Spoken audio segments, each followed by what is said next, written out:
Good morning.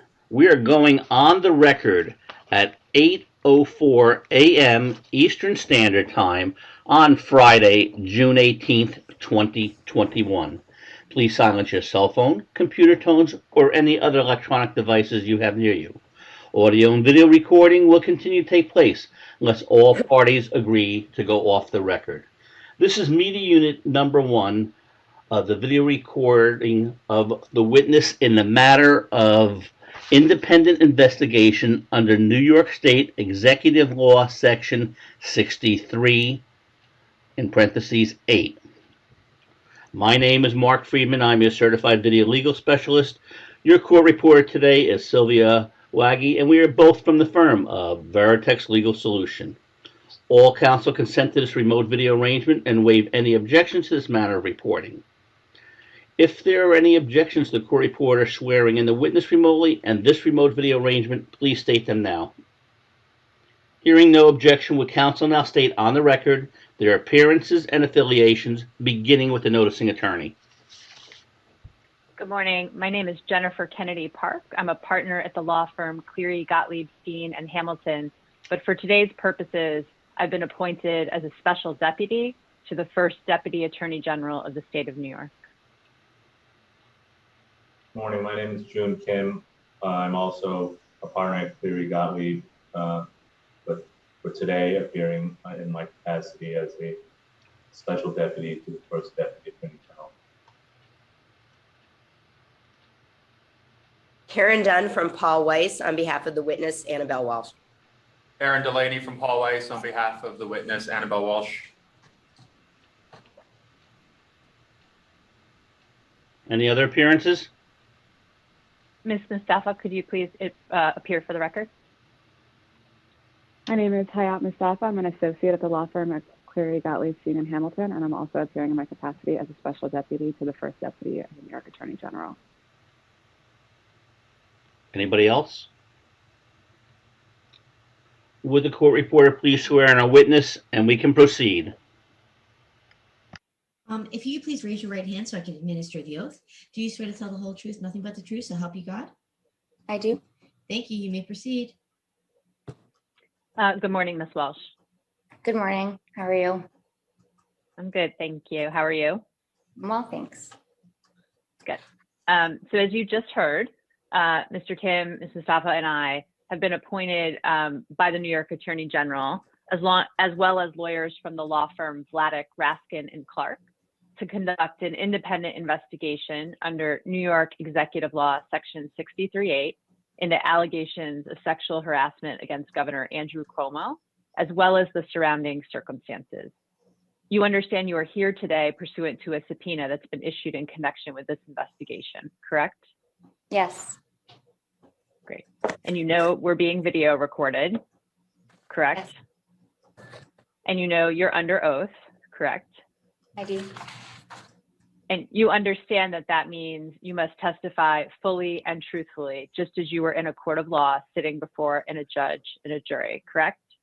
Yes. Do you understand that your testimony is subject to the penalty of perjury? Yes. I just want to make a few introductory notes about how we're going to proceed today. If you would like to make any brief sworn statement, we ask that you do so at the conclusion of our examination today.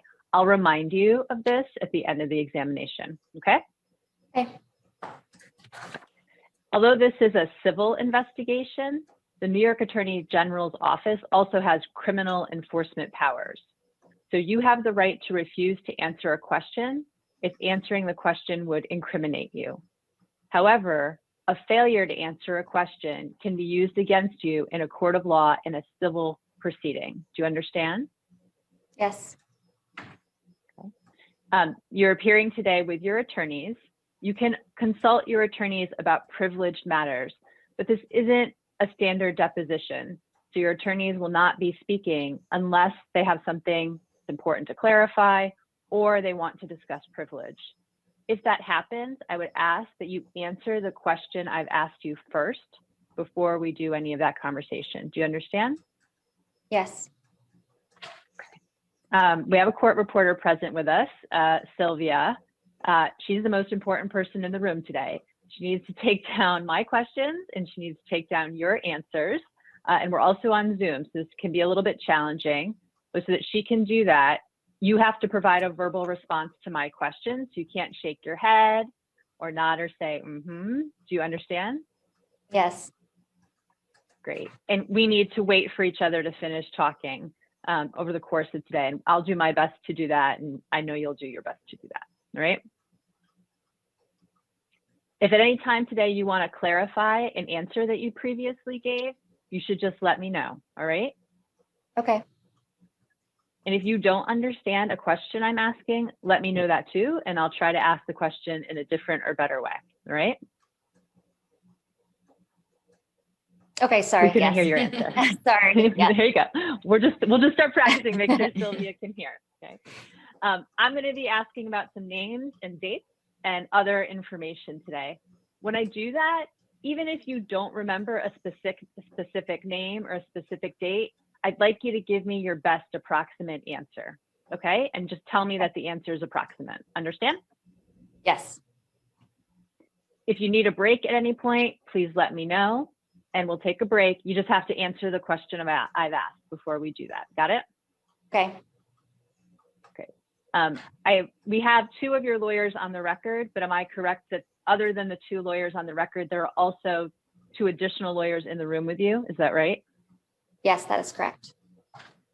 And those are the only people in the room with you? Yes. And is anyone in the room with you creating a video or audio recording of this meeting? Yes. Other than Sylvia, sorry, and Mark. Yes. Is anyone in there's someone in your room creating a video or audio recording? Okay, who is that? It's a cassette tape put here by my lawyers. Okay, we're gonna ask them to turn off the cassette tape.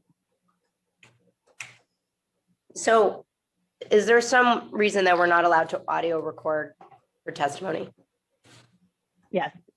What is that? The only audio recording that's going to be of this testimony is the audio recording that is being made by our videographer and our court reporter. We previously told you that, and so we're going to ask you not to audio record this. Okay, I just want to understand the basis for that. I mean, we'll do what you're asking, but I want to know the basis since we've been told we're not entitled to a transcript. Right, we can talk about it offline, but I don't understand what your basis is for recording it yourselves. This is pursuant to a subpoena that we've issued. And if you think you have a right to audio record this, then you should provide us the basis and we can talk about it.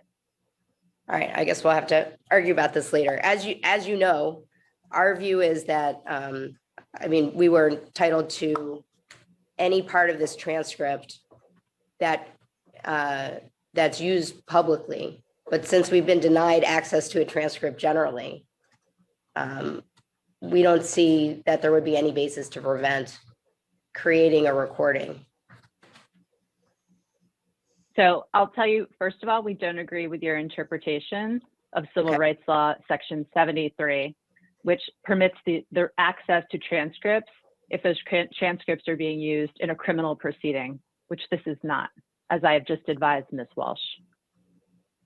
We also will remind Ms. Walsh and will remind you that under Executive Law Section 63(8), it is a misdemeanor to share the substance of any information that is discussed in the course of today's meeting. Do you understand that, Ms. Walsh? Yes. Okay. And so we would expect that the contents of this meeting are only communicated between you and your counsel. Do you understand that? Yes. Right. That includes that we would not expect you to communicate in real time or during breaks with anyone else about the substance of your testimony. Do you understand? Yes. Okay, just for the record, because I don't want to conflate these two things. On the status of the transcript, the government's position is that the government should have a transcript of the witness testimony, but that the witness should not have a transcript of their testimony. And so we disagree with that. And we think that Section 73 does authorize us to have a copy of the transcript if it's used publicly or a part of the transcript if a part is used publicly. So I want to state that for the record. On your other request of the witness that she not communicate, we disagree with the government's interpretation of the law. That said, we understand the government's position. And despite this disagreement, despite the disagreement with the position, is it your agreement that you will comport with the government's understanding of the law? We have no this is not, the witness has already agreed.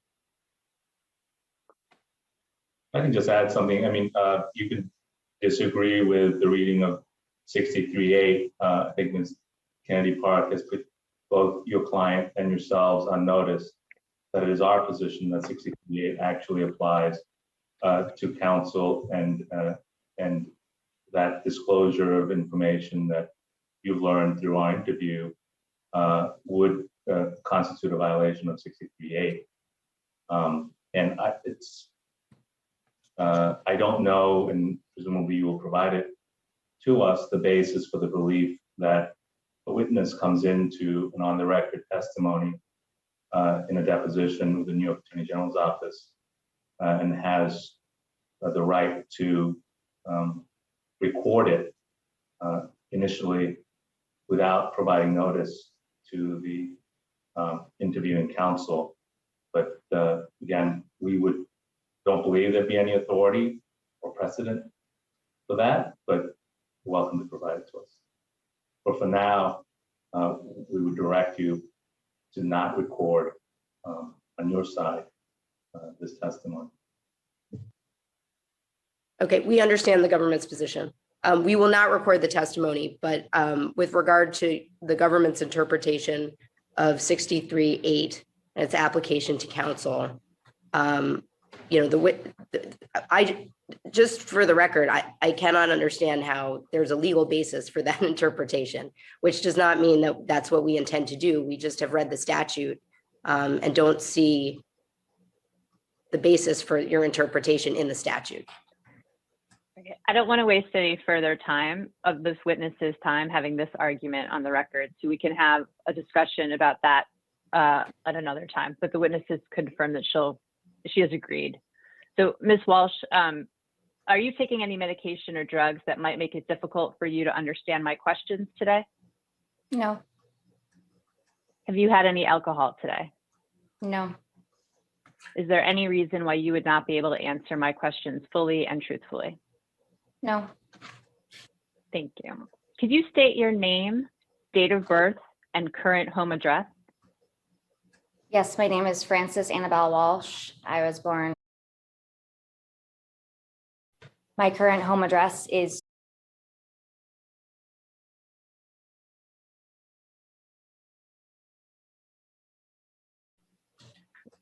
Do you have a business address?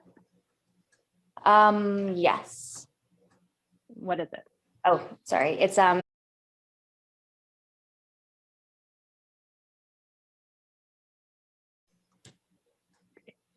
you ever given testimony before? I have not. Other than conversations with your lawyers, did you do anything to prepare to testify today? No. Okay. You didn't speak to anyone else about this testimony other than your lawyers? No. Did you tell anyone else that you were testifying today? Yes. And who did you tell? My mom, my brothers, my sister. My boyfriend drove me. Yeah.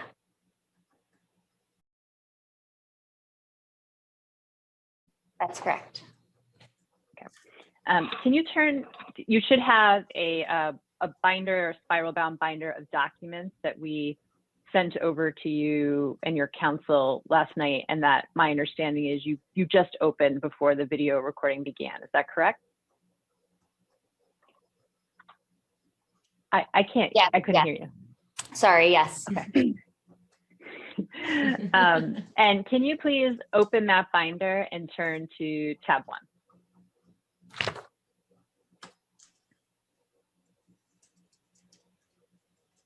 Yes.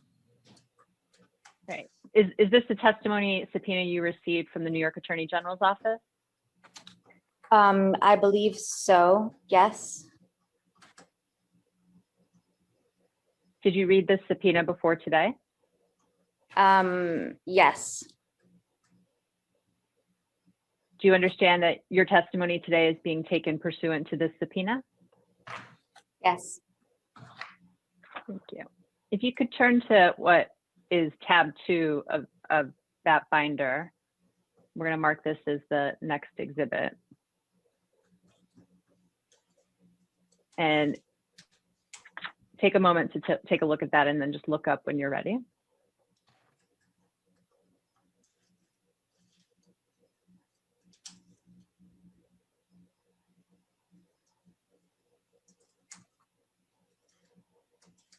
Okay. Is this the document subpoena you received from the New York Attorney General's office? Yes, Did you read this subpoena before today? yes.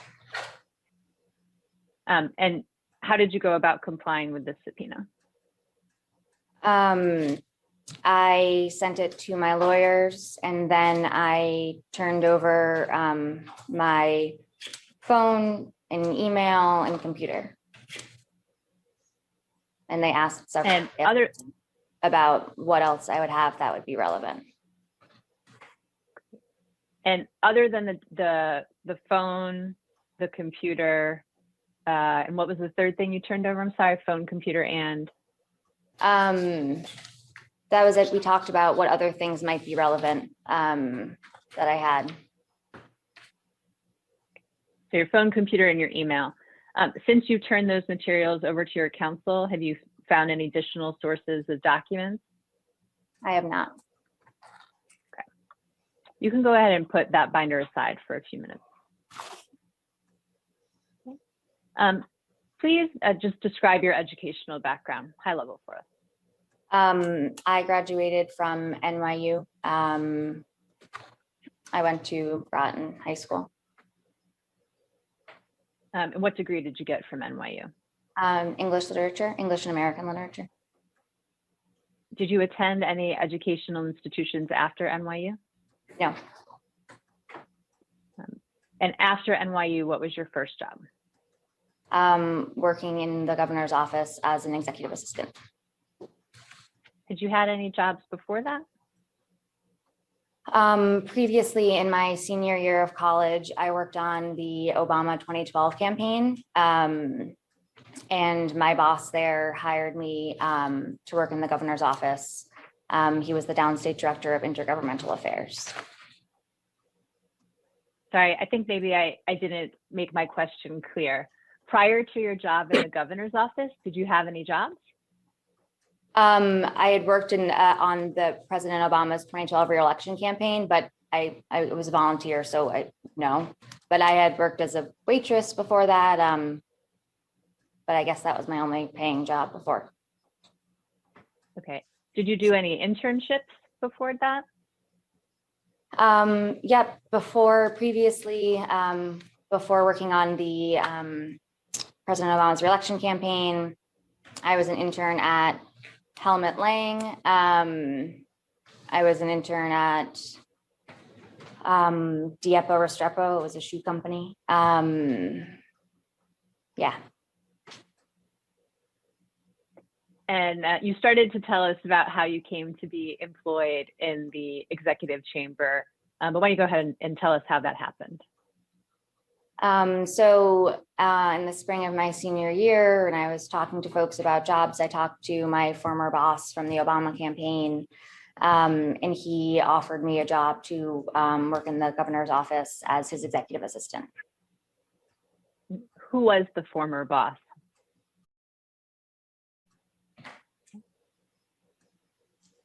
What was his position in the governor's office? He was the downstate director of intergovernmental affairs.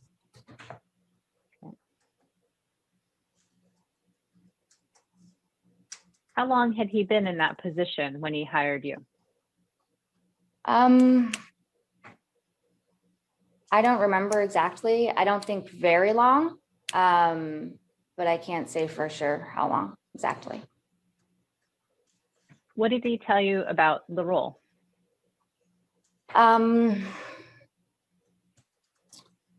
can't remember exactly what he said. It was that it was going to be an EA role, so it would be working with the calendar, phones, etc. But I would also have a chance to sort of help on events, learn more about politics, etc. Didn't tell you what it was like to work in the executive chamber? Not that I remember. Yeah. Did you do any diligence before you took the job? I did. I mean, I Googled the governor's record. I read some press releases. Yeah. What about talking to anybody else other than?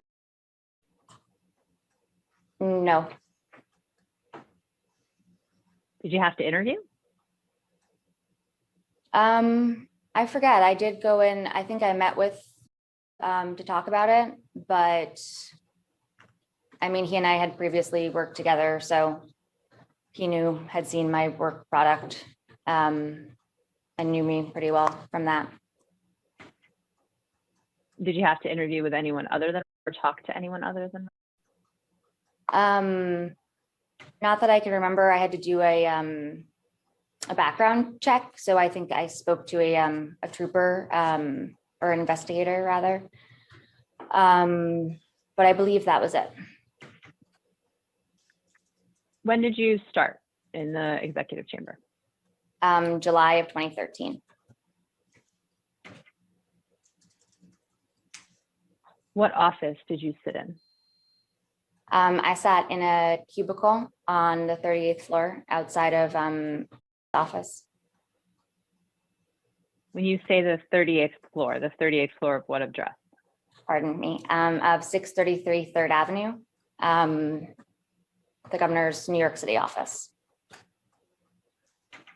And when you say the 38th floor, where was your office in relation to the governor's office? The governor's office is on the 39th floor. So it's connected by an internal staircase, but it's the 38th floor.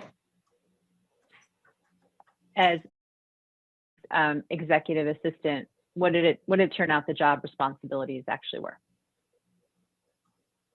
They were much as described. Calendar, expense reports, phone, managing priorities and initiatives, working on events, helping with the setup, etc., invite lists. How long did you hold the role as assistant? 2 years, ish, I believe. At some point, started as well. He was the policy director, so I supported both of them. When did you join? Ooh, I don't remember exactly. Maybe a year or so after, maybe 2014-ish, but I can't say for sure. So you were the EA for both in this at that point? Yes, that is correct. Okay. And what was your next role after that? Assistant director of scheduling. How did it come about that you became the assistant director of scheduling? I had worked with Jill DeRosa quite a bit in my role as an EA and doing sort of the events and supporting them. We interacted and overlapped. And after left the office, left the governor's office, I started to work with Jill as the assistant director of scheduling. When did you leave the office? 2015, I believe. Can you pinpoint any closer? What month, what season? It was early 2015, so like January, February-ish. And what do you know about why he left the executive chamber? He left to take a job at the White House. Any other reasons that you're aware of that left the role? No. You said you had interactions with Ms. DeRosa in your role as executive assistant. Tell us what it's like to interact with Ms. DeRosa. It was mostly because of, helping to plan New York City events. They didn't have assistant director of scheduling in the city at that time. So I sort of had helped out in my role as EA. And what was your relationship like with Ms. DeRosa? It was good. It was, I didn't know her as well, but I liked her. She was smart and seemed to run everything. So I was excited to work. During that time when, sorry, you said you were excited to work for her? Yeah. And in the role as assistant director of scheduling, you reported to Ms. DeRosa? That's correct. Did you report to anyone else? Nope.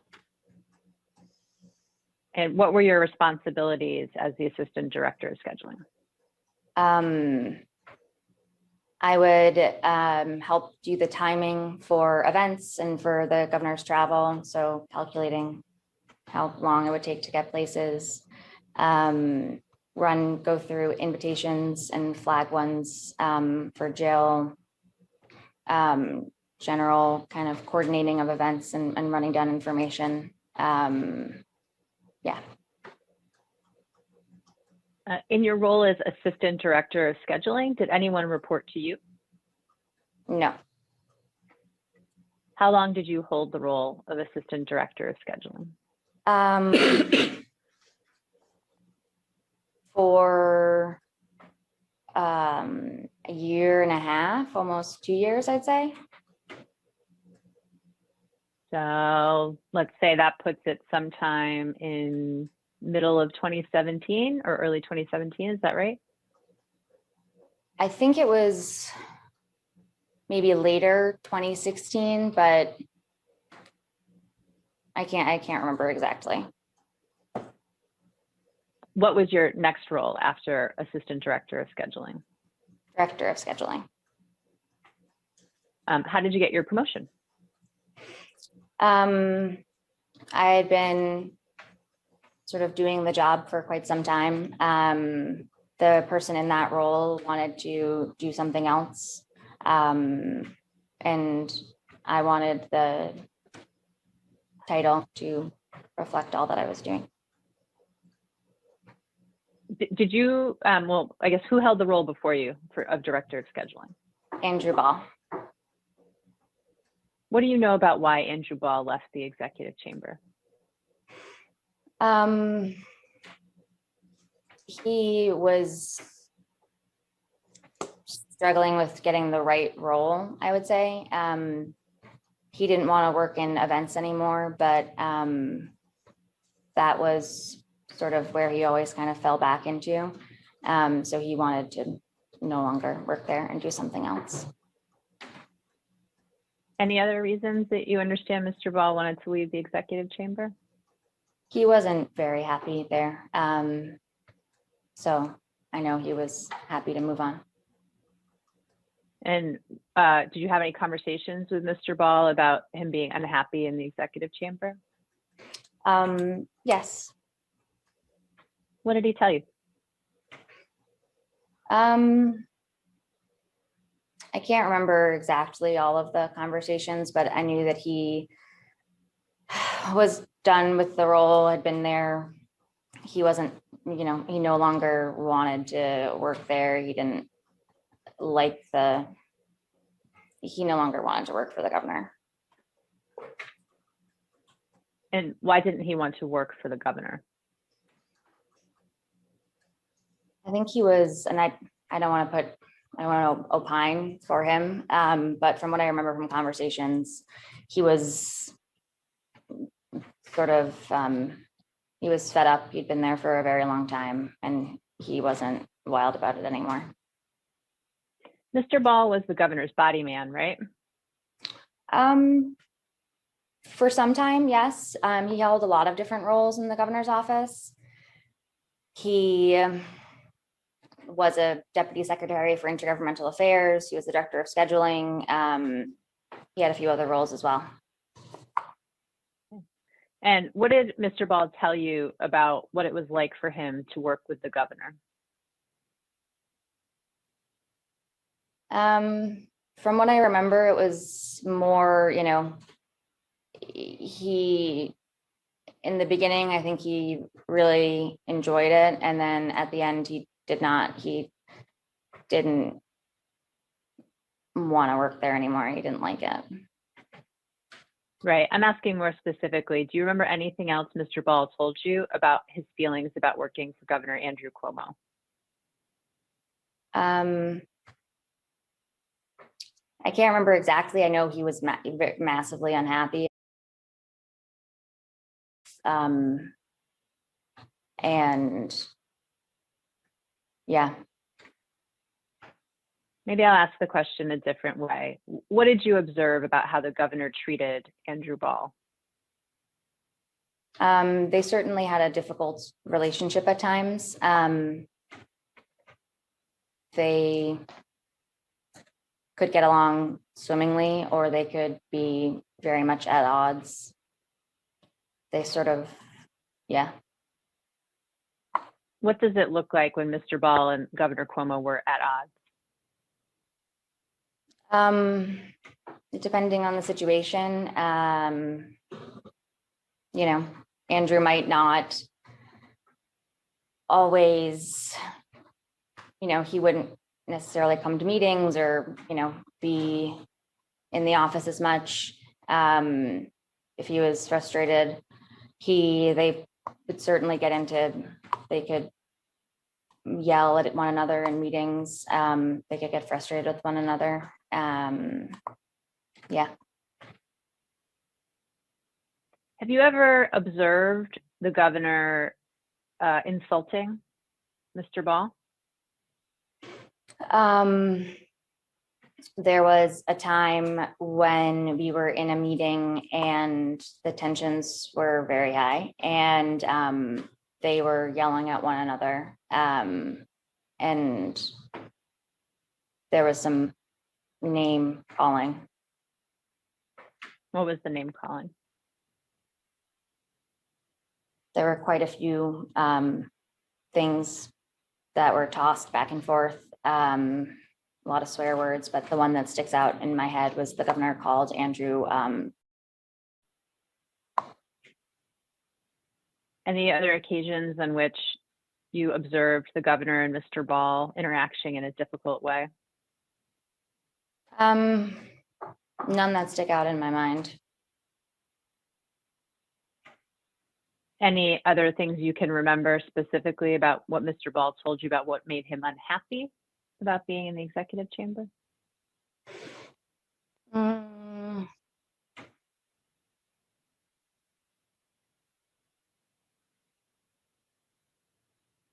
No, I think it was all sort of the same ilk of, you know, being frustrated and not wanting to work with him anymore, you know, not enjoying the culture, etc. We'll come back to that question about culture, the word culture you just used, but Mr. Ball left and then you took over the role of director of scheduling. Did you ask for that role? I believe so, yes. Who did you ask? I talked to Jill about it quite a bit.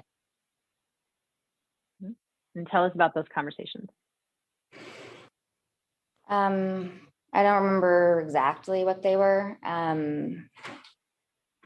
but I know that she and I discussed it. I often felt sort of frustrated because I thought I was doing a lot of the role, but I didn't have the title. How long do you think it went the time passed between when you had your first conversation with Jill about becoming director of scheduling and becoming director of scheduling? I don't know. Weeks, months? I don't remember. Do you remember anything that you told us what you said, right, about why you wanted the role? What do you remember Jill saying? I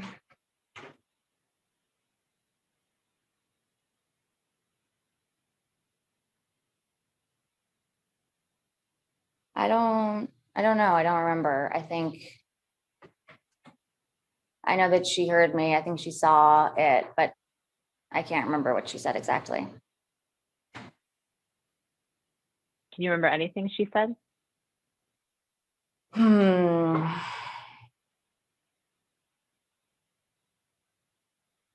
Not really. I'm sorry.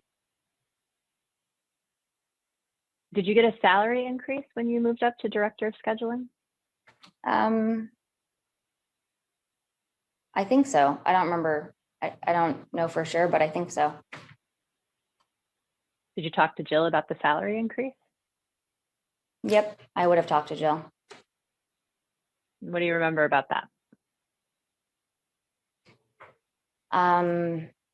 I don't remember a lot about it, truthfully. But I'm pretty sure that it happened in conjunction. As the director of scheduling, how did your responsibilities change? It's more comprehensive, sort of end to end of the calendar. So meetings, events, etc. You know, more long-term planning and more briefing of the governor on events and etc.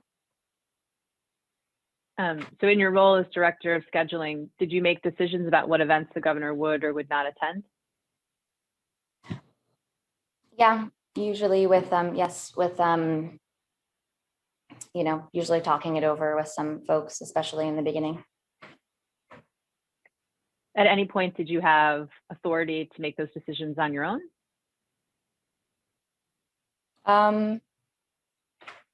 Yeah, I would say so. There were certainly invitations that I said no to. And you said it also involved briefing. So did the briefers report to you as the director of scheduling? They did at the closer to the end of my tenure there. In the beginning, they reported to, I believe, Jill. Okay. And when did that change happen? I don't remember exactly.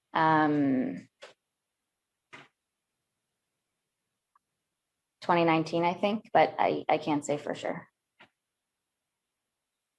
How did that change come about?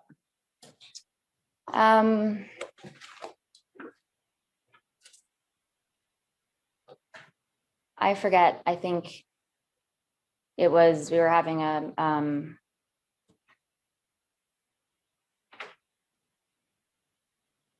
I think it had something to do with, you know, Jill having too many direct reports or too much on her plate. So it made sense to come to me.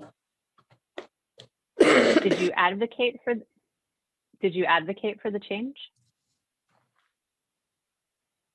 No, it just happened. So who made the decision to make the change and who the briefers reported to? I think it was Melissa. When you say Melissa, do you mean Melissa DeRosa? Yes. Did you want the briefers to report to you? I didn't really have an opinion. And which briefers reported to you? At the time of the change, it was and Charlotte Bennett. Then it was after I departed, it was Charlotte and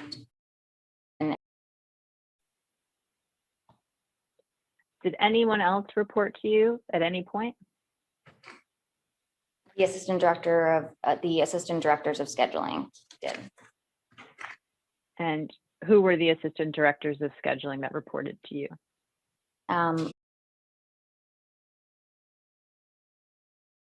At some point, there was also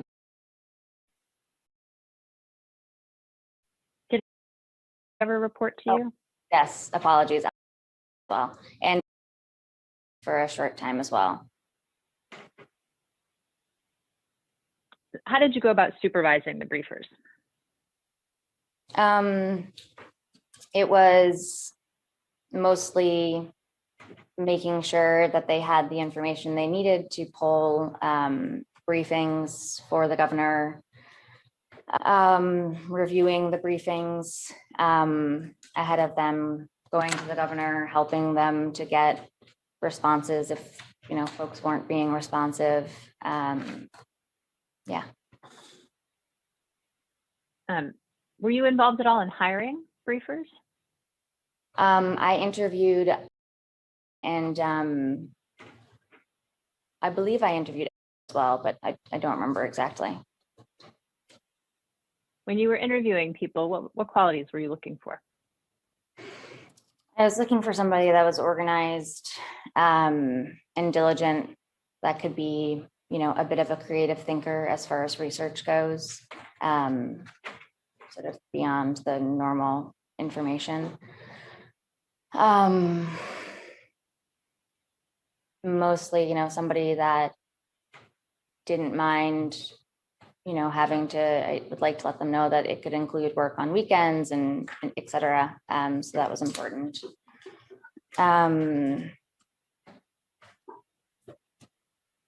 Maybe, some affinity or interest in politics or writing. Did the briefers interact with the governor? Not frequently, no. But sometimes? Sometimes, yes. When you were looking for hiring briefers, did that play a role at all? No. You didn't think about whether the person would be a good fit for interacting with the governor? No, the roles that I hired were more junior, so I assumed that I'd still be the one briefing the governor on these things.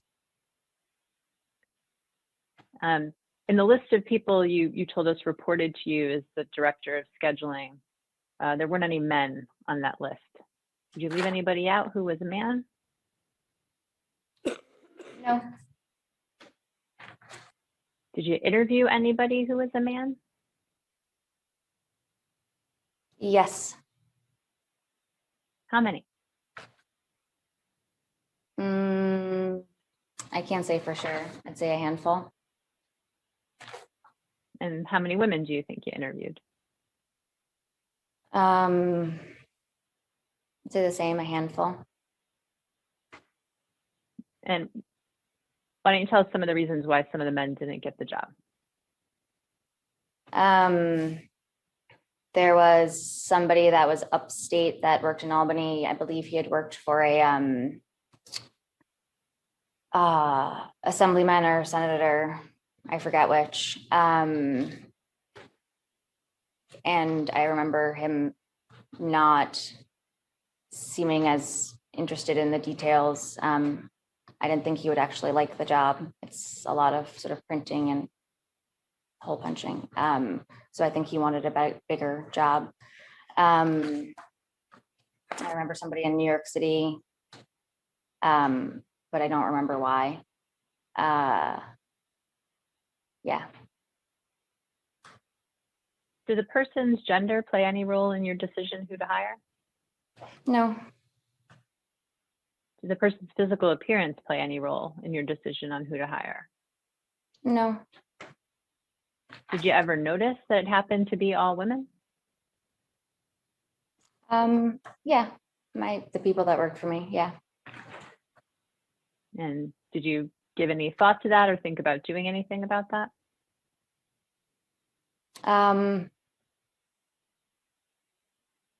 No, not truthfully. I had a strong group of folks that worked for me, and yeah. Did you interview for roles other than briefer or assistant director of scheduling?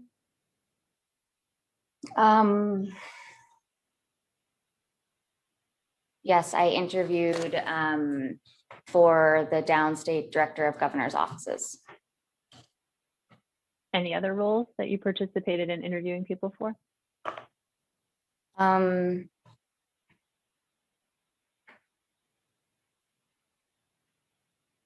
Not that I can remember. I might have sat in on a few, but nothing that jumps out in my mind. When would you be asked to sit in on interviews? It could have just happened naturally when I was sitting in, Jill's office or somebody's office, and they had an interview and they said, "Why don't you stay?"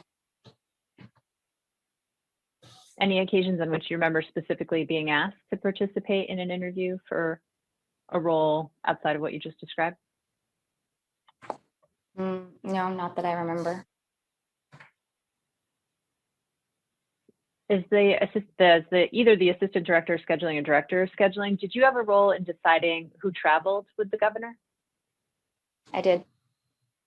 Okay, what was that part of the role?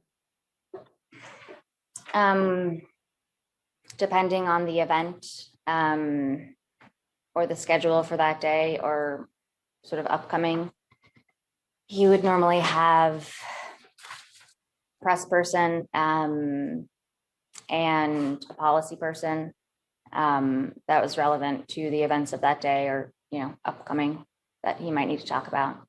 You might have somebody travel to help with a PowerPoint or something of that nature too. Any other categories of help the governor might need while he was traveling?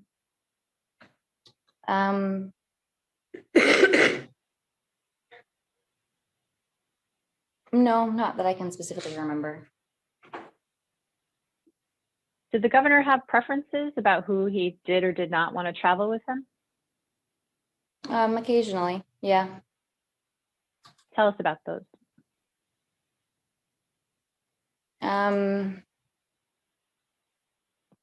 He might want a senior staff or member or a commissioner to come with him to an event to be there. He might want to work on something else that, didn't necessarily directly correlate to the event. If he was working on a big speech or something like that. He might feel like he didn't need a policy person or that he didn't need to be briefed, that he felt comfortable. It would depend.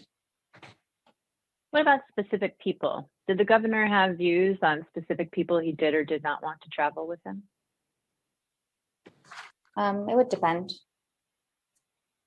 Depends on what?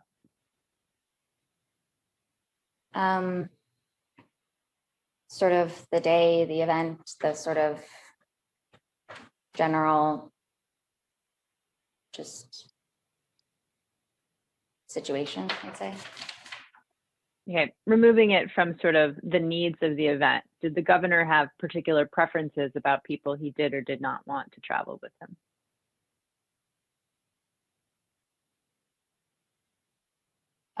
Depending, I'd say if somebody, say it was like a press person, if they were more junior, he might feel like he needed somebody more senior. He might say, no, don't bother this person. It's fine. I have it. Or, no, I need this person to fly. Yeah. Do you remember any occasions on which you learned that the governor did not want someone to fly with him? God bless you. Sorry. Because he had, no, that's okay. God bless you. Because he had concerns about their competence. Do you want me to repeat the question? Yes, thank you. Okay.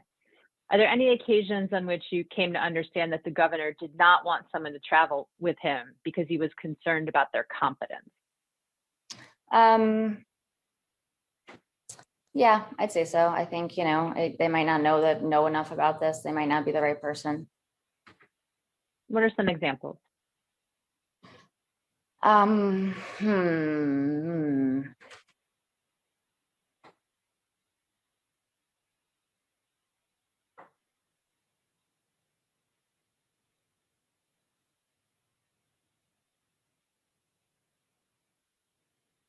I'm struggling to think of one. There's quite a few flights.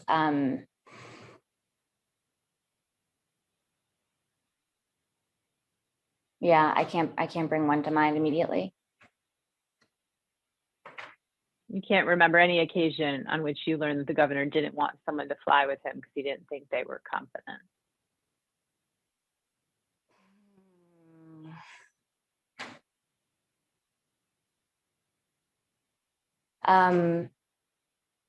Once he was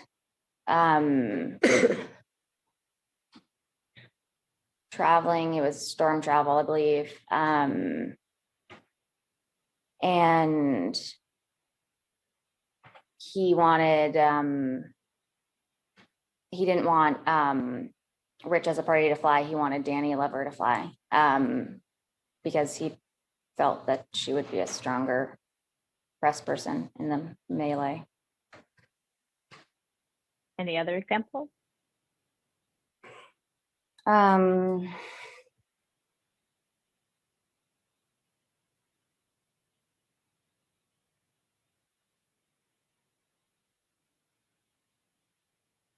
that I can remember right now, I'm sorry. Did you travel with the governor? I did occasionally. How often? Not very frequently. Yeah. So can you give me an approximation of how often?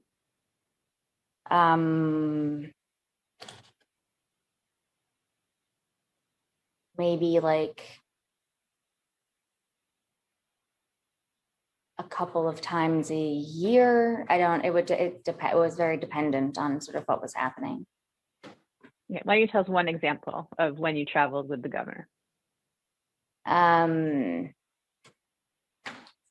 Went to Rochester for a Capital for a Day event.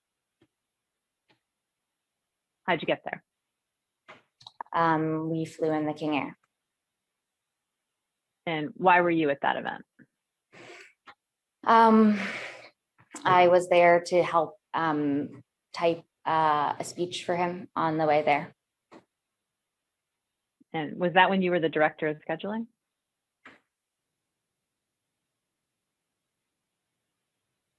I don't remember. I don't know. I don't think so. I might have been the assistant director of scheduling at the time. Was typing the governor's speeches part of your role as the assistant director of scheduling? No. So why were you doing that? I had started to staff the governor in New York City. And tell us about when you started to staff the governor in New York City. I think it was around, it was a little after I'd become assistant director of scheduling. So this is sometime in 2015? No, I have that wrong.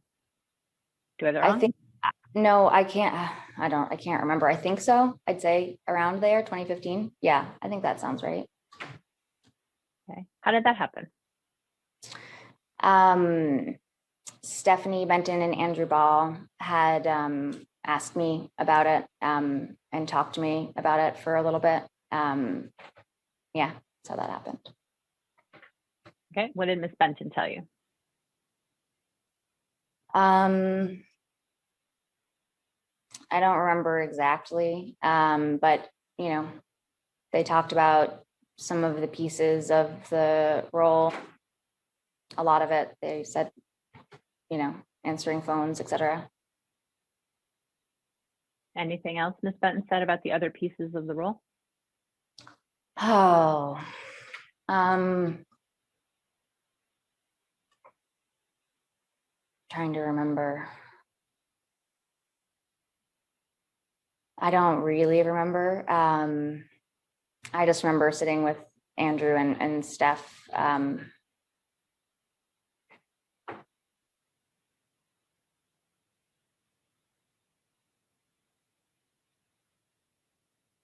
Yeah, I can't, and I don't really, I can't say. I think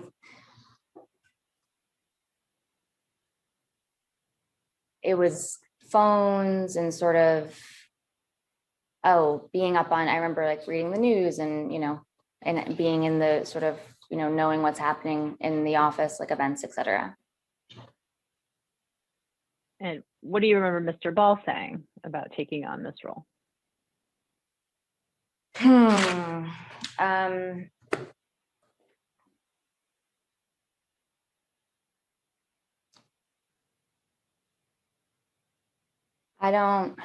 It kind of all blurs together because they were together. But I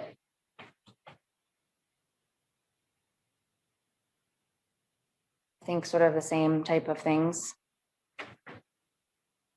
Was this responsibility to staff the governor? Was that in addition to being the assistant director of scheduling? Yes. Did you get a salary increase? No. Did you ask for one? I don't remember. And when you started staffing the governor, did you move where you sat? Not initially, but after some time I did. I moved to the 39th floor cubicle. So as the assistant director of scheduling, were you sitting on the 38th floor? I had moved up to the 39th floor, but I moved cubicles after staffing the governor for some time. Okay. And so as assistant director of scheduling, where was your cubicle on the 39th floor?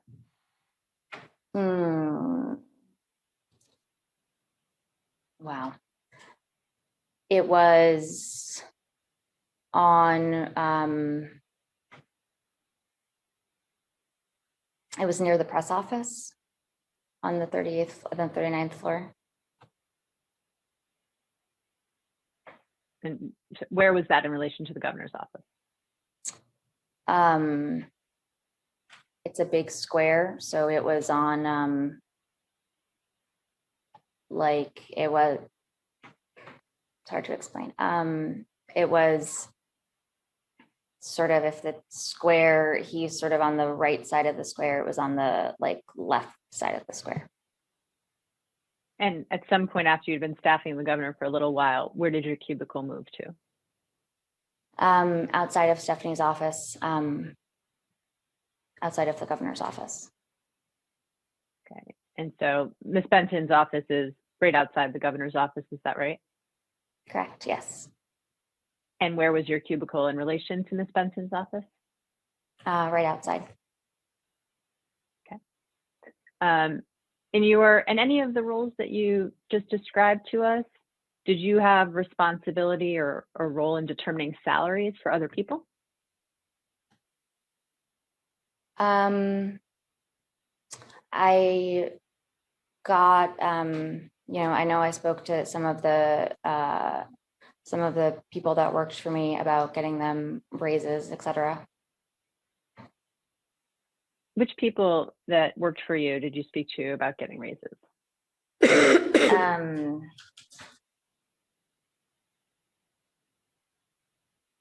I think I spoke with about it.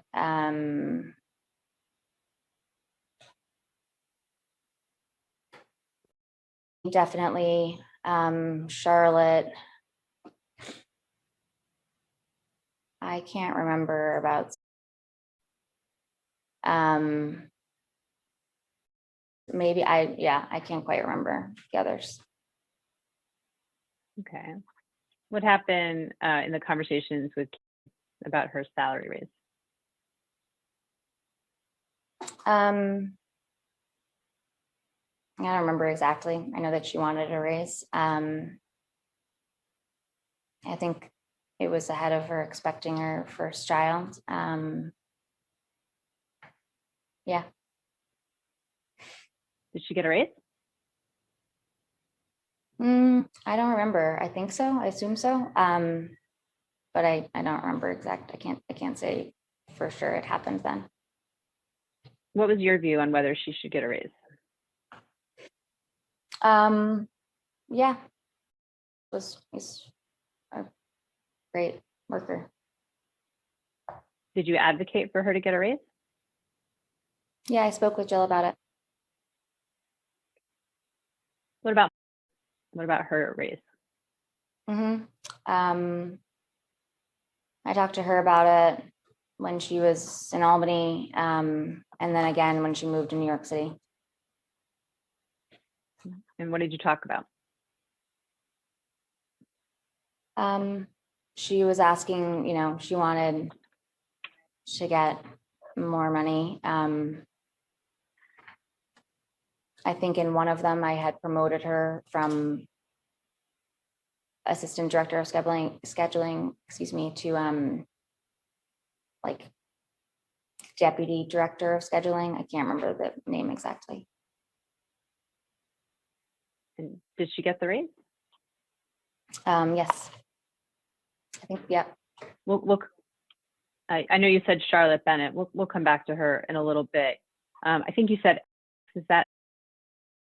I think so, but I can't, I don't want to say because I'm not totally certain. So I can't quite remember.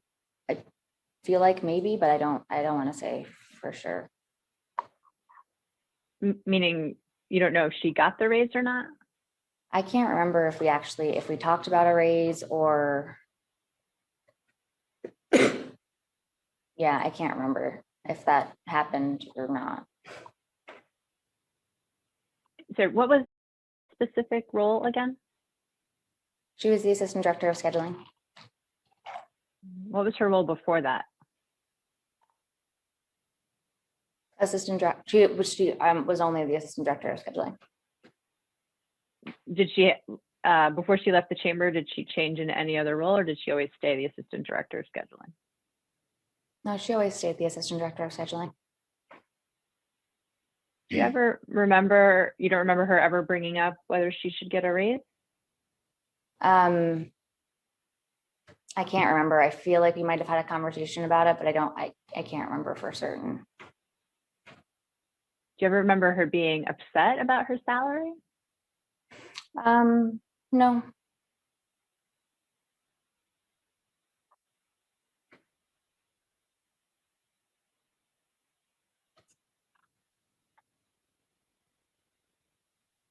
Is it possible? Can I take a quick break? Sure. Yeah, we've been going about an hour. How long why don't we go off the record? Okay. Stand by. The time is 9:06 a.m. We're going off the record. Please stand by.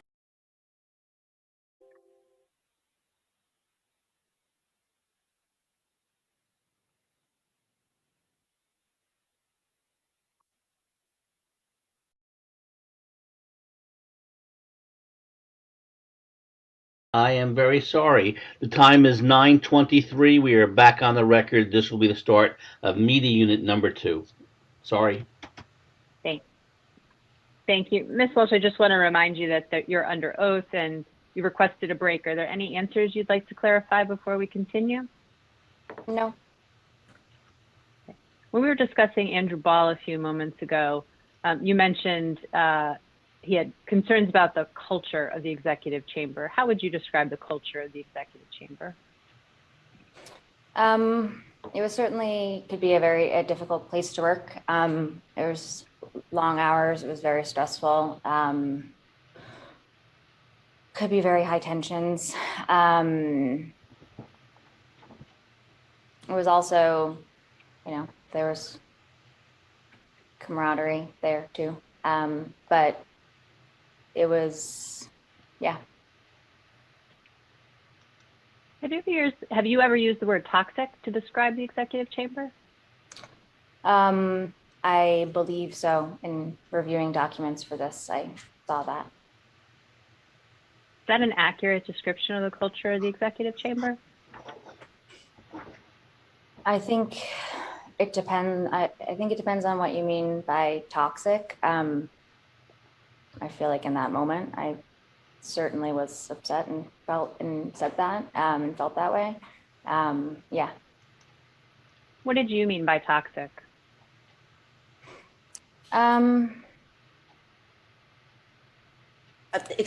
Sorry, two things. Can I just interrupt for a second?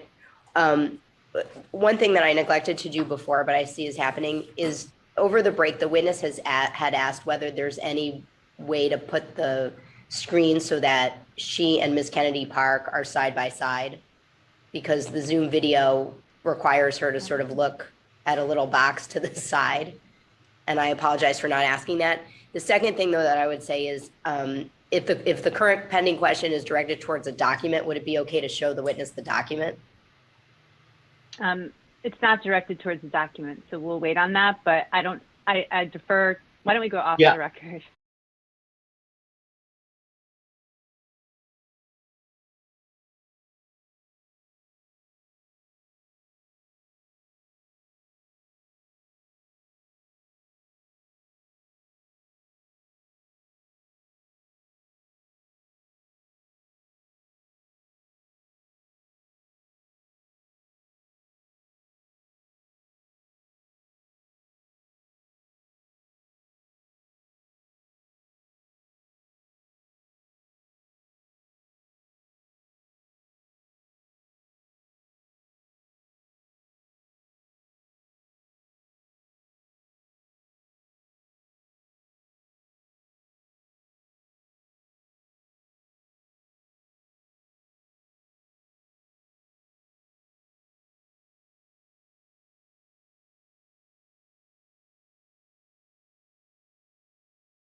Mark, if you're talking, you're on mute. That's twice today. Sorry. Time is 9:27. We are back on the record. We will get this right today at some point. I know we can do it. Friday. So, Ms. Walsh, the question I asked you is, when you described the executive chamber as toxic, what did you mean? I can't say exactly what I meant at that point. I forget sort of the context of it, but you know, a hard place to work where it can be kind of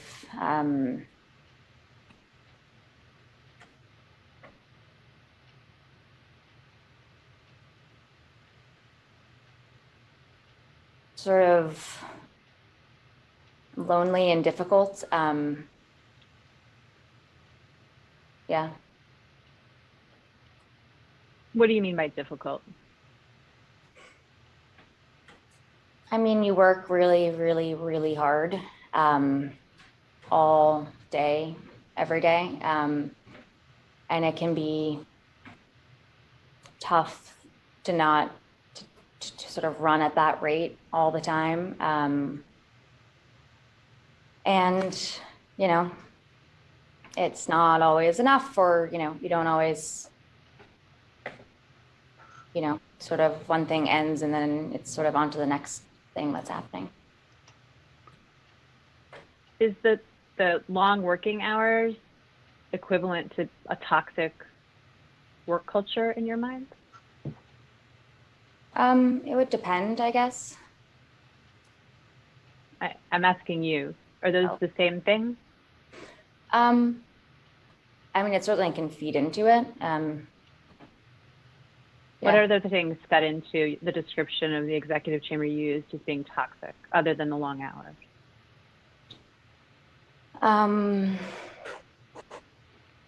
Again, I'm trying to remember what happened in that text where I said that.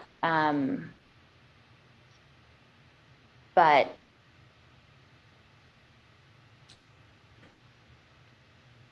you know,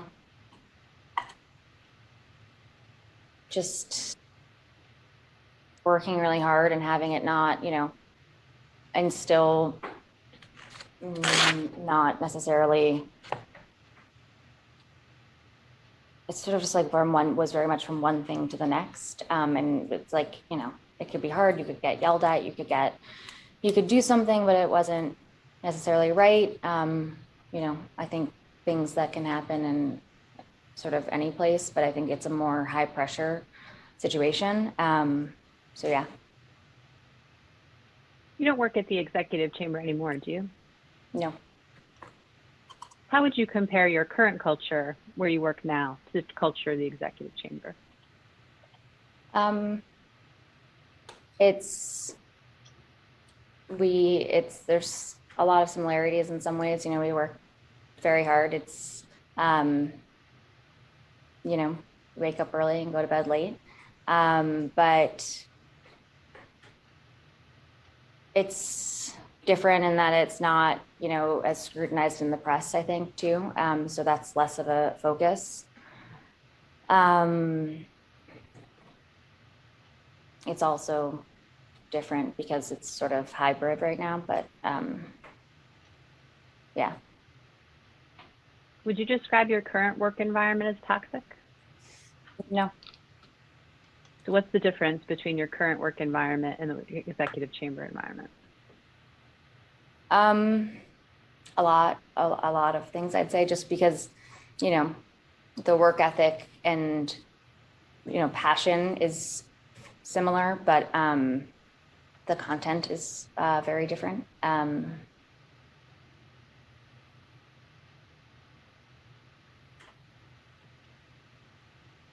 Things are a little less like time sensitive. And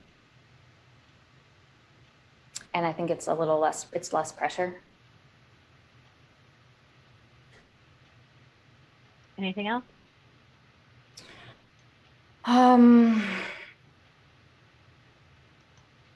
Yeah, I'd say I'm still newer, so I'm getting used to it, but yeah. Okay, just to be clear, the question was, you don't describe your current job as toxic. You have in the past described the executive chamber culture as toxic. And the difference between those two things is less press and you're new to the job. That's what makes one toxic and one not. So, Ms. Kennedy Park, I let this go a couple times. The scope of this investigation has nothing to do with Ms. Walsh's current job. I think it's not really appropriate to be asking her questions about her current job. And so I think you could get the answers to these questions in a different way. I could if the witness would be more clear in answering the question. So I'll ask it again, but if not, we'll go back to talking about your current job. When you describe the executive chamber as toxic. Just to be clear, you're asking her about words she used in a document that you are not showing her. So if you showed her the document, I'm sure it's possible that she would be able to better answer your questions. You described the executive chamber when we just spoke as difficult, stressful, high tension, hard. And in a text, you acknowledge that you described it as toxic. Give me some specific examples of when it was difficult. Or quite there's a bunch but I'm trying to think of one in particular. You know, you could plan an event and work really hard on it and it could be canceled. And you have to tell a bunch of people. That was always tough. Or you could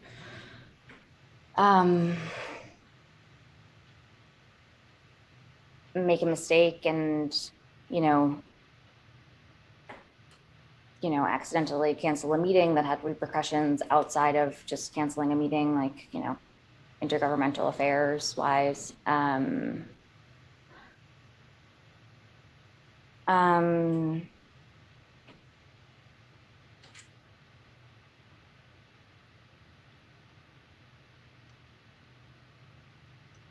Yeah, I mean, things could change very quickly. We could make things difficult.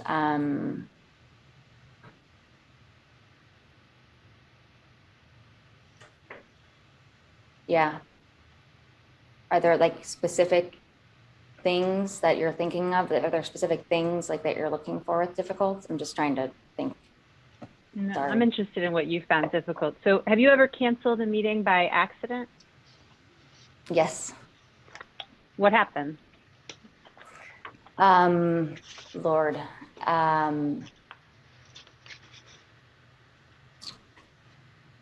It would depend on the meeting, but you know, somebody might get mad and say, why did you do that? Or, you know, say, you know, as a result, X, Y, or Z is going to happen.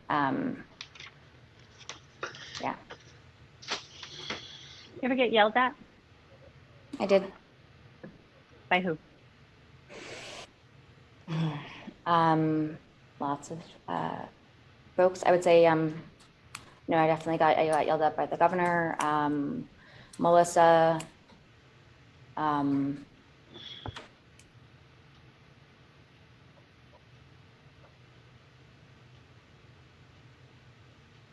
you know, it's hard to remember in lots of different circumstances.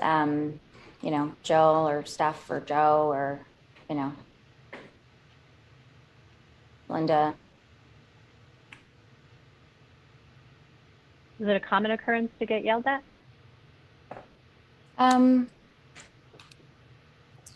It's not rare. It's not necessarily like it happens every minute of every day. For sure. It's just, I mean, depending on what happened.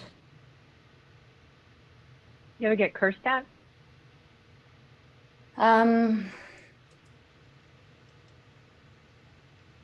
Maybe. Yes, I think so. By who?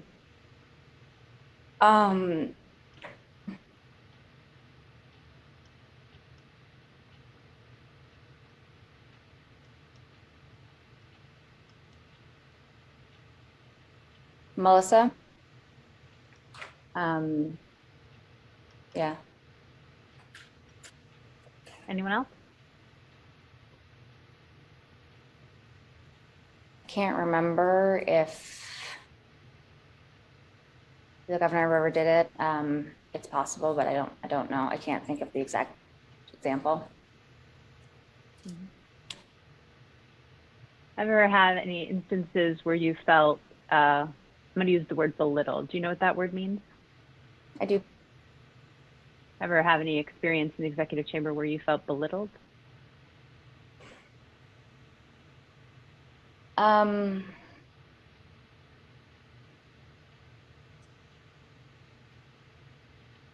think it's a long time that are there things, is there a specific thing? I'm asking you, do you ever recall feeling belittled? Probably. Okay, tell us about that. I'm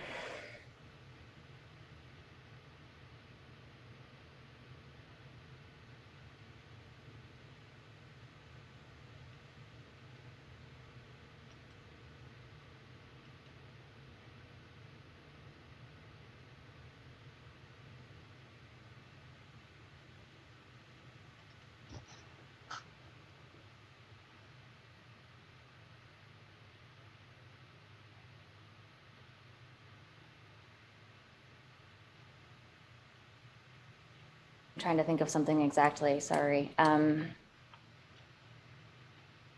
feel like once,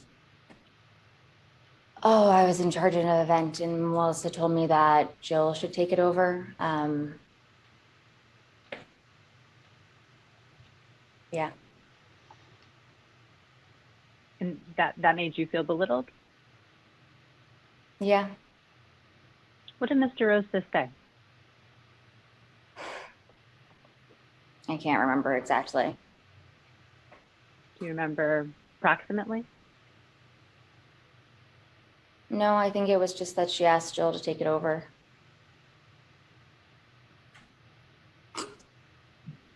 What about, I think you told us the governor has yelled at you. Mm-hmm. Tell us what you remember about the occasions on which the governor yelled at you.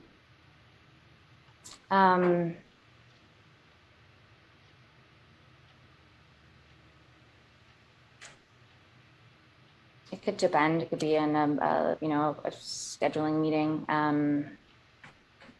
When we scheduled something that he didn't have knowledge of and he had other conflicting plans.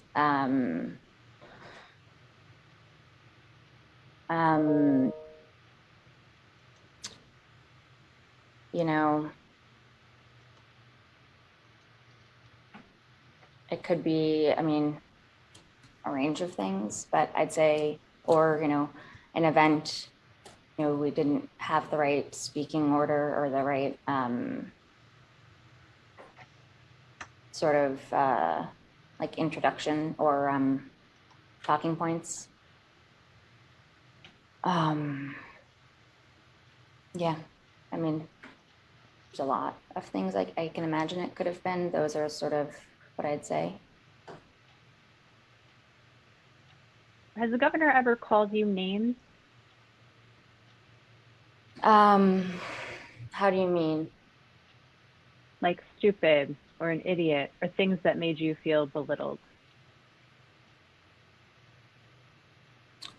I think he's called, I don't know that he had ever called me with sort of flat out stupid. I think he's said that things that we've done or decisions were stupid.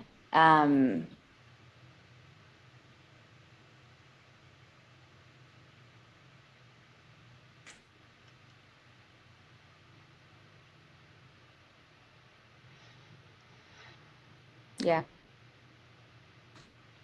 there any specific occasions you can remember on which the governor yelled at you and what it was about or what he said?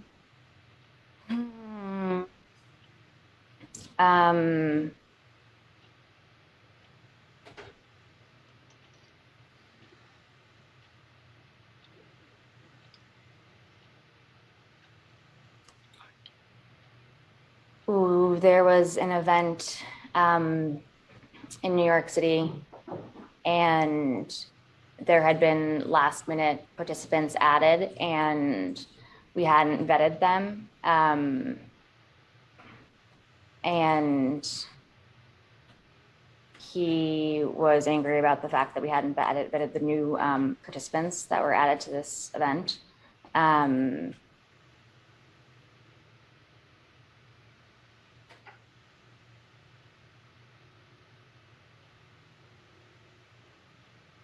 he said, I'm trying to remember exactly, but something along the lines of, you know, how could you do that? You have to have, you know, whose job is it to make sure that these people are vetted, kind of stuff like that. And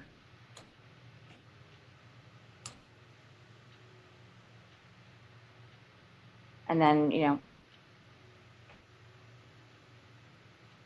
asking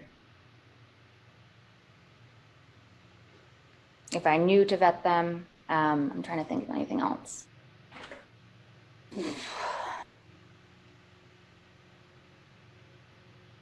And why I didn't vet them, I think.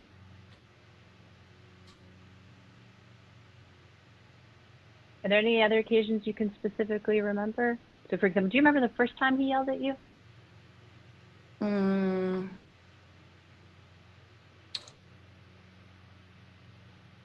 Can't. Do you remember the last time he yelled at you? The last time he yelled at me was about the vetting of the people. You said Melissa DeRosa has yelled at you. Do you remember any specific occasions on which that occurred?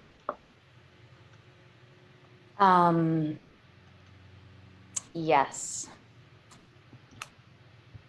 And tell us about those. How many are there that you remember?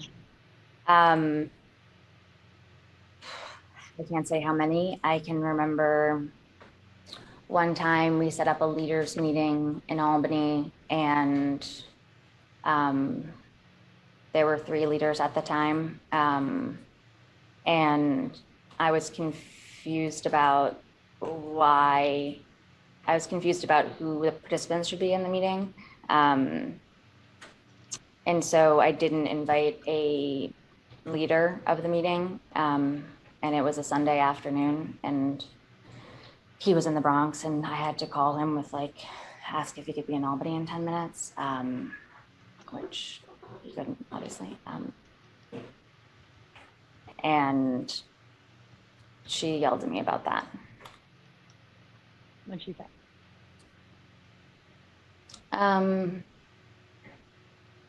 How could you not have invited Tim?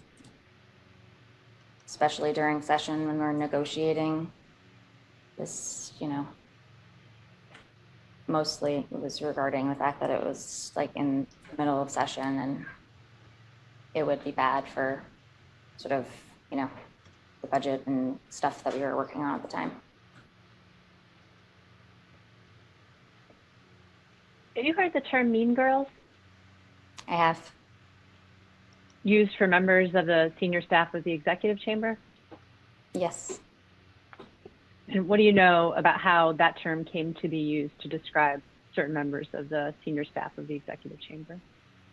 It came to be used because Melissa was compared to Regina George. Who compared Melissa to Regina George? I don't remember who came up with it exactly, but yeah.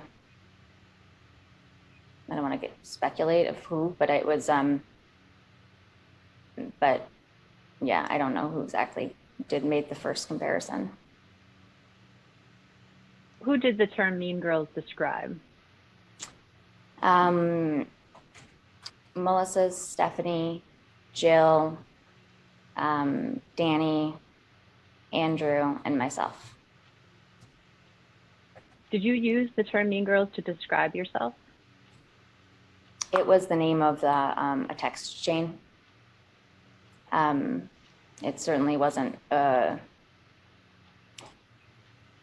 name that I was proud of, so I didn't, use it to describe myself or that group of people very often. But yeah. Who named the text chain Mean Girls? I think it was Andrew, but I don't know. I don't want to say that because I don't know for sure. Were there occasions on which you did describe yourself as a mean girl? It's possible. I don't remember. What do you mean it's possible? I don't remember. Yeah, sorry. You said you weren't proud of it. Why weren't you proud of it?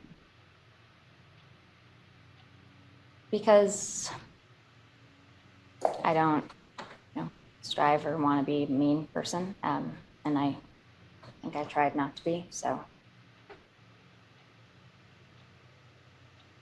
Did people outside of that group use the term mean girls to describe that group? I think so. And did you talk to anybody about the use of the term mean girls outside of that group?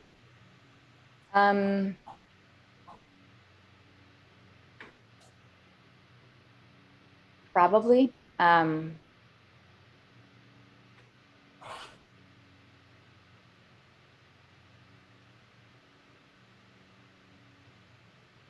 Yeah, the governor, I'd say, and I don't know if anybody else.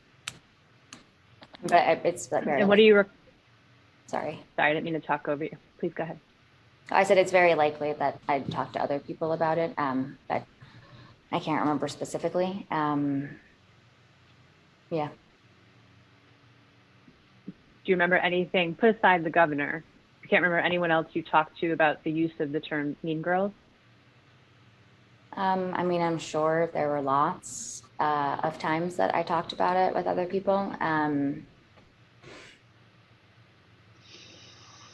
But yeah. You can't remember who. Can you remember anything you said in any of those conversations about the use of the term mean girls to describe you and other members of the governor's senior staff?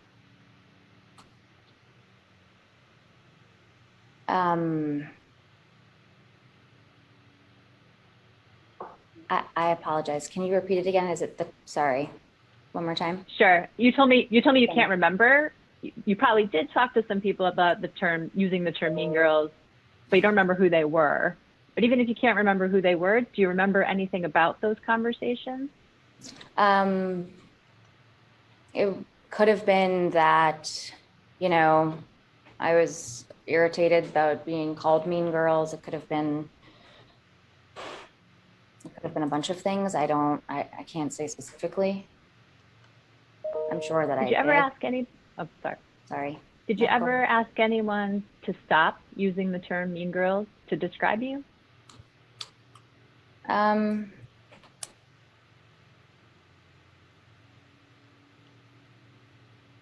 I can't remember if I explicitly asked anybody to stop. Did anyone else who was part of the Mean Girls text chain ever ask anyone to stop referring to them as a mean girl? I don't know.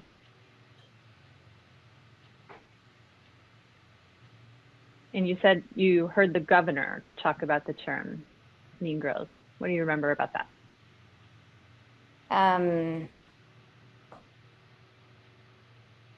I think it was, I think he heard it and said, you know, and would use it as a way to reference that group. I think he would use it to make sure that we weren't, you know, he would say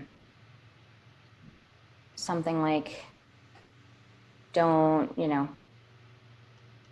you don't, what is it? It's like, they're scared because you're mean girls, sort of sentiment. Did you think the governor was right? It would depend on the context that he was talking about it with. It's possible that people could have been intimidated by some of the people in that group, but I don't know. When the governor said they might be scared, who did you understand him to be referring to? Sorry, that was more of a generalization. I'm just, when I think that's, you know, it would have been other staff members, I assume. More junior staff members? You know, I know it's hard to say without a specific time in mind. Yeah. Okay, do you have a specific time that you remember as the governor said they might be scared because you're mean girls?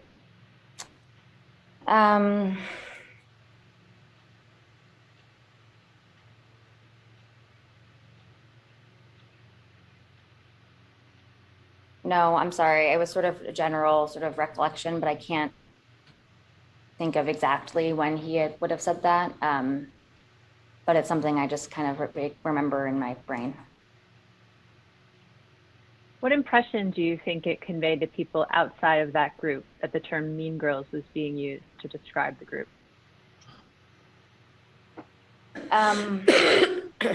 Certainly not a flattering or good one.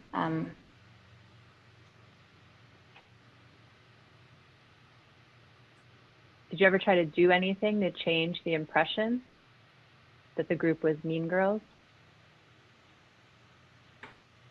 I mean, I think I thought of myself as an individual contributor in the workplace, and I tried to be kind and champion people. So through my own actions, I tried to dispel that. Did you ever yell at anybody in the chamber?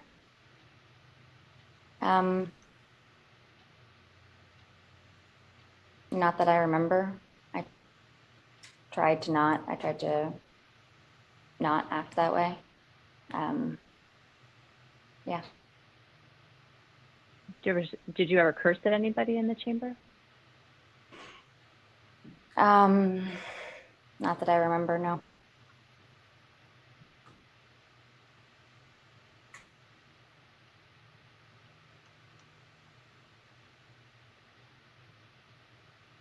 Ever been disrespectful or rude to anybody in the chamber?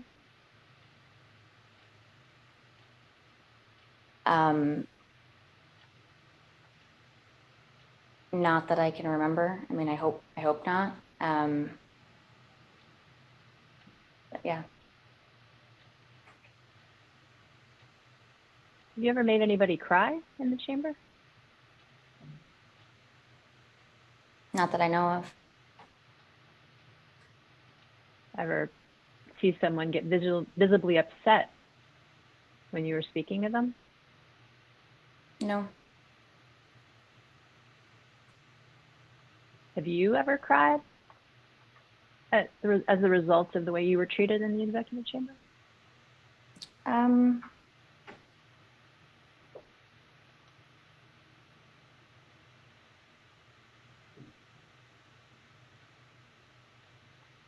Maybe. I can't.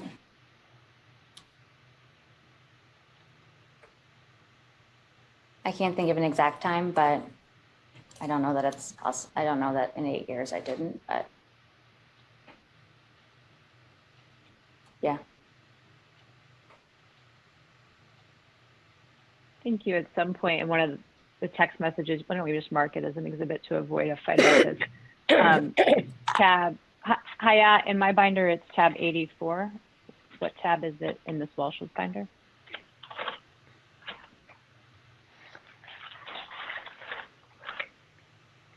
I believe that's tab VVV. Okay. V Pull as in that tab Victor. out and we'll mark that. V as in Victor. That's correct, yes, V as in Victor.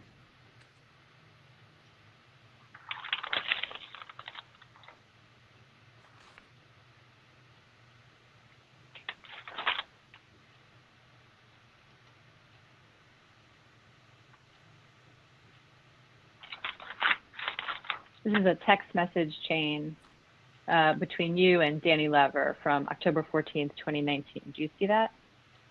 I do. Okay. And at the bottom of this page, the last line, it says, I'm feeling like I'm going to be trapped in this ship job forever. You see that? I do.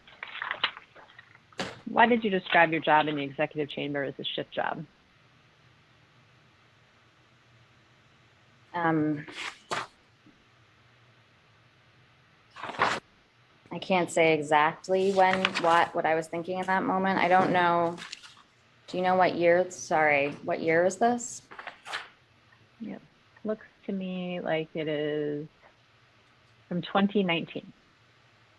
Yeah, so just for the record, there's no date on this document. Yeah, I apologize for that. They're the way these print out, but I can tell you from the metadata, this is from October 14th, 2019.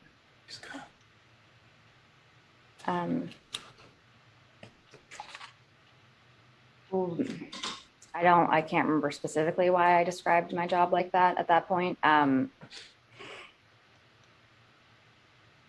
like that. Looking at this, it feels like there was a lot of other things going on.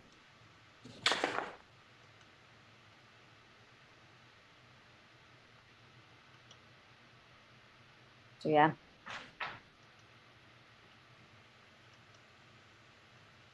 You can't remember anything about why you described your job in the executive chamber as a shit job. On this particular occasion, no. I looked like there's, again, a lot of things I was feeling that time. You don't remember what caused you on this particular day to say it was a shit job, right? No. Are there other occasions on which you described your job in the executive chamber as a shit job? In those specific terms, I don't know.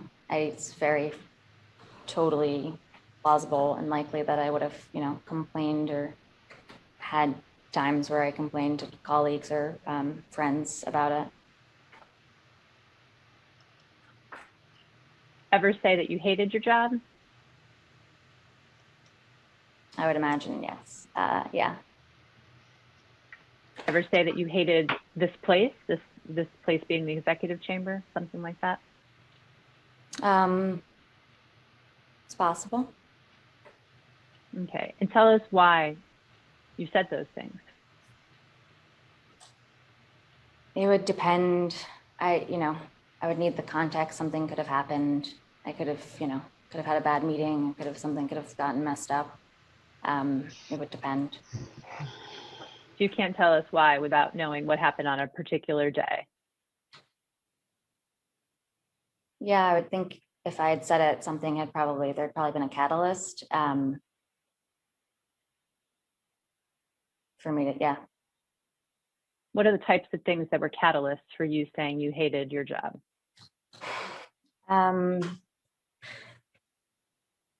I said, it could have made a mistake. It could have been a frustrating meeting. I could be tired and sick of being in Albany. I could have gotten, made a mistake and gotten yelled at. I could have, there's lots of,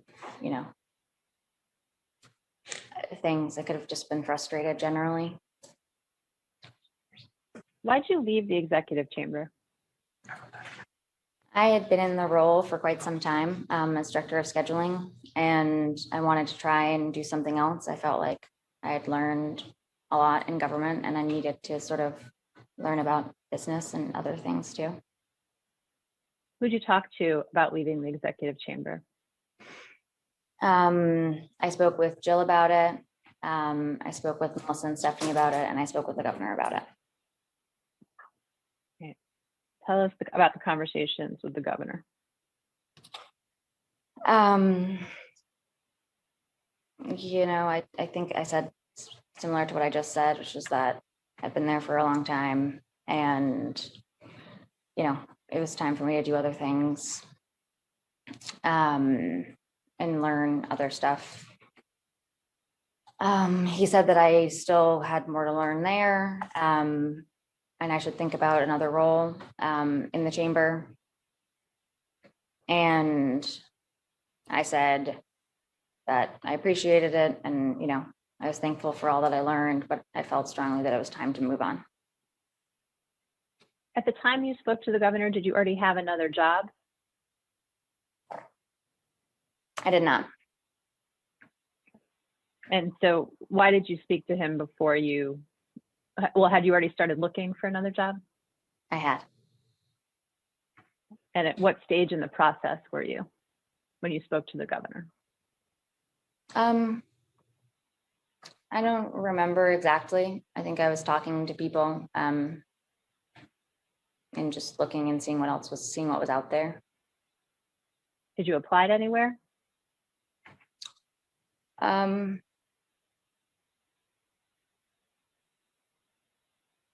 don't think so. No, I don't know that I really ever put in a formal application when I was looking for another job. I think I sort of talked to people or sent my resume around. How long after your conversation with the governor about leaving the executive chamber did you actually leave the executive chamber?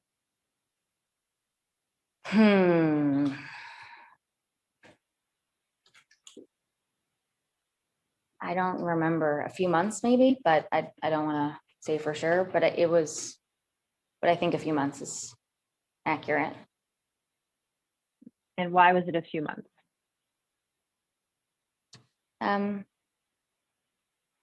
I needed to, find something else that I wanted to do and make sure that the people that worked for me were squared away.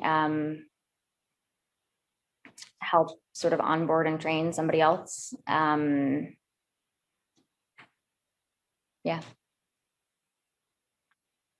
Tell us about your conversations with Ms. DeRosa about leaving the executive chamber. I had been talking to her about it for quite some time. So she knew. She was supportive. Trying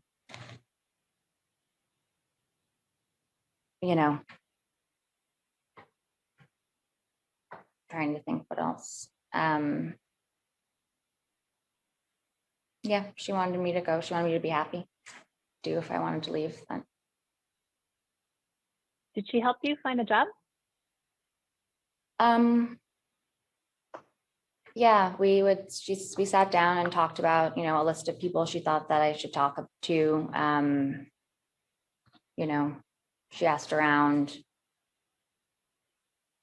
I wasn't exactly sure what I wanted to do next, so we talked about that a lot too. Yeah.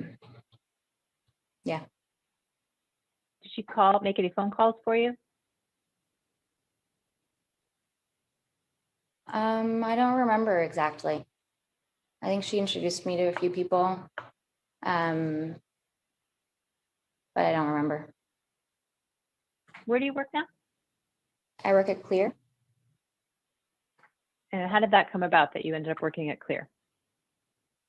I spoke, one of the people I was talking with as I was thinking about what to do next was who had started at Clear. And as we were talking about it sort of more generally, she mentioned to me that there was a chief of staff role there. You applied for that role? Yeah, so I met with, I had a Zoom interview with the CEO and then an in-person interview with her. Did anyone at the executive chamber serve as a reference for you in any way? I don't remember if I gave a reference, but if I did, it would have been Jill. What do you remember about your conversations with Jill about leaving the executive chamber? Just what I said before, which is that she was supportive and, you know, helped talk me through sort of different things that I might want to do, different people to talk to. Did she ever tell you she didn't want you to leave?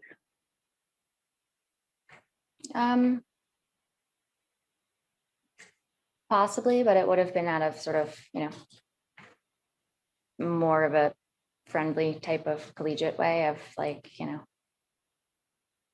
don't leave me. But I didn't ever take that to be serious. Do you have any knowledge about other people in the executive chamber being told they couldn't leave?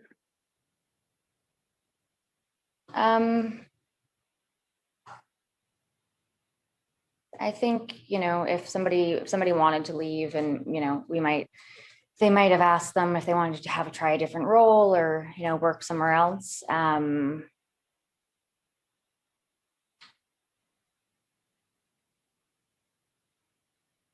Do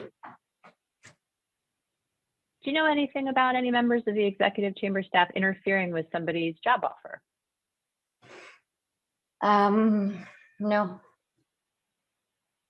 Don't know anything about any members of the executive chamber staff making phone calls to someone's prospective employer and telling them revoke the offer or something like that? No firsthand knowledge. I've heard, you know, stories and read it in the press.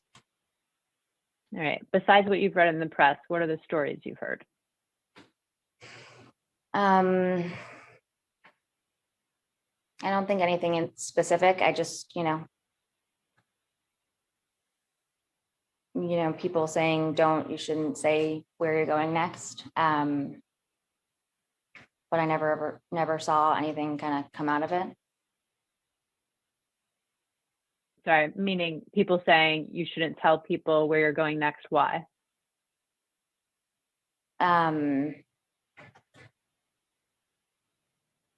Because they were worried that they would make a phone call, but again, I never saw it happen, so I can't really speak to it or heard of it happening, really.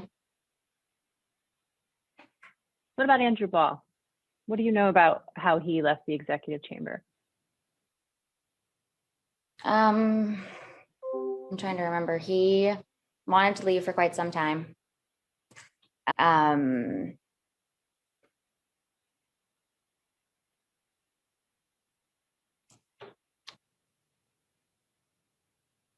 He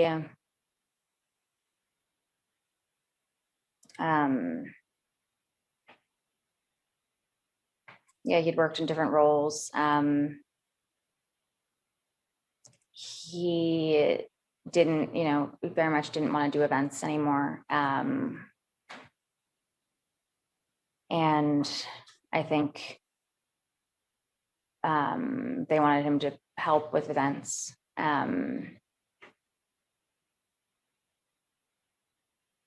And yeah.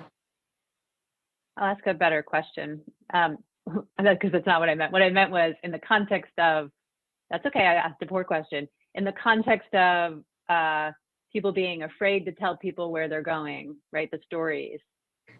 Did you hear anything about Andrew Ball, about his ability to leave the executive chamber or senior staff interfering in his job search? No. The stories that you told us that were rumors, were they about anyone specific? No, like I said, it wasn't really stories. That was a poor word choice. It was more sort of like the urban myth of like, don't say anything about where you're going to go. But I don't have a concrete example of. You don't know any of the actual facts that might underlie that urban myth. That's what you're saying? Yes. Okay. And you said you spoke to Stephanie Benton about leaving the executive chamber. Is that right? Yes. And tell us about those conversations. She asked me much the same questions the governor did, to see if there was something else that I'd want to do in the chamber. Another role. She said, she was happy for me, she of course wanted me to do what I wanted to do, but to think about what else I might want to do there. Did she help you in any way?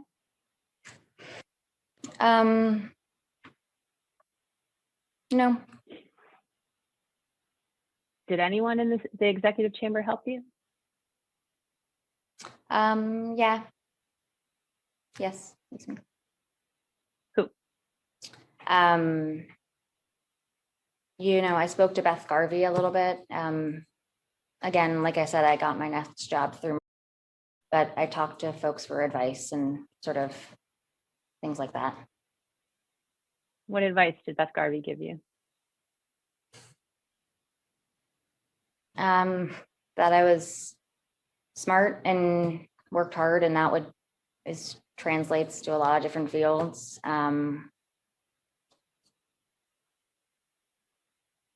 Yeah, I can't think of what else really, but. Let's talk about your interactions with Governor Andrew Cuomo. In your time at the chamber, well, let's start with, do you remember the first time you met him?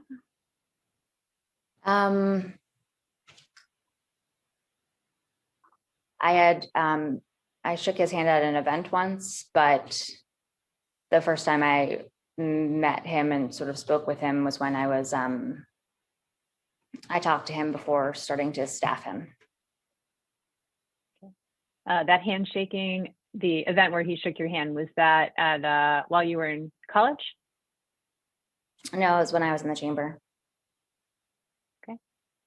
When you were in the chamber and your role as executive assistant to.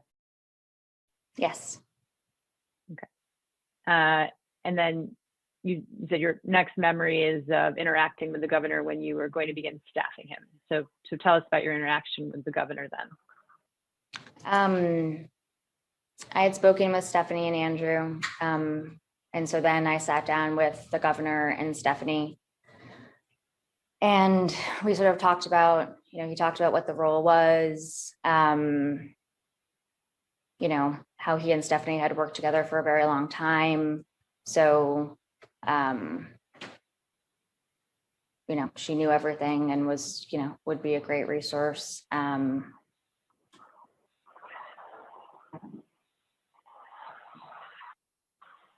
So what did the governor tell you about what the role was? It was much the same as what Stephanie had said, that it was sort of, phone calls and phone calls are important. They might seem small, but, minutia like that is important. Having a knowledge of the sort of the press and sort of what's happening in New York and the wider world was important.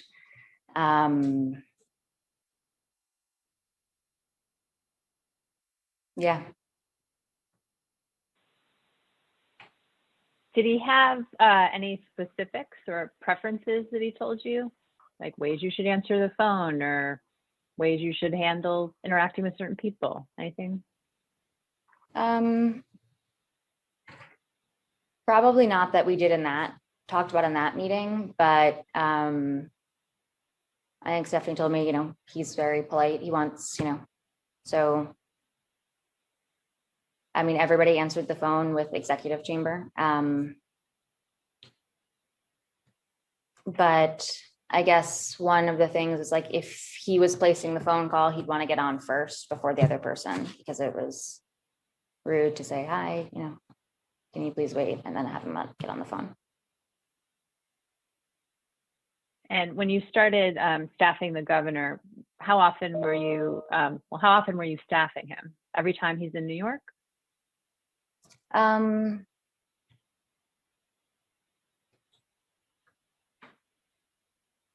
No, not in the beginning, I don't think.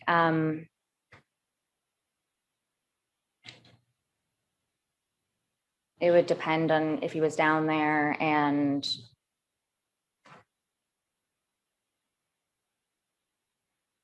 yeah, it would depend. So in the beginning, not as frequently. When did it become more frequent?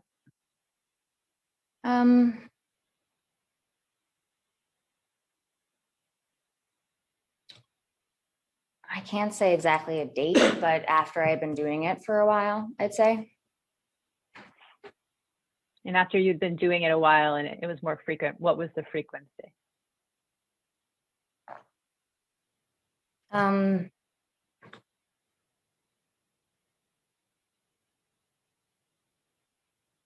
Would depend on the sort of, it depended, but I'd say maybe a few times a week. When you became director of scheduling, did you stop staffing the governor? I think so for the most part, but I would still sometimes have to, step in if Stephanie couldn't be down there or not, if there's another occasion. So when you were, sure. So when you were staffing the governor and you sat at the cubicle outside Ms. Benton's office, could you see people walking in and out of the governor's office? Yes. Mm-hmm. Any occasions on which you saw someone coming out of his office looking upset?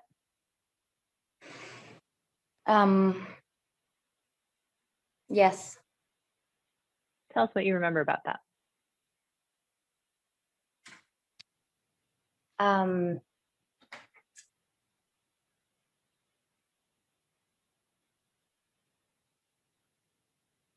Trying to think of a specific example.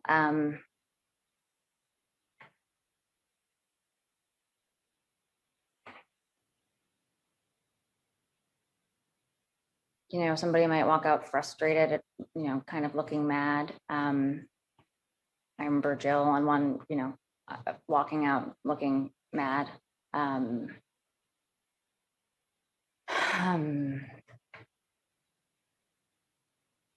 Yeah, it's hard to remember like specifics exactly, but yeah. Is it such a common occurrence that you can't remember any specifics? No, I wouldn't say, I think it's just is a blur of many years kind of all mixing together. And so you can't remember any other occasions other than the one you just described with Jill, where you saw someone leave the governor's office. I'm sure that there are.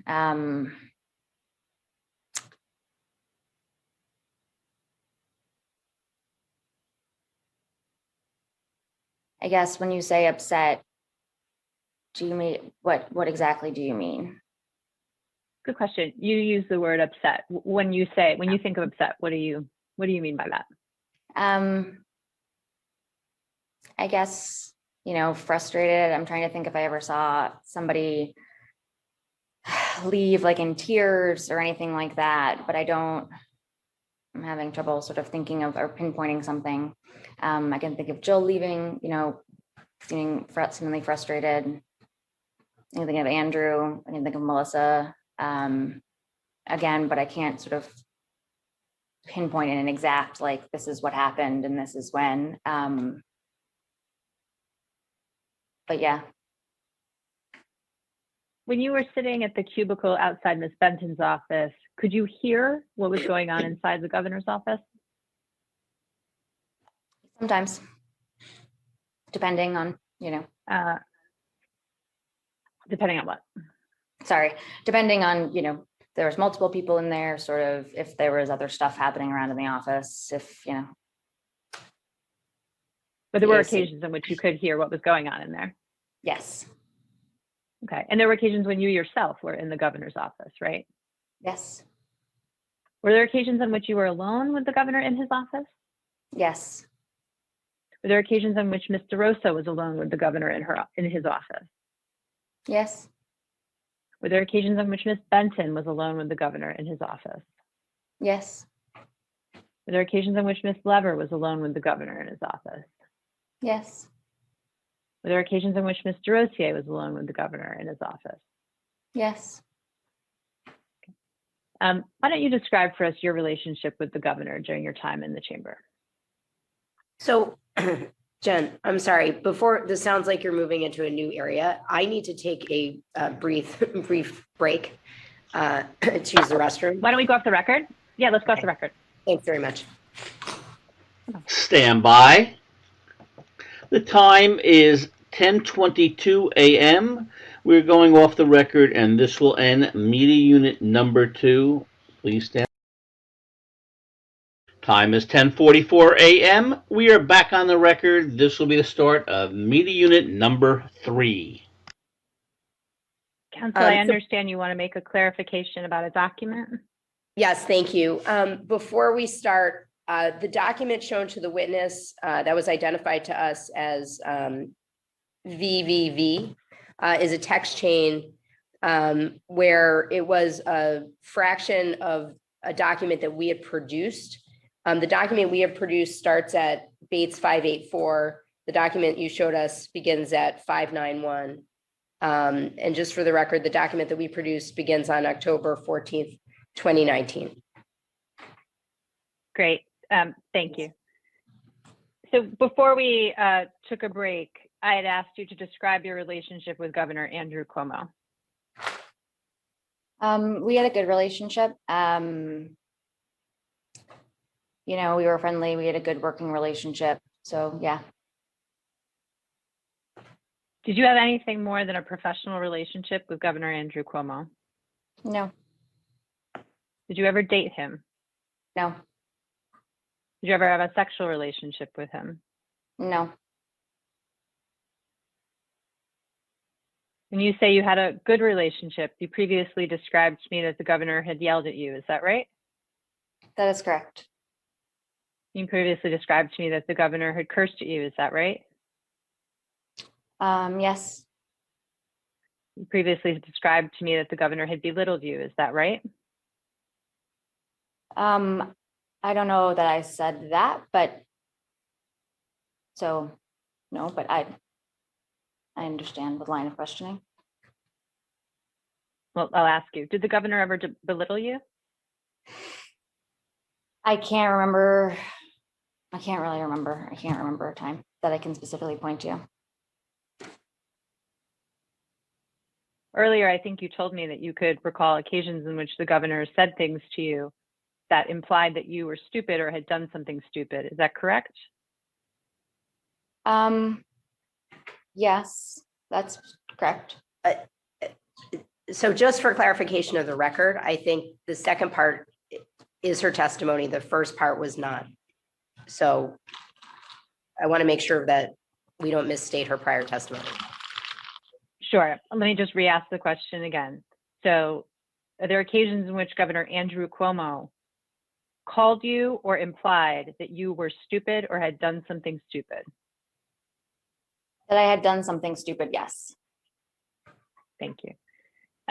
You told us that you interacted at some stage of your time in the executive chamber frequently with the governor. Is that right? Yes. Did you ever hear the governor threaten anyone? How do you mean? Do you understand what the word threaten means? I do. Yes. Okay. What do you understand that word to mean? To say there would be, a payback of sorts, I guess. Either physical or otherwise. Okay. Taking that definition, did you ever hear the governor threaten anyone? Not that I can remember. You never heard or overheard the governor say to anyone that he would give some form of payback if they didn't do something he wanted them to do? Not that I can remember specifically. Generally?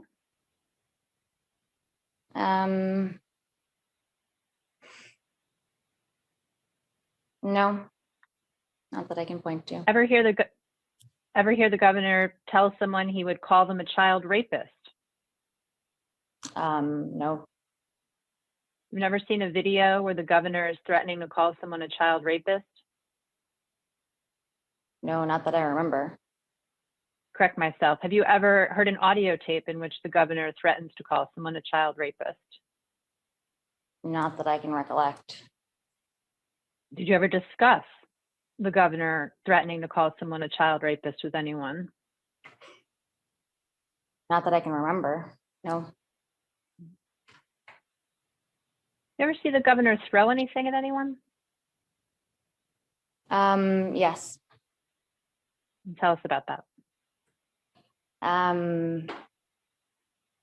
I've seen him crumple up a piece of paper and throw it. And I've seen him toss a pen. And who did he throw the paper at? The paper was at Jill. Yeah, Jill. What else do you remember about that?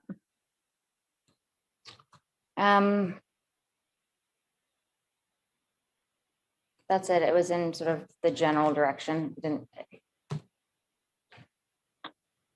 But yeah. Did Jill say anything?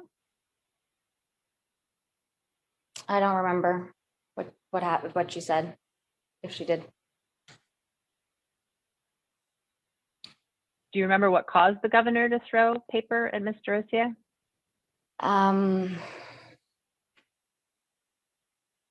No. You said there was a pen? The governor threw a pen at someone?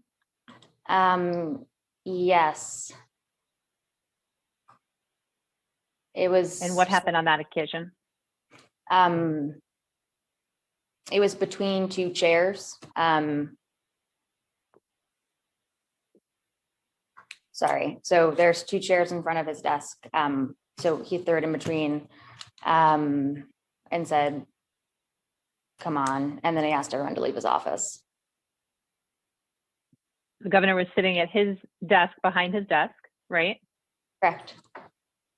Who was sitting in the two chairs? I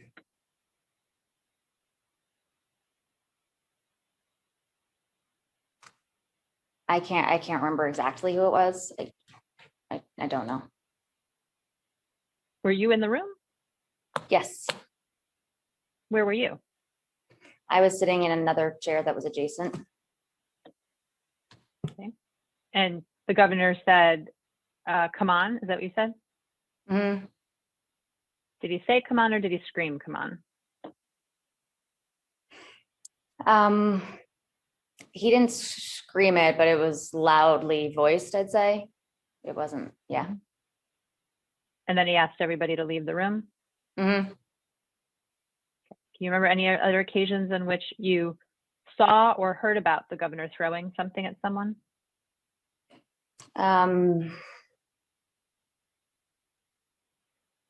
No. Has the governor ever touched you? Yes. And tell us about how the governor has touched you. On multiple different occasions over, 8 years.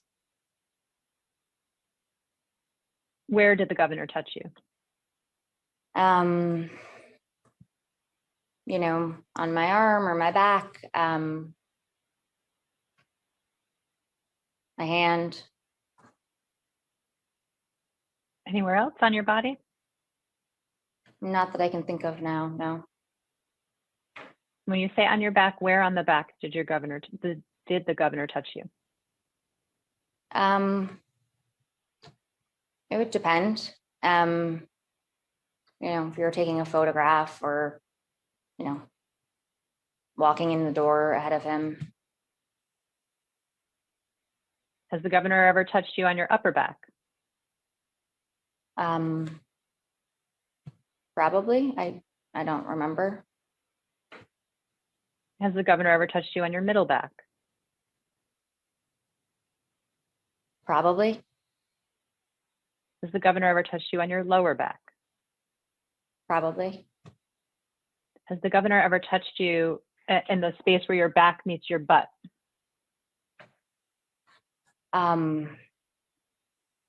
Maybe, yes. I guess I think of that as sort of lower back, but Did the governor ever touch your butt? no, not that I can remember. And wouldn't you remember if the governor touched your butt? Probably.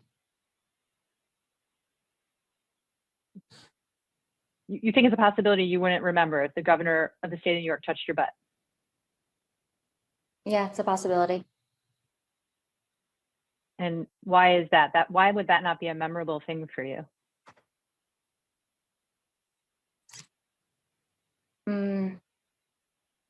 I don't know. It's 8 years. I can't. It was a long time, but I can't. I can say now that I can't think of a time. I can't remember a time when that happened. Just for clarity, I think there's a disconnect on the questioner and the answerer, because I think you're asking a different question, Ms. Kennedy Park, than Ms. Walsh is answering. I think Ms. Walsh is trying to communicate. She does not remember specific incidents. And you're That's asking a correct. different question.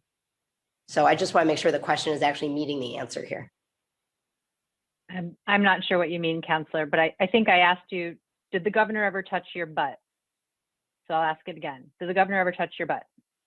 No, not that I can remember. Okay. And I think I asked you, and I'll ask again. Would you remember if the governor touched your butt? Yeah, I assume that I would. Do you think it would be appropriate if the governor touched your butt? No.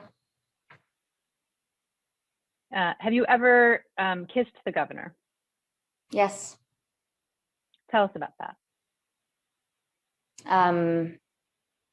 We've kissed several times over the years. And when you kissed the governor, where were his lips and where were your lips? Usually it would be on the cheek, occasionally a few times on the mouth. How many times did you and the governor kiss on the mouth? I can't remember exactly.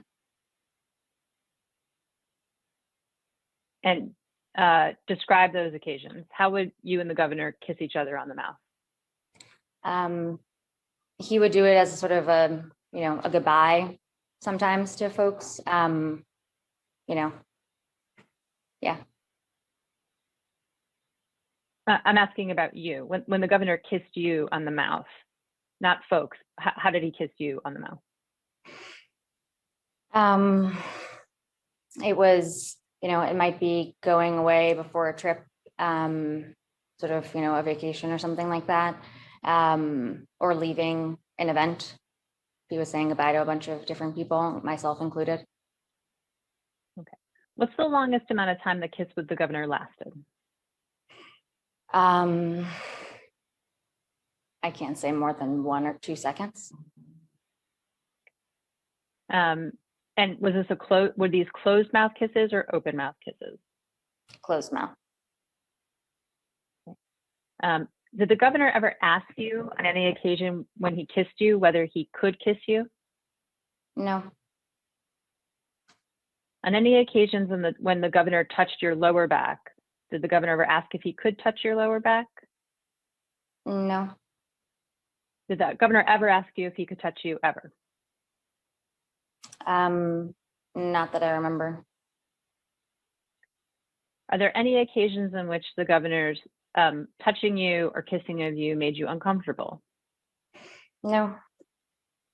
Okay. So you were comfortable with the governor kissing you on the lips? Yeah. Yes. Sorry, I didn't hear that. Yes. I think you said yes. Yes. Yes. Sorry. Yes. There you go. Did the governor kiss other members of the executive chamber staff on the lips? Yes. Who else? Um,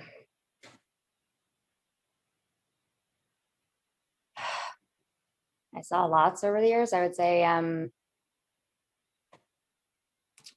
you know, it might be Stephanie or Melissa. I remember. Yeah, I can't remember exactly all or who. For any of those individuals that you just listed that you saw the governor kiss on the lips, did it last more than 2 seconds? Not that I remember. Did anyone ever, of those individuals ever express to you that they were uncomfortable with the governor kissing them on the lips? No. Has anyone else in the executive chamber staff, putting aside your boyfriend, kissed you on the lips? No.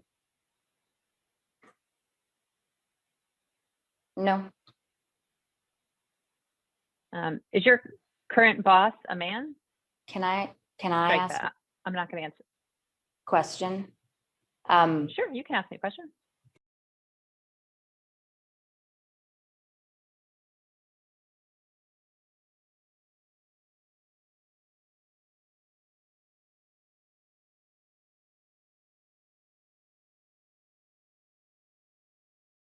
Has anyone else in the executive chamber kissed you on the lips? No. Okay. Did you think it was appropriate for your boss to kiss you on the lips? I didn't really think about it.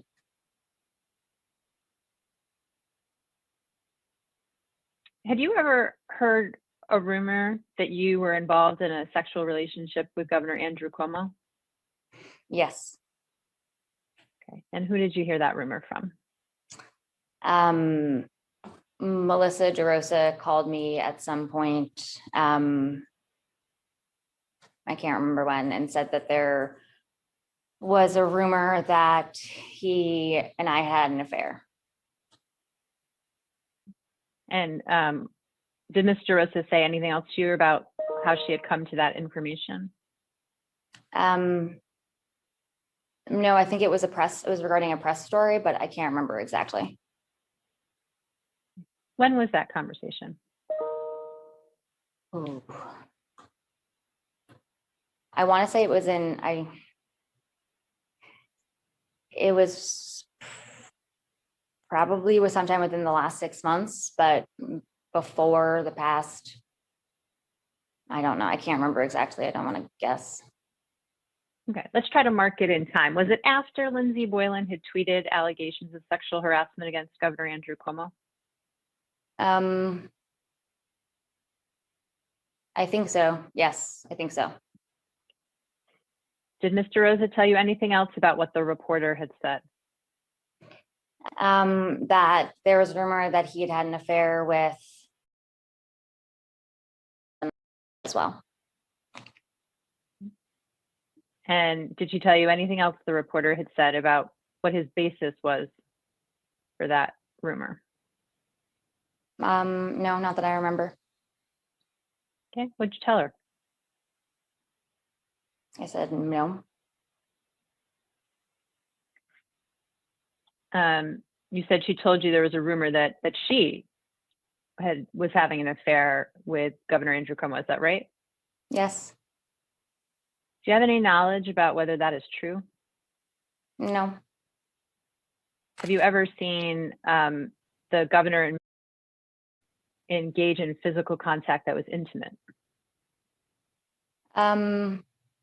No, other than like a hug or, something like that. By intimate, I Anything assume more than even sexual, sort of. No, Yes. Okay. Have you ever seen the governor engage in intimate contact with? no, Did he say anything to you about the rumors about herself? no. How long did the conversation last? I can't remember exactly. Did you tell anyone else about the conversation? I probably told, but I can't remember. It's possible. When you say, you mean? I do. Tell anyone else? Other than my lawyers, not that I can remember. Okay. Whenever I ask a question, I don't want to know what you told your lawyers. Okay. Thank you. We'll Sorry. save some arguing. Yeah, I'm just sitting here quietly. So I think you've told me the governor has hugged you. He's touched your arm. Where on your arm did he touch you?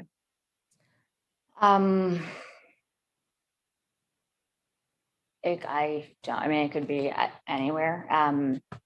I'm thinking most specifically of sort of like if he's in the plane and you would reach over to sort of get your attention, taking a photograph. Have you taken photographs with the governor? I have. Did you ever take a photograph where you were sitting on the governor's lap? No, not that I remember. Have you ever sat on the governor's lap? No, not that I remember. Did you ever tell anybody that you had sat on the governor's lap? No, not that I remember. Did you ever tell anybody you had been pulled onto the governor's lap? Not that I remember. Did you ever get yelled at by Ms. DeRosa for having physical contact with the governor? No, Did Ms. DeRosa ever speak to you about your relationship with the governor? no, besides, professional, etc.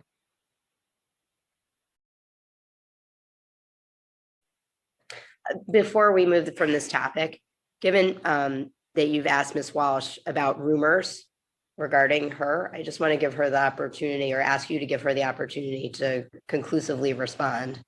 I think she did before. I'm not. Yeah, I'm not moving on yet. So.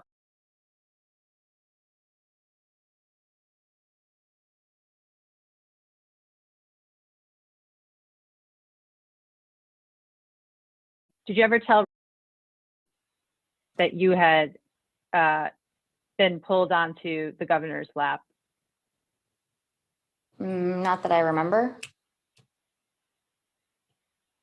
Have you ever been drunk around the governor? I have been drinking before on the governor, yes. Have you ever been drunk so much around the governor that you don't remember everything that occurred? I can remember one instance where I had more than I might have normally. Mm-hmm. And where were you when that instance happened? It was at a Super Bowl or a football event in New York City. And where was that Super Bowl event? Dorian's. Dorian's is a bar, restaurant? Yeah. And how many people were there?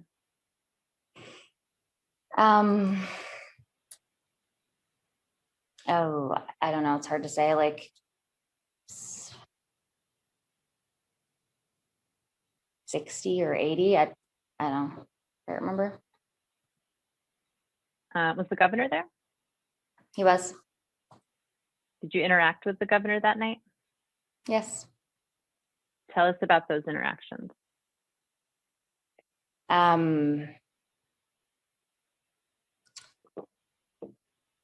He walked in. I think I spoke with him with Danny for a bit.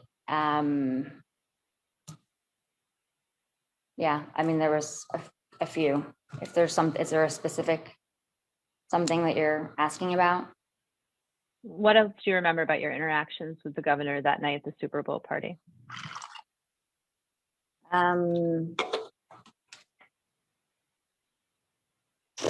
We were talking with, his brother was there.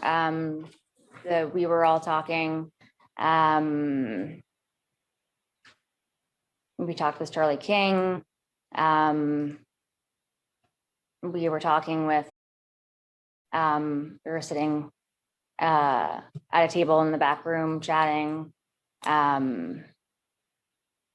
with a few other folks. I'm forgetting who exactly. So you and the governor and a few other folks were sitting at a back table together? I think there were, yeah, I forgot. Where were you sitting in relation to the governor? I was sitting next to him. What physical contact did you have with him that night? I'm sure that that I specifically remember. I'm sure that we had said hello, but I remember sitting next to him at the table in the back of Dorian's. Did you have any other, when you were sitting next to him, were you physically touching him? I think so. In what way? I think our bodies were like pressed against each other because we were sitting next to one another. It was a booth. And when you say pressed against each other, you mean your side was pressed against his side? Yes.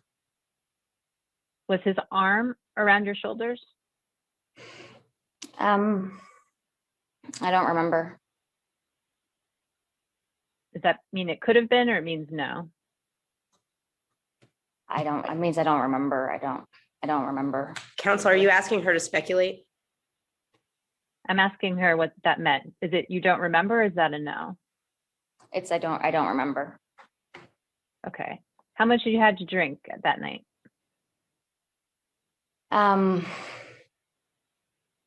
Like I had said before, it was more than I might have. It was my first, I had just come back after being out for a while. After I wasn't necessarily making the best of decisions. So it was maybe a few glasses of wine. Sorry, I couldn't hear you. A few glasses of wine. I don't know exactly how many. Okay. Do you have gaps in your memory from that night? It was a while ago, so I don't know. I mean, I don't remember all of it exactly, but. When you woke up the next morning, did you have gaps in your memory about that night?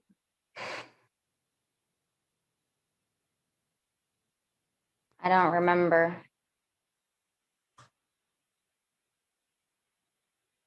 Any other physical contact you remember that night with the governor? No,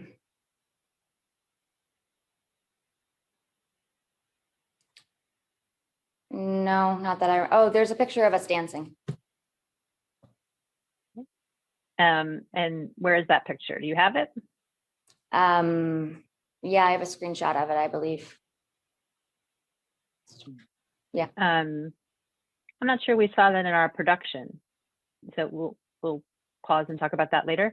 But where are his hands on your body when you're dancing? One's on my hand and one's on my back. Do you remember taking that photograph? Not specifically. On that occasion, was Melissa DeRosa there? Yes. Was any of Governor Cuomo's family there? Yes. Did anyone talk to you after that event about what had happened that night between you and the governor? No.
In that discussion with Ms. DeRosa, was there any mention of the governor?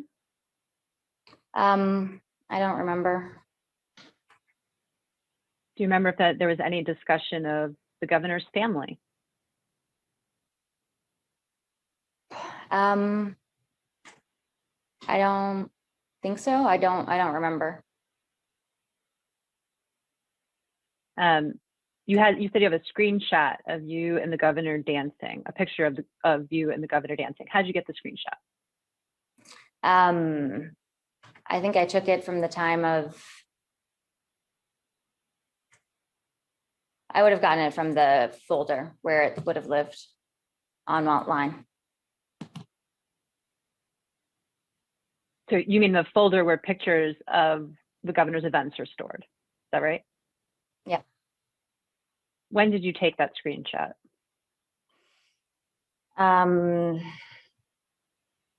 I took one around, I'm sure, well, I won't say that because I don't know for sure, but I'm sure I had one around the time of the event. And I know that I tried to dig it up again recently when somebody was, when Josh Dossie, I believe, had called me, I don't know if it was Josh, but about a story. So on the first occasion, when you took a screenshot of the photo, why'd you do that? I apologize. I don't know that I took a screenshot, truthfully. But it's possible I would have yeah, I don't want to say because I don't know for sure, but yeah. So you don't remember whether you did or didn't shortly after the occasion or any time before the reporter called you, download this picture or take a screenshot of it? No, I don't remember. Okay. But you did take a screenshot of it after a reporter called you. Is that right? Yes. And you were able to still access that photo on the governor's event photo website. Is that right? No, now I don't remember. I might have found it in in like a history of a message, because I don't think I had access. I wouldn't have the link or the or maybe somebody sent it to me. I don't remember exactly how I got it the next time. Okay. The next time. So you remember there being more than one occasion when you got the photo? I would imagine that after the event happened, and again, I don't want to say for sure because I don't exactly remember, but I imagine I would have had a copy of it. And by next time, I meant when I was talking to the reporter about it.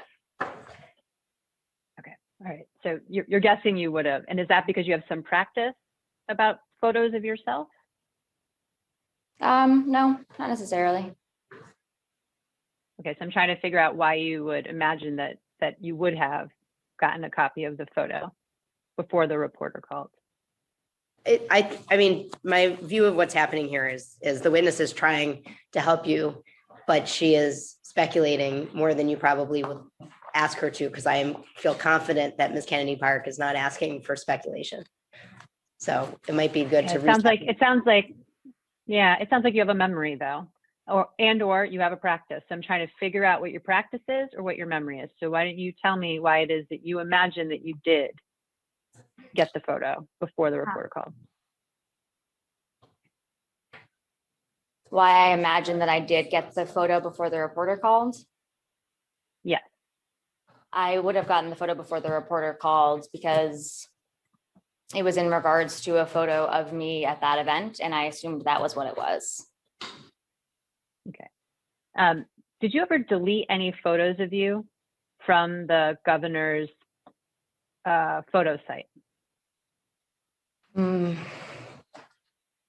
Not that I remember.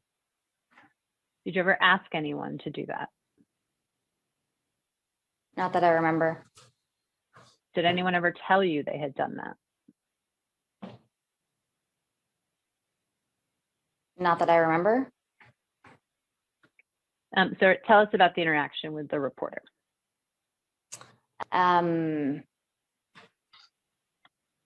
He said that there was a picture of me sitting on the governor's lap. I said I didn't remember doing that, and that, you know, the picture that he was thinking of is likely his picture of me dancing. Yeah.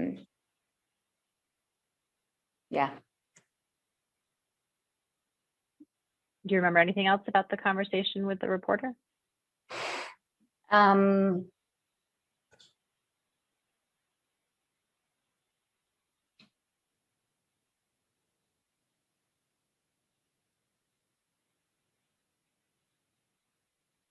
No, not really. What'd you do after that?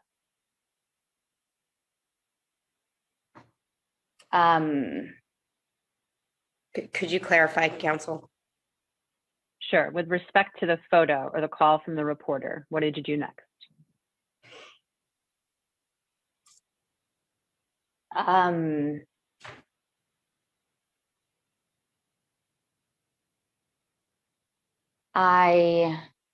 What did I do after I talked to Josh? I can't say exactly what I did after. Yeah. Did you talk to anybody else about it? It's possible that I would have talked to Danny about it. I bet that would have been it.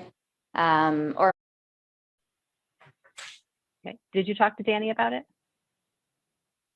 I know I talked to Danny about about talking to Josh. I just don't know if what I did next was call Danny or not. Okay. So at any time after you talked to Josh, did you talk to Danny about the photograph of you and what the reporter told you about a photograph of you and the governor? Yes. Okay. Tell us about that communication.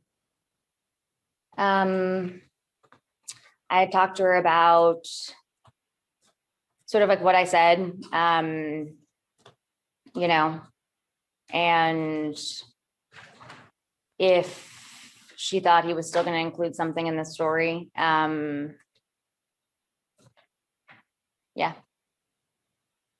What did Danny say to you?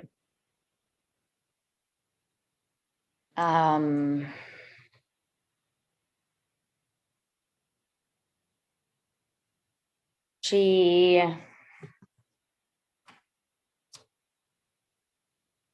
I think she said that I did a good job. I mean, I can't remember exactly, but and you know, I think that he would have to come back and say something if he was going to put it in, if he was going to name me in a story. Did you talk to her about whether there could be a photo of you on the governor's lap? Not that I remember. I could have, but I don't remember. Did she say anything about whether she had knowledge about a photo of you on the governor's lap or an occasion on which you sat on the governor's lap? No, I don't think so.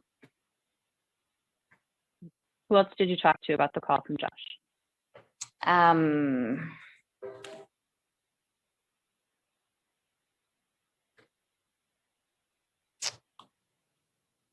I don't remember exactly. I think I likely would have talked to maybe Peter or Peter Jamian or Rich as a party. I could have, I mean, yeah, I don't remember exactly who. So yeah, I know that I talked to Danny. I know I talked to him about it.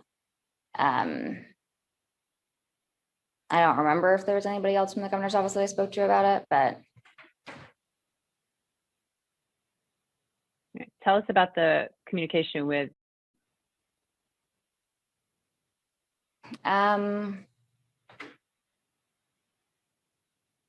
it was the same. I sort of called her and said, this is what I said. And she said, and again, to the best of my recollection, that it was, sort of the same thing of Danny, which is that, he would have to likely come back and tell you if he was going to, include your name in a story. In that conversation, did either you or she talk about whether there could be or was a photo of you sitting on the governor's lap? I don't remember.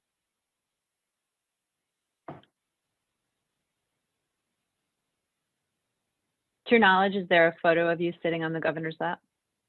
No. Have you ever seen one? No. Other than this reporter, has anybody ever told you that they've seen one? No.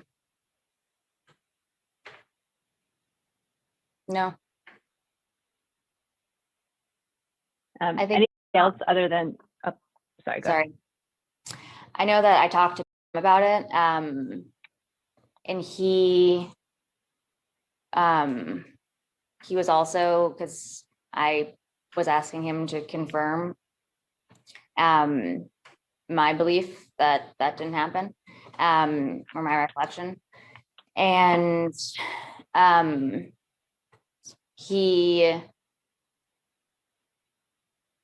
said he didn't know, and then he called to ask because he didn't know, but to ask him if he ever saw one. Used to work in the governor's office. He would have been the person that would have dealt with the photo link. But yeah. And to your knowledge, what was his last name? That's correct. I got that right. Okay. What did he say? He told no.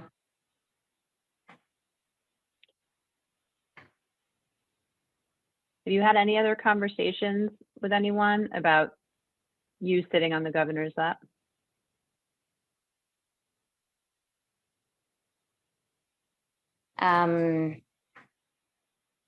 Other than the people we've mentioned, I don't think so. Did you ever talk to Andrew Ball about this?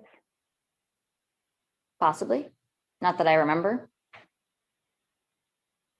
You ever talk to Nick about this? Maybe. Again, I don't remember, but. You don't remember any conversations with either Nathan or Andrew Ball about that Super Bowl party? No, not specifically, no. And generally? Sorry, no.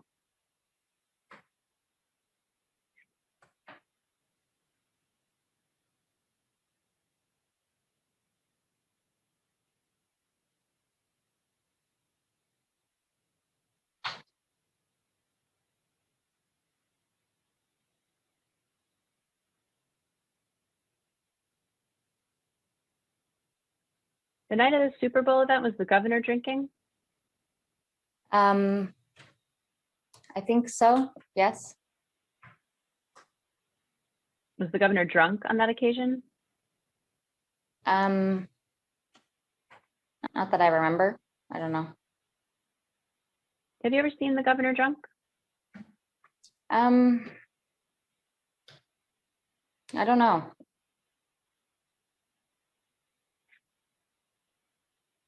Can you remember any other social events that you attended where the governor was present?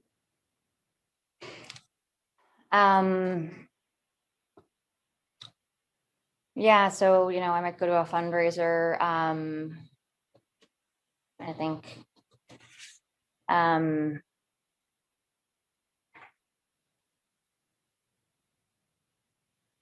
I guess social event, meaning sort of outside of work. Well, I guess either. Let's start with, have you ever been at any social events with the governor at the mansion? Yes. How many occasions? I don't know exactly. I'd say several over the years. Okay, and what kind of social events are at the governor's mansion? You would have, staff over for, you might have people over for dinner, or do a working dinner. It might be to celebrate the end of something, or to, it's a bevy of different, reasons that you would have folks over. What's the smallest number of people you've been at for a social occasion at the governor's mansion?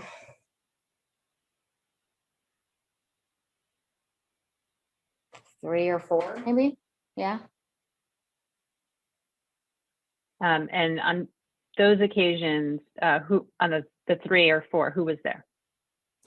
Oh, sorry. I was saying 3 or 4 to the smallest number of people. Sorry. Yeah. Who are the people? Yeah. So Melissa, Steph, it might be, it depended, but it could have been, Danny or Jill, Robert, Alfonso, some grouping of that nature. As the 4th person. Yeah, it depended. So it's sort of any combo of those people in a group of 3 or 4. Is that right? Yes, we have teams out. Just hit defer. Oh, sorry. That's okay. That seems obvious now. Okay, sorry. That's okay. So on the occasions when you've been at the governor's mansion, have you ever been alone with the governor?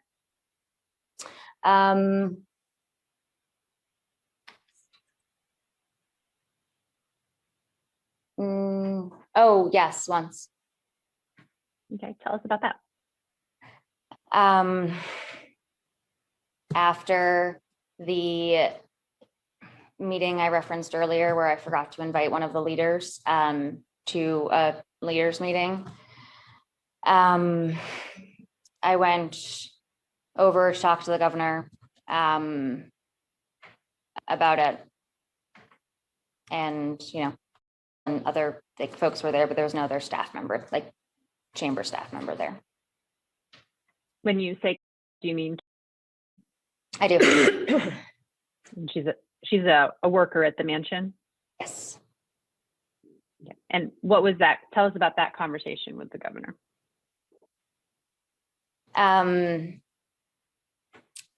He asked me, asked me how I was. I said I wasn't great. I sort of explained how we got to the place of not inviting that particular leader.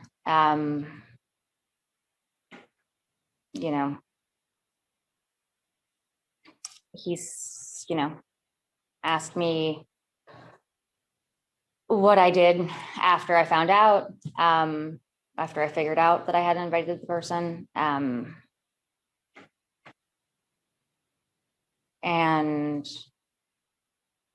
I remember asking if I had, ruined all of intergovernmental affairs at some point. But yeah. Do you remember anything else about that conversation?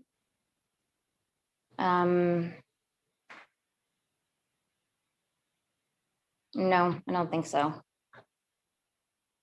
How long did it last?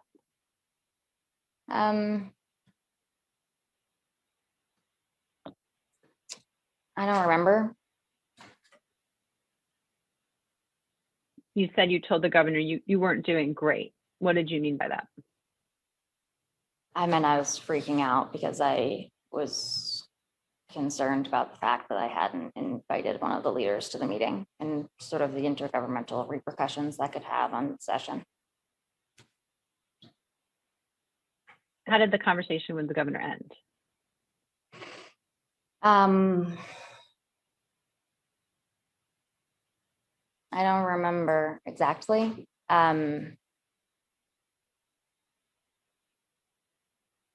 Yeah. Did the governor raise his voice to you in this conversation? No. Are there any other occasions you can remember where you were alone with the governor at the executive mansion?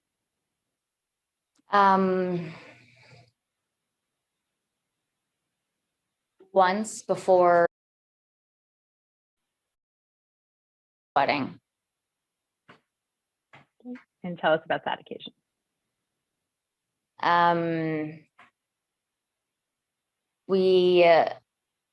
He gave me some typed up notes for the, he was officiating, I think. Yeah. He gave me some typed up notes about what he wanted to say.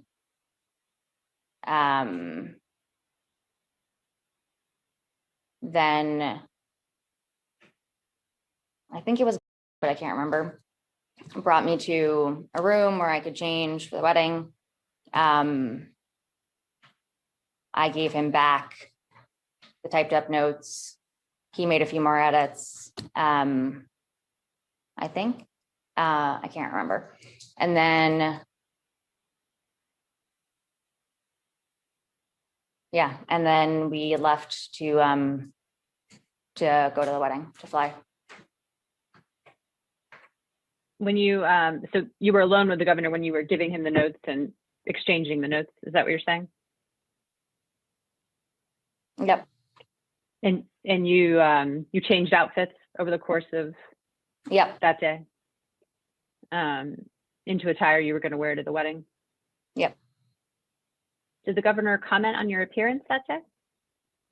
I think he said I looked nice. Yeah, I think he said I looked nice when I came downstairs.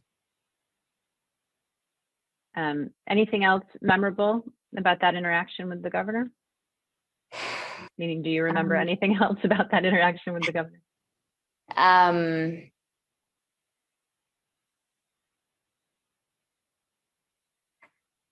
No, not that I can remember. Were there any other occasions on which the governor commented on your appearance?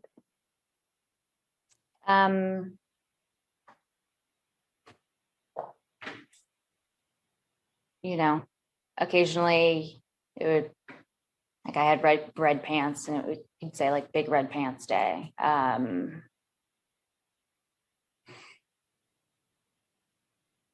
But you know, he might, I'm trying to think of another time that I can point to.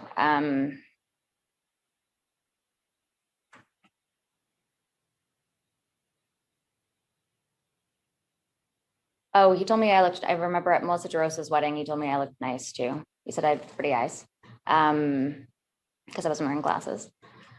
And yeah, so he might have said something, but nothing else really sticks out in my mind. Did either of those comments make you uncomfortable? No. Going back to the mansion events, did you ever go to events that were at the pool at the mansion? Yes. Okay. How many occasions have you been at an event that was hosted at the pool? I'm sorry, when I was referring to earlier to mansion events, I meant sort of I kind of grouped them together, thinking of both the mansion and the pool as the same type thing, but several. Have you ever gone swimming in the pool? I have. Okay, and how many times have you gone swimming in the pool? Twice. Okay, and on both of those occasions, were you in a swimsuit? No. Okay, on one of those occasions, were you in a swimsuit? No. Okay, so tell us about both times. I was fully clothed, but we went in, it was Stephanie, Andrew, and myself. went in once. Although I don't remember if Andrew actually went in. I think he did, but sorry, not the point. There was a slide that we had never used, and I don't know, I can't remember where the governor was, but we all went and jumped in the pool and used the slide. The second occasion was I can't remember what, it was some sort of celebration type party.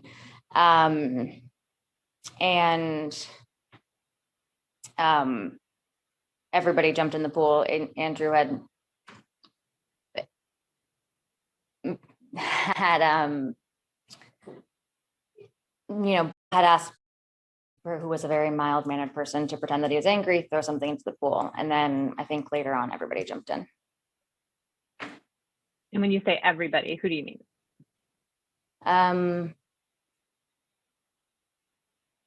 Me, Stephanie, Andrew, I can't remember exactly who, but a fair chunk. And you said you were fully dressed on both occasions? Yes. Was there ever an occasion when you were at the executive mansion and you were not fully dressed, other than when you were changing out of your outfit to put on your wedding attire? No. Did you ever tell anyone that there was an occasion on which you were not fully dressed at the executive mansion? No, not that I remember. Okay. On the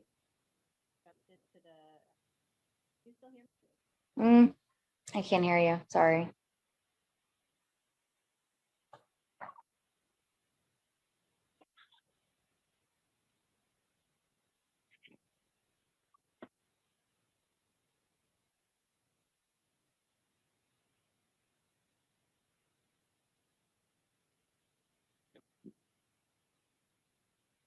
Let's go off the record while I just fix my audio problem. Stand, Yeah, Wait. could we, stand by. Time is 11:40 a.m. We're going off the record. This will end media unit number 3.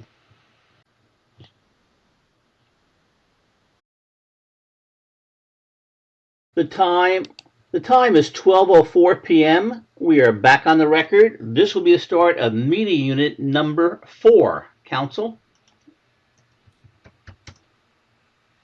this is Ms. Council, I Dunn. understand you. Sorry, Jen, go ahead. No, go ahead. Okay, I just want to put a couple of things on the record before we start. One is with regard to a screenshot that was discussed in the earlier session. This is in the production that we provided. It's Bates 1241 to 1244 is the complete document. So I wanted to make sure there wasn't any confusion there. The second thing, I do think that there have been, in particular in the last set of questions, questions that either did ask or were interpreted by the witness to ask for her to speculate, which led to some amount of speculation. And so I want to make sure that the witness understands that counsel is not asking her to speculate and wants her firsthand knowledge. And if she doesn't remember, she doesn't remember, just so we can have a clear record going forward. And then the last thing that I wanted to mention is that counsel had asked the witness about rumors that I think had come from a reporter that she and others had had a relationship with the governor. The way that I heard it, and obviously we don't have the transcript, but she was never asked directly whether those rumors were true or false. And so I wanted to give her the opportunity and, or at least ask Ms. Kennedy Park if she wanted to give the witness the opportunity to say conclusively whether the rumors are true or false. Thank you, counsel. Appreciate you flagging the screenshot. We identified it over the course of the break. So we might come back to that in a few minutes. And I'll remind the witness, if you don't understand my question, then you should tell me you don't understand my question. And then as to the issue about the rumor, Ms. Walsh, I believe I've asked you multiple times if you've ever sat on the governor's lap, and you told me no. Is that correct? Yes. Do you have anything else you'd like to add about the rumor that you heard from Josh? No.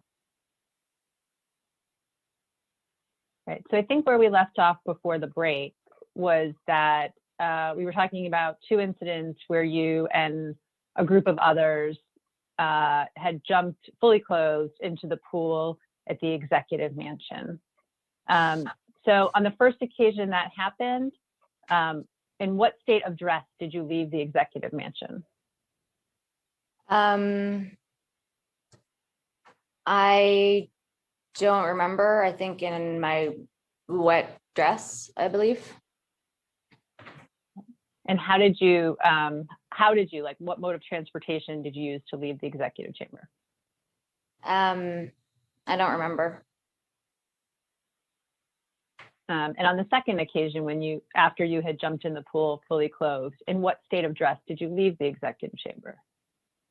In my wet clothes and with a towel. And what mode of transportation did you use to leave the executive chamber on that occasion?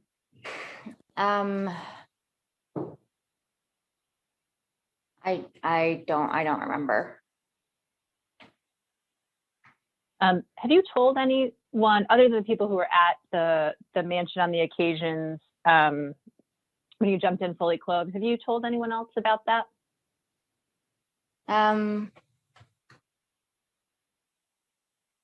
Not that I remember. On any of those, either of those occasions, there's those two occasions, were you drinking? I remember on the second one in the larger party. Yes, I don't remember about the earlier one. Okay. On the second occasion, were you intoxicated? I don't remember how much. I don't remember. Do you remember how much you drank that night? No. Who were you dating at the time? Oh, on the second one was Okay. Did you tell me about falling in the pool? Or sorry, jumping in the pool, I should say. I don't know. Do you remember any conversations with me about coming out of the executive mansion in wet clothes? I think I asked him to pick me up from the Hilton. Okay, so tell us about that.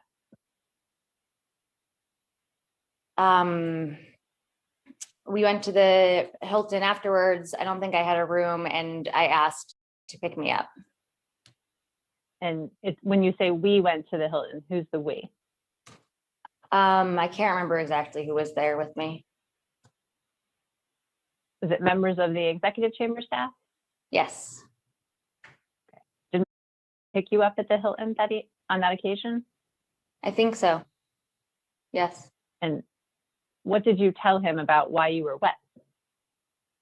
I must have told him that I jumped into the pool. Do you remember telling him that?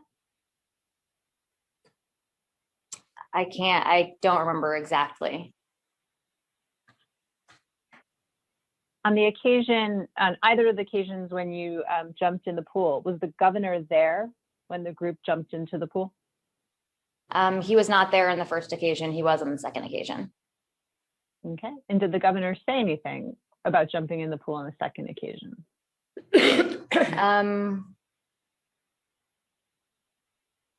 Not that I remember.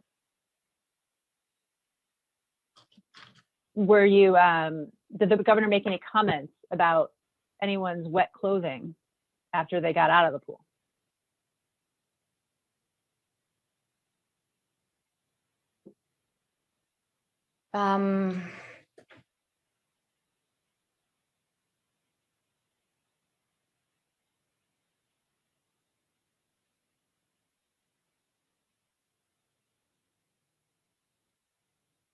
Not that I remember.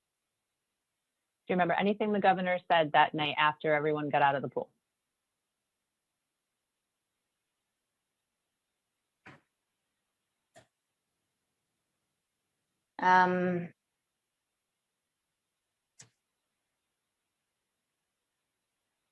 No, I can't remember.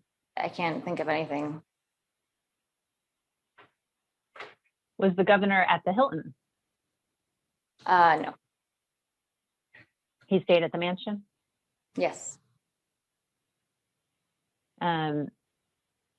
Any other occasions when you were in the pool at the executive mansion, other than the two we've talked about? No, You ever slept at the executive mansion? I have not. I want to talk about the next set of questions. I'm going to ask you whether you have heard or heard about certain conduct on the part of the governor. Do you understand? Heard or heard about? Okay. I recognize, counsel, it's a compound question. I'm just trying to be efficient. So have you heard or heard about the governor commenting on someone else's appearance?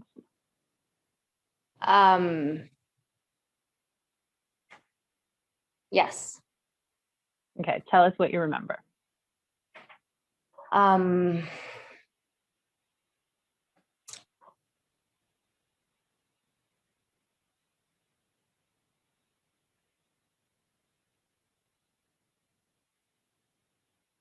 So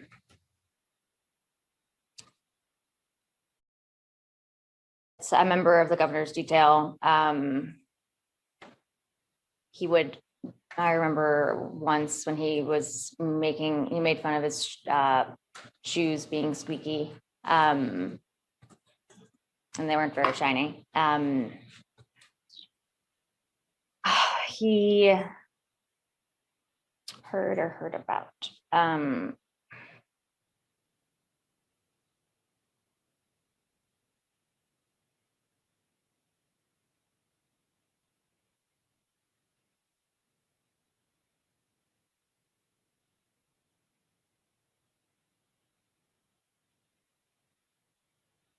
Sometimes if he couldn't remember somebody's name, he might describe what they look like. I'm trying to think of an example though.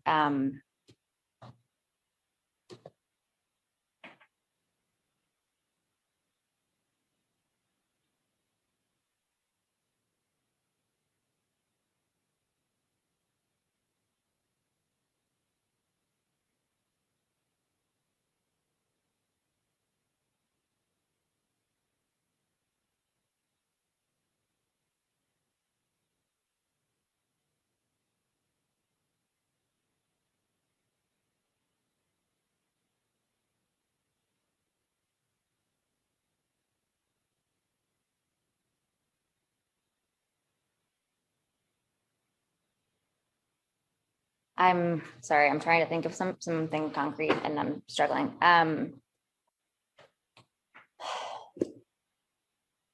Let's maybe try to get more specific to help you out. You ever hear the governor comment on somebody's body parts?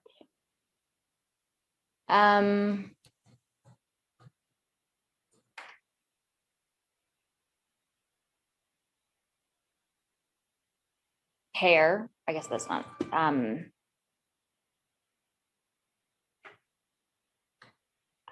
Yes.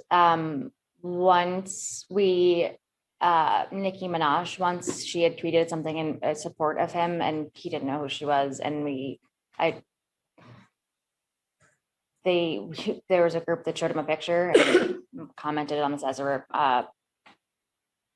rear end, I guess. I'm trying to think.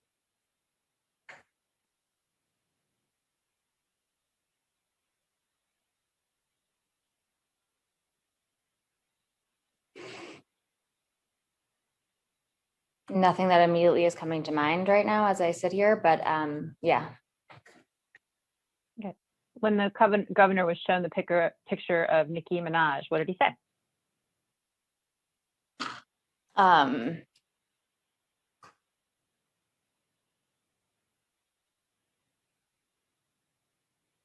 I can't remember his exact words, but it was something, it was like, whoa, something about the size of how large her rear end was.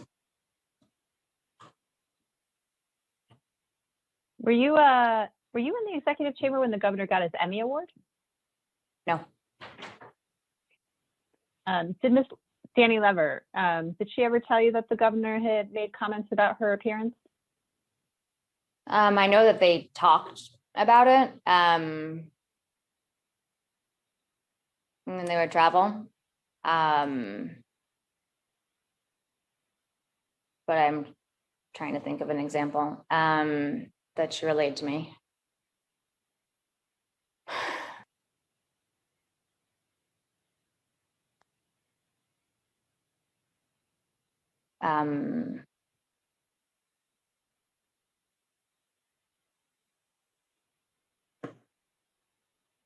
I can't think of anything right now, but yes, I know that they talked about that stuff.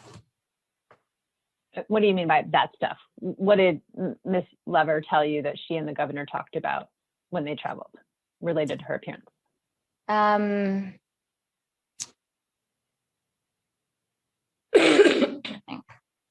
She would, she would say how they both talked about how like not eating bread, as far as if there was like a sandwich or something on the plane. Yeah. So as far as, Meaning sorry, they talked like, about a the diet, food diet. choices. Yeah, exactly. But as diet goes, which is, you know, related to appearance, I guess, physical appearance. So, I mean, Did you ever hear? Yep, go ahead. Did you ever hear about the governor commenting on Miss Lever's weight? No, but that's what I mean as far as, you know, talking about the food choices, sort of like, I think that she was probably, again, I wasn't there, so it's hard for me to know, but I did hear about her telling him about, you know, I think it was when she was like keto or having a diet and was like not eating the bread. Have you ever heard the governor comment on a woman's legs?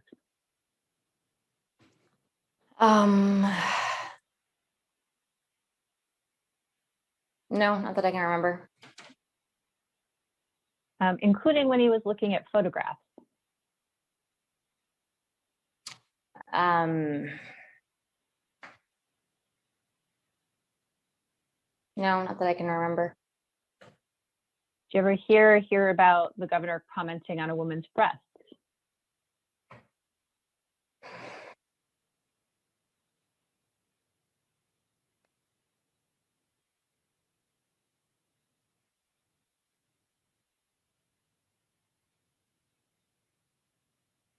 No, I don't think so. I think it might have been, if that might have also come up with Nicki Minaj, but I can't say for sure. It might have. But other than that, no, nothing I can think of. Including when he was looking at photographs other than of Nicki Minaj? Apart from that, nothing that I can think of right now. Did you ever hear the governor make comments about women in photographs? I mean, in what way? Like, sort of like what photograph? Good question. About their appearance. And looking at photographs that were taken of women at events, and he commented on their appearance.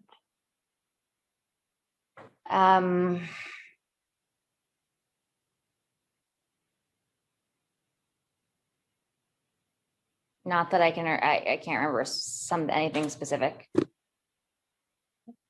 Did you ever hear about the governor making comments that had a sexual content to them?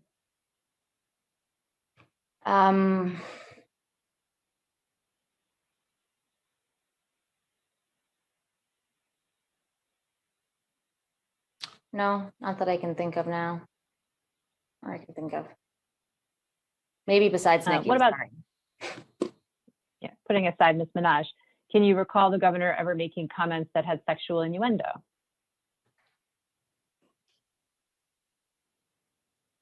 I don't think so. Did you ever, the governor ever ask you about your personal life? Yes. What did he ask you? Lots of things. I mean, yeah, we talked about boyfriends, my apartment, you know, moving, family. Did he ever ask you a personal question that made you uncomfortable? No, I don't think so. Did he ever ask you a personal question you thought was not appropriate? No, not that I recall. Governor ever made a joke around you thought was offensive?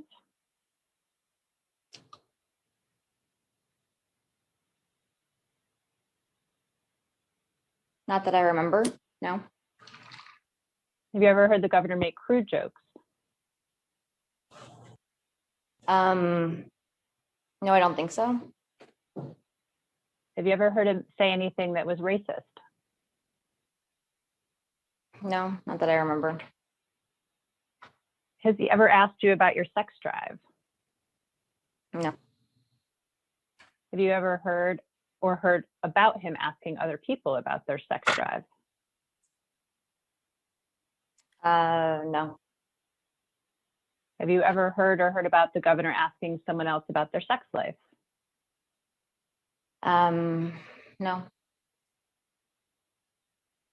Has the governor ever commented on the size of his hands in front of you? Yes. What has he said? I used to sort of make fun of him about how soft they were. I called them catcher's mitts because they were large.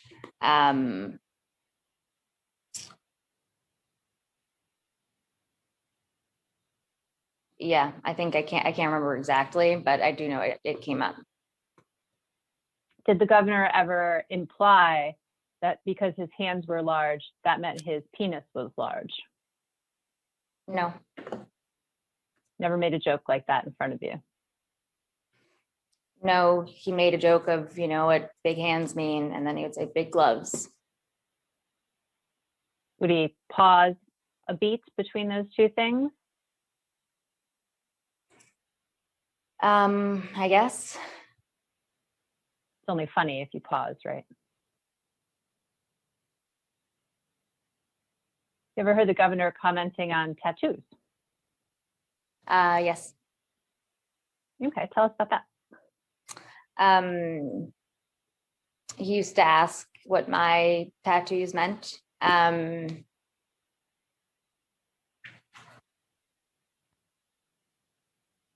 And yeah, we talked about what that meant.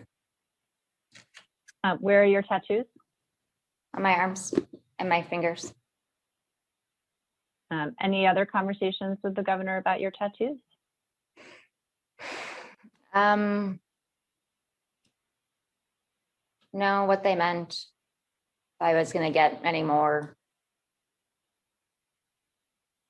Yeah. Did he ever ask you where you were going to get more tattoos?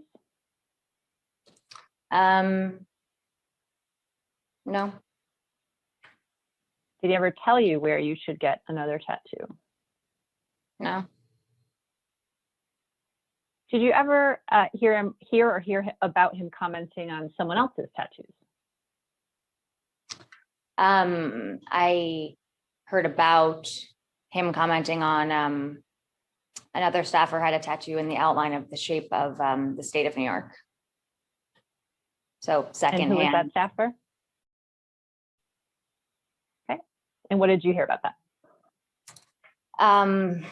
Somebody retold me after I hadn't been there, but there was I don't know when, I think they might have had it, might have been at a pool house dinner, that he saw her tattoo and thought it was very cool and was excited about it. But any other occasions in which you heard about the governor commenting on a tattoo?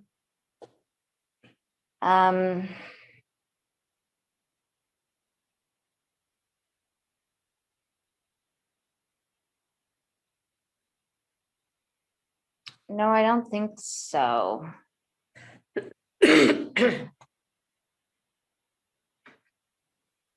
I don't think so. Have you ever helped the governor find a woman he met at an event?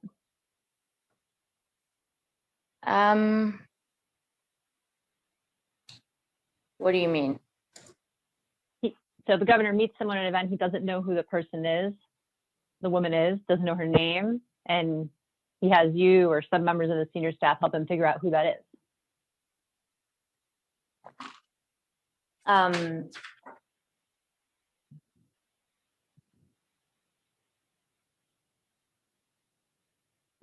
Yes.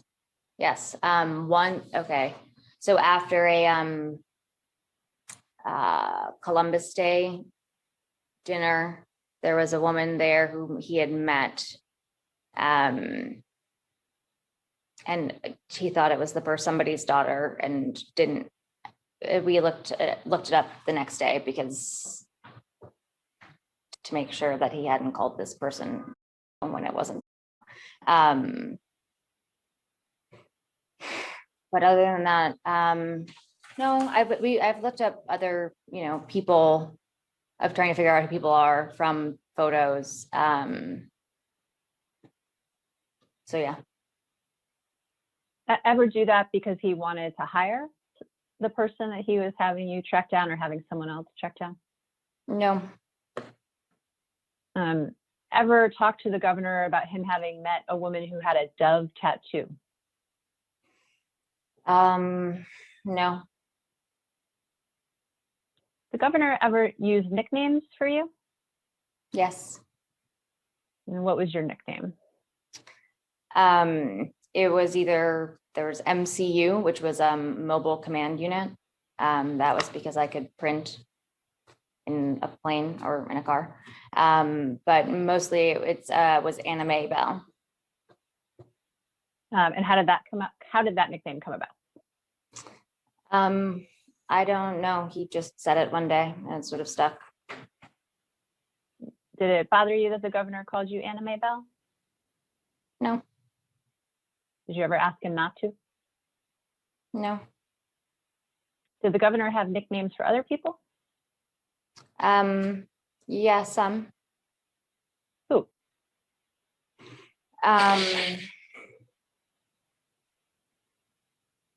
So,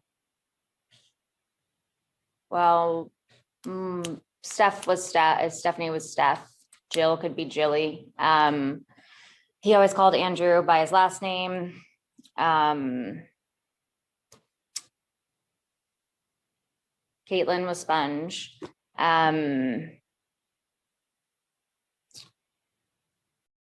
Was Bobbert for a second. And then he was also Spice for a second.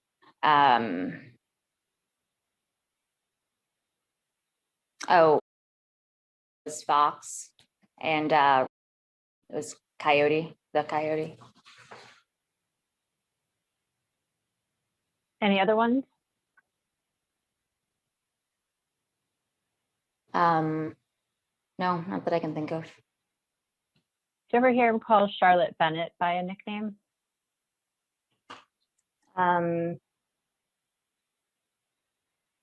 No, I don't think so.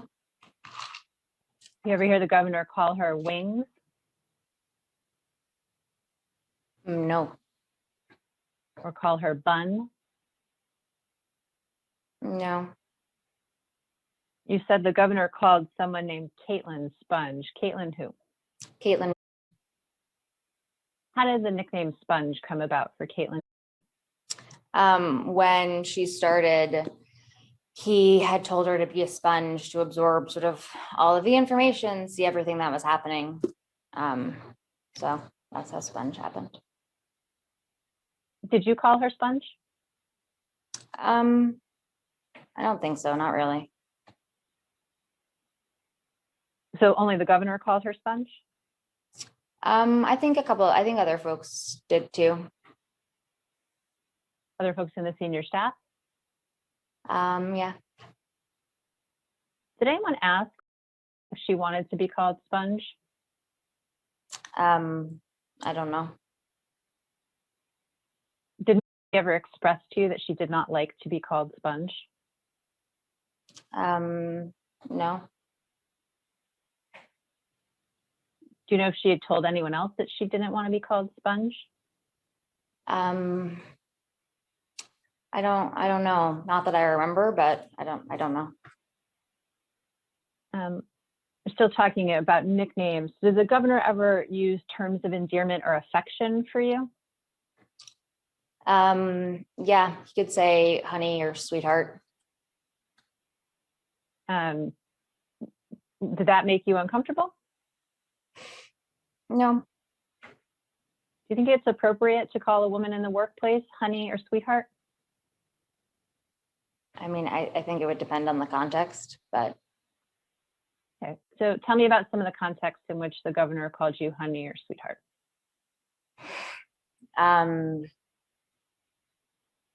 there were several times over, my tenure there. Yeah.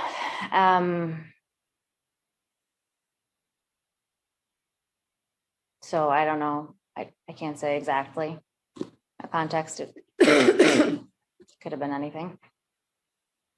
On any of the occasions on which the governor called you honey or sweetheart, did you think it was inappropriate? No, not that I remember thinking at the time. Do you think that today? No, I didn't feel like that in the moment, so no. Did the governor use those terms of endearment for other people? Yes. Who else?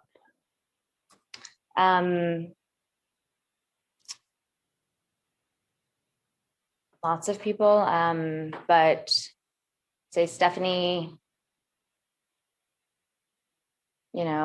Jill,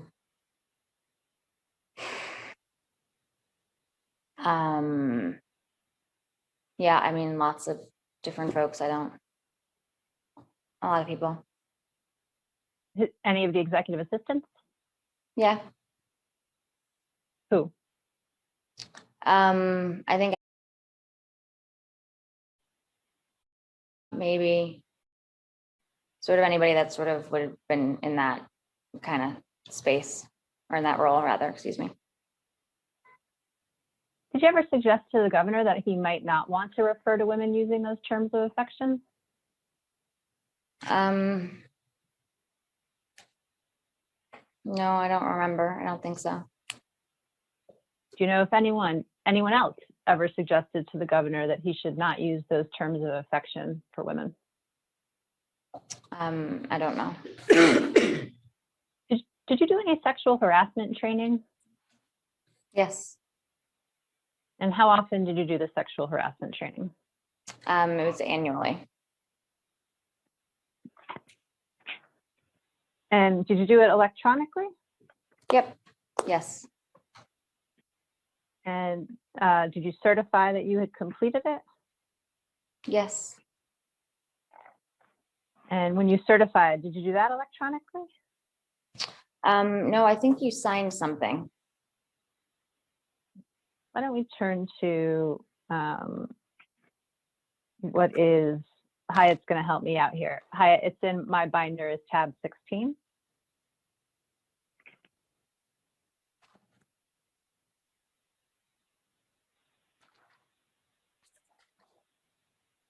That is Exhibit N as in Nancy. We'll mark that as the next exhibit.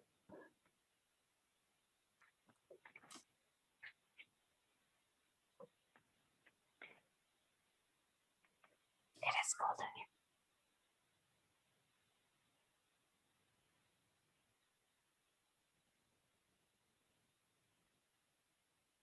It's very cold. Do you recognize this document? Yes. I think so. This is, Yeah. this is the employee handbook. Is that right? Yes. Before you prepared for your testimony today, have you seen this handbook? I think so. Yeah. When had you seen it?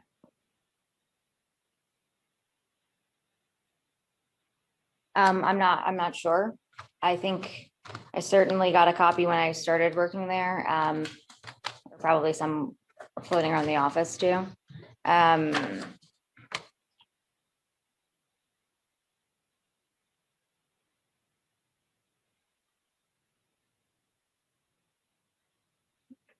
Let's turn to the tab right before that. We'll mark that as the next exhibit. And if I'm correct, that tab should have an attestation form at it. Is that right, Ms. Walsh? That's correct. What is this document? 2019 mandatory training and attestation firm. Okay. And this is your 2019 attestation form, is that right? That's correct. And you said you did all of these trainings online, is that right? Yep. And you see you checked off sexual harassment in the workplace. See that? I do. In your sexual harassment training, did you learn that Governor Andrew Cuomo had changed the definition of sexual harassment in New York State? Yes. And did you have a role at all in that policy change, that legal change? No, not a policy role. Do you have any role in that change? No. And what's your understanding of how Governor Andrew Cuomo changed the law on sexual harassment in New York State? I don't remember exactly.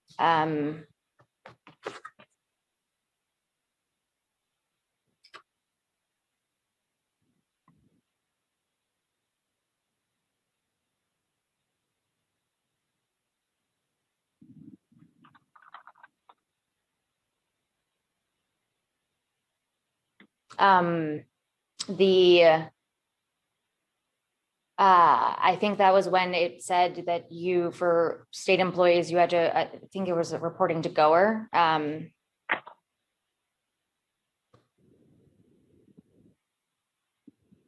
can you explain that? What was the change on reporting?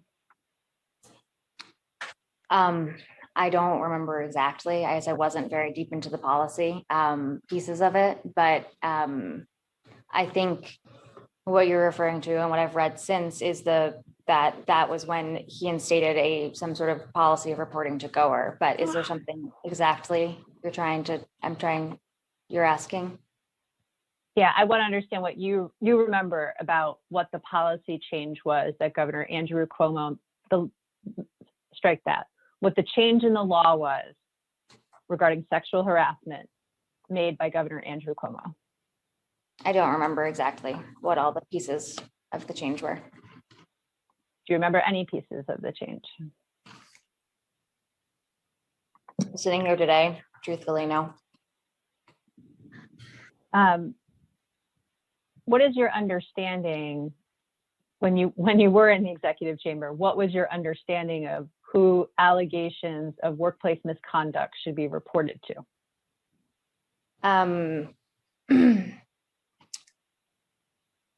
I would have say that counsel's office normally was the one that you would refer it to. They spoke with goer, they sort of handled all of that. Okay. And just a few moments ago, you said you thought that the change in law had something to do with reporting to goer. What did you mean by that? I believe, since all this, I believe you're supposed to report it to goer. Yeah. Did you learn that while you were in the executive chamber? I can't remember if that was when I can't tell you exactly. In your time in the executive chamber, did you ever become aware of any allegations of sexual harassment against the governor?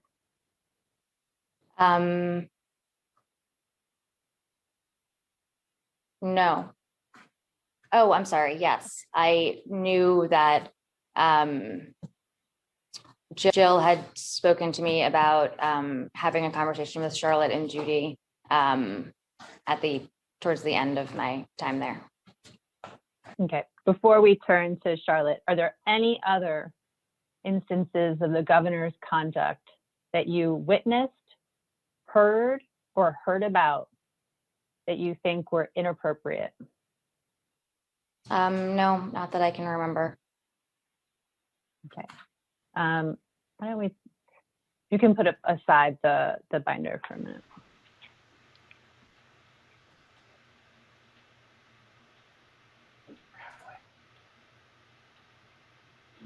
So let's talk about Charlotte Bennett. How did you come to know Charlotte Bennett? I'm sorry, Jen, I just want to ask the witness, because our lunch has arrived. I don't know. And so I want to, okay. and so if she wants to eat lunch, I want to be able to break for that, even though it's, we have not been going for an hour, obviously. But let me just ask her. Why don't we go off the record? Okay. Oh, sorry. Excuse me. Stand by. The time is 12:42. We're going off the record. This will end media unit number 4. Wait a second, folks. The time is 1:29 p.m. We are back on the record, and this will be the start of media unit number 5. Counsel? Ms. Walsh, I think the last question pending was, how do you know Charlotte Bennett? Excuse me. I know Charlotte because she worked for me in the governor's office. Do you have a role in hiring her? I did not. And when did Charlotte begin reporting to you? I don't remember. I don't remember exactly. I think it was 2019, but I think it was 2019. And what was Charlotte's role? She was a briefer, and then she became the senior briefer. Did she have any other roles at the same time that she was a briefer? Yes, she also staffed the governor in New York City. When you say staff the governor, what do you mean? I mean, sitting outside of his office, helping with phone calls, putting together meetings, dictation, speeches. And is that a support role or an assistant to Stephanie Benton? Yes, exactly. And Charlotte Bennett worked in the New York City office? Yes. Where did she sit? Originally, she sat on the 38th floor. She shared an office with the other briefers. And eventually she moved up to the 39th floor and sat outside of the cubicle in front of Stephanie Benton in the governor's office. She had interaction with the governor? Yes. Was she ever alone with the governor in his office? Yes.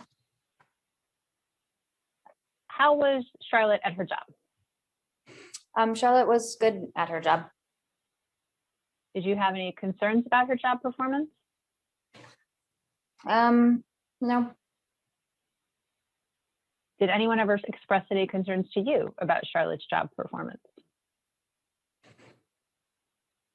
Not that I can remember.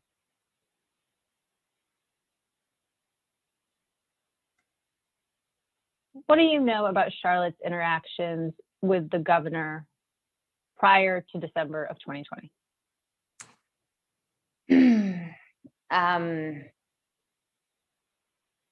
Not much other than what I saw.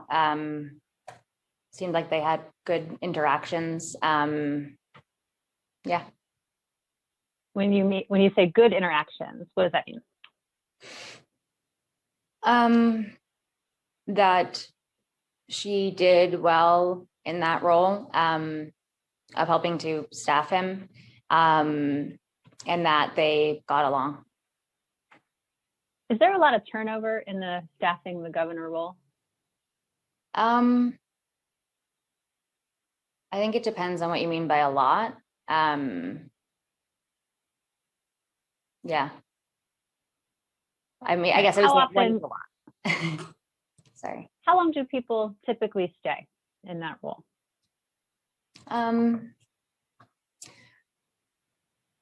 It's hard for me to characterize sort of forever. I would say when I was there, people might be there for a year, less, sort of on and off. It would depend on the person. And when you were saying that she had good interactions with the governor, did you ever see the governor yell at her? Not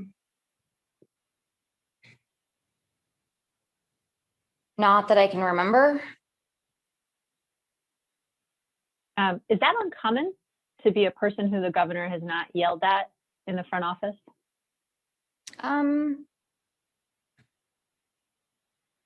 No.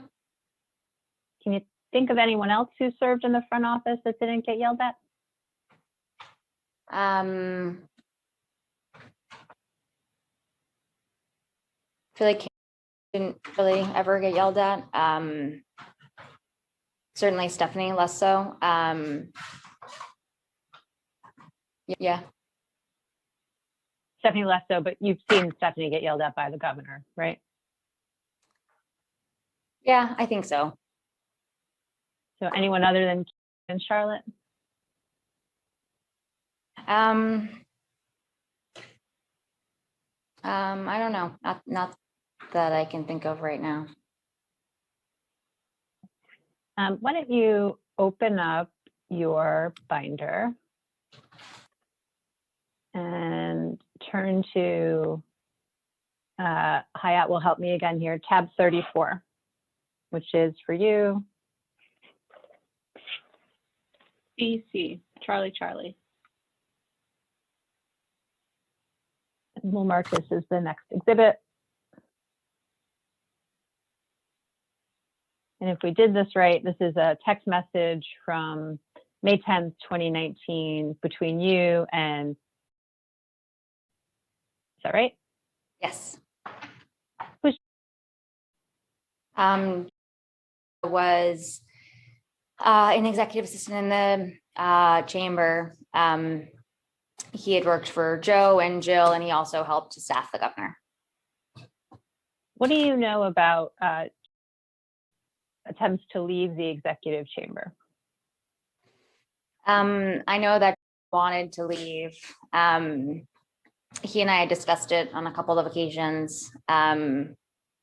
I know we talked about what he wanted to do next, which he wasn't quite sure. So we would, talk about ideas and other things. And eventually he went to go work at the Port Authority.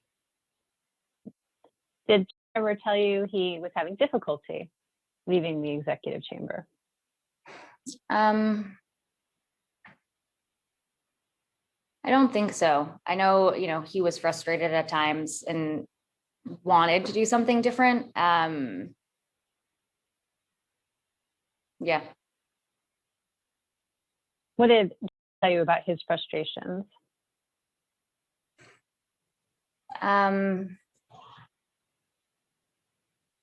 I think he was just sick of being in the same role.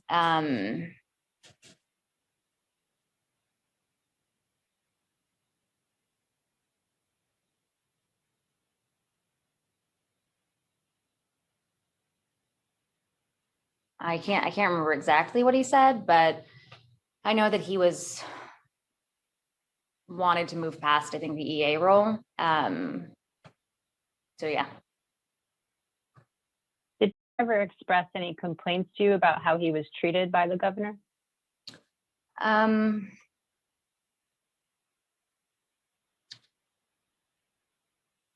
Not that I can remember specifically. You can't remember a single complaint made about working for the governor?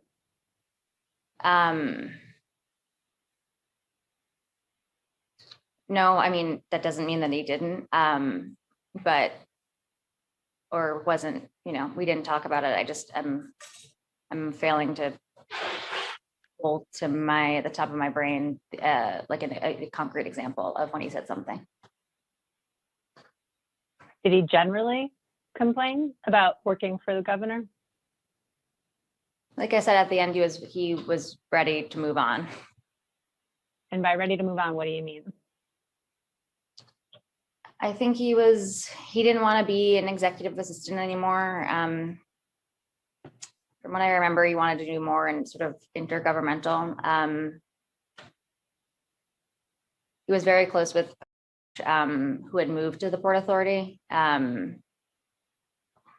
Yeah. In the text message that we've got in front of us, this appears to be a text message where it says, he told me to go and keep Charlotte here. Do you understand the he to be the governor? Yes. And Charlotte to be Charlotte Bennett? Yes. And in response to him telling you that and saying, I put gift in his car, Charlotte is good, out of his hands now, I think he corrects it, my hands now, you wrote, oh, Jesus. Why did you write, oh, Jesus? I can't remember exactly what I meant at the time.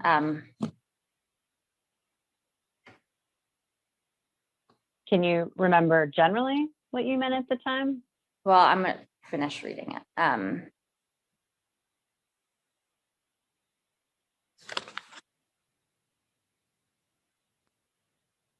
Looking at the end of it, I imagine because it was late and it would have been normal to try and get him to let everyone go when it was late, especially if he had his daughter there and was likely going to go to dinner. And so the oh, Jesus is about keeping Charlotte Bennett there late. Again, I can't speak to exactly what I meant when I sent it, but that would track with something that I feel like I would normally think. Did you ever have any concerns about Miss Bennett being alone with the governor? No. Did you ever have any concerns about anyone being alone with the governor? No. Let's turn to the next tab in your binder, which we'll mark as the next exhibit.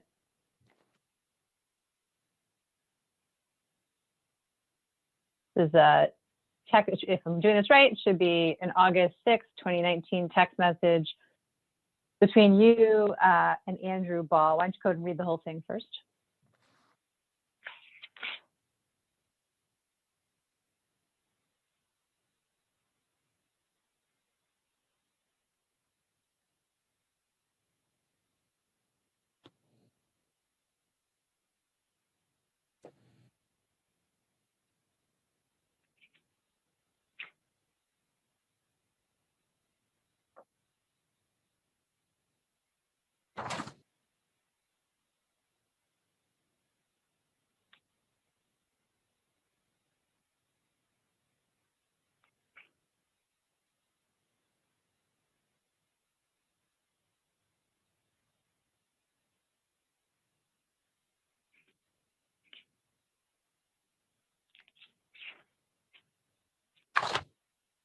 Okay.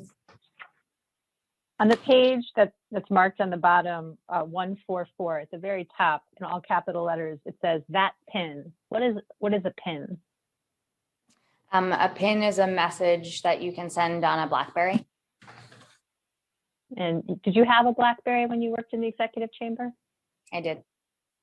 When you were in the executive chamber, did there ever come a time in which you had turned your BlackBerry in? When I left. Did you understand there came a point in time in the executive chamber where some people had to give up their BlackBerries and change to iPhones? Yes. But you didn't do that, right? No. Why not?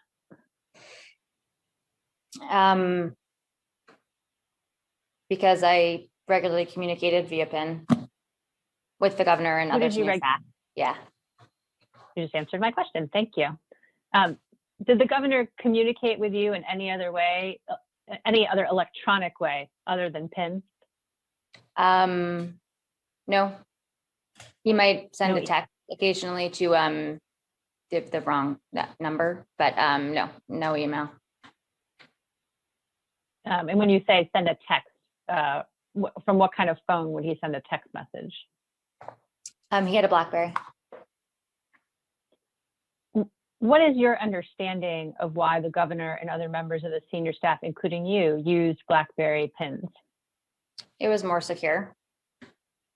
And how did you come to that understanding?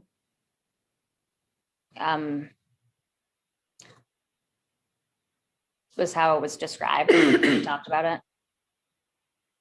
Were you ever in a discussion with any members of the executive chamber IT staff about switching over to iPhones? Yes. And tell us about those discussions. They had said that Blackberries were going to sundown at a certain point in time because the 3G towers were coming down and people weren't repairing them. I think it was 3G. So yeah. What else do you remember about that discussion with respect to why the senior staff was keeping their Blackberries? The governor didn't want to move off of BlackBerry. So we mostly kept it. What did the governor say about why he didn't want to move off of BlackBerry? I didn't have the conversation with him, so I can't really say. Were you part of a conversation in which what the governor said about it was conveyed? I think I probably heard it second or third hand that, we wanted to stay on BlackBerry. I think at the end of the day, when we looked into it, it was that we had sort of had a false deadline of thinking when Blackberries would stop working. So they found out there was more time. And what's your understanding of why a BlackBerry PIN is more secure than an email or a text message? From my not very technologically literate, but my understanding is that it's because it's device to device. And so that messages only exist on the users and the receiver's devices, is that right? That's my understanding. What's your understanding of your obligations as a member of the staff of the executive chamber to preserve BlackBerry PIN messages? I don't know that I have one or had one. Did you ever make any steps while you were in the executive chamber to preserve BlackBerry PIN messages? No. Let's go back to the text messages. And if you look at what's got a base stamp on the bottom of 145, you say, I am feeling really strongly about never going to work again. Having read this text message, what's the context for you making that statement?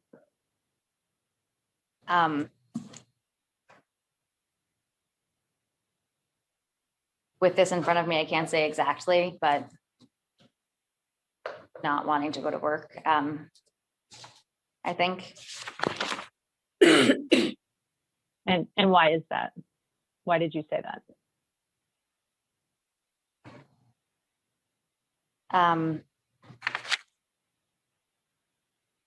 don't know. Can't say exactly why I was feeling like that at that moment. Clearly not feeling excited about work, but yeah. If you can't say exactly, do you have any recollection of why you said this?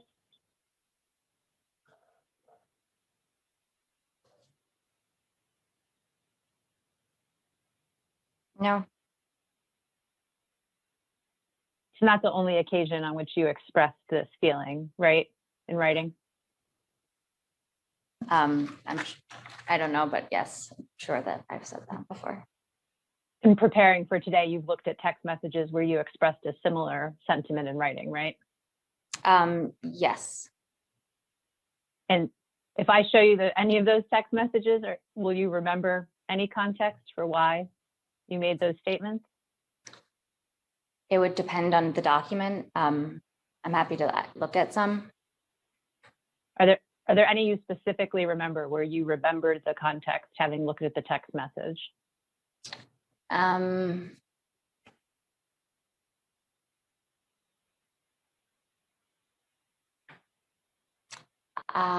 don't know. I don't remember exactly in the prep, but. Counsel, I'm sure you're not asking her about her prep. So I'm not. I'm just trying to be efficient. So yeah, you have a memory about why you said one of those things, and I'll just go to that document. If not, we'll have to march through them. So that's what I'm just trying to accomplish, Ms. Walsh. Okay. Yeah, in fairness, I think it's a very hard question to answer. Do you remember any document that, so I don't know, it might be that you need to show her specifics. All right, we'll keep doing that then. In this text message, it goes on page 146, and you write, Charlotte cried a lot with me today, and I think that I shouldn't have told Jill. Is that a reference to Charlotte Bennett? Yes. What do you remember about why Charlotte cried a lot that day? I remember 2 occasions where Charlotte cried in my office. I don't know which one this is. But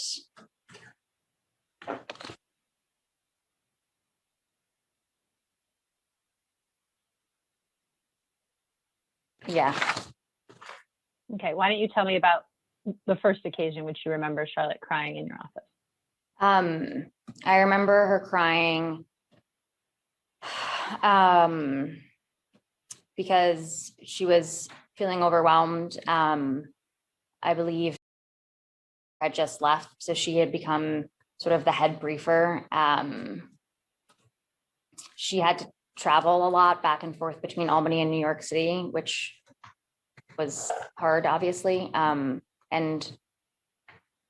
I don't know if we didn't have an Albany briefer at the time, but I know that we had, she had 2 new people that were new. So she was the person that was in charge of all of it while also training 2 new people. Yeah. And what did you do, if anything, to help Miss Bennett on that occasion? We worked out a system for having other people who are based up in Albany help to print and assemble the book. So she wouldn't necessarily have to actually physically be there. Again, I'm not exactly sure of the timeline. I know this is in August. But we did hire somebody to be based out of Albany. Yeah. And tell us, and then you wrote actually in this message, it sounds like it's unclear whether this text message is from the first occasion or the second occasion, but you wrote, and I think that I shouldn't have told Jill. Why did you write, I think that I shouldn't have told Jill? I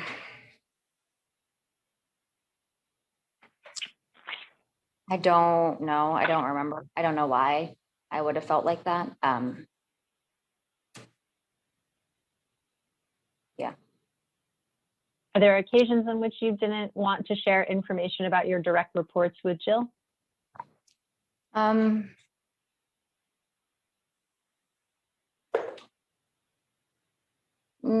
No, I don't think so.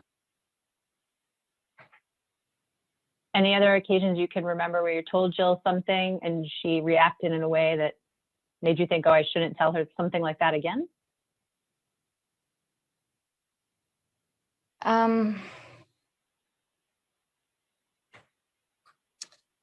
I would say it would probably only be because, I didn't want somebody who worked for me's reputation to be tarnished. But again, I don't know if that's what I was referring to. And why would Charlotte's crying have potentially tarnished her reputation?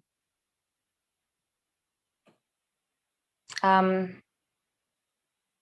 don't know. I mean, it could have just been a bad day. So I'm not sure exactly, again, when this was, or why I didn't feel like I should tell Jill at the time. Yeah. And what about the second time that Miss Bennett cried in your office? What happened? Again, she was feeling overwhelmed. I think she just really wanted to vent more than anything. She was feeling frustrated because there seemed to be a lot of work that was happening for the briefing team that, wasn't necessarily coming straight from the governor. And I think, she felt like it was just a lot to handle and it was hard to like know what to prioritize, et cetera. So yeah. Can you put place and time either of these events? Well, other than this August one, but the second one.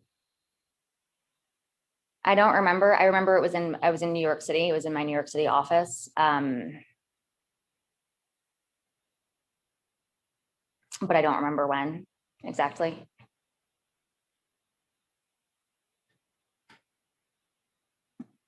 Did you ever have an occasion on which Miss Bennett lied to you? No, not that I can remember. Did you ever have a reason to doubt something she said to you was truthful? No. Let's look at what's in your binder in the next tab, and we'll mark this as the next exhibit. It should start on the bottom with 602. Okay, this is a text message on August 27, 2019 between you and Sylvia. We'll get his last name too. And that gentleman is a member of the Governor's Protective Services Unit. Is that correct, Ms. Walsh? Yes. So I maybe have this wrong. I think what you just described is 596, not 602. Oh yeah, you're right. Sorry. I don't know why my pages are messed up. Thank you very much. Yep. It's at 596.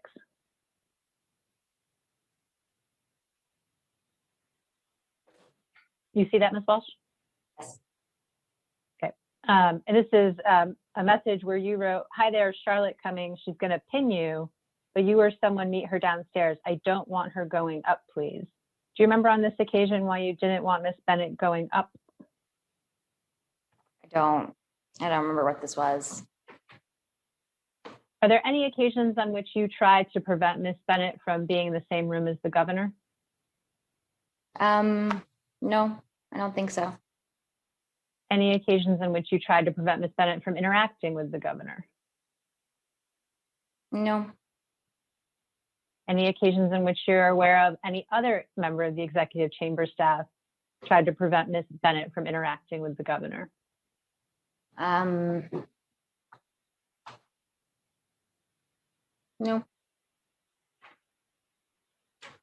Let's turn to the next tab that is marked as 602.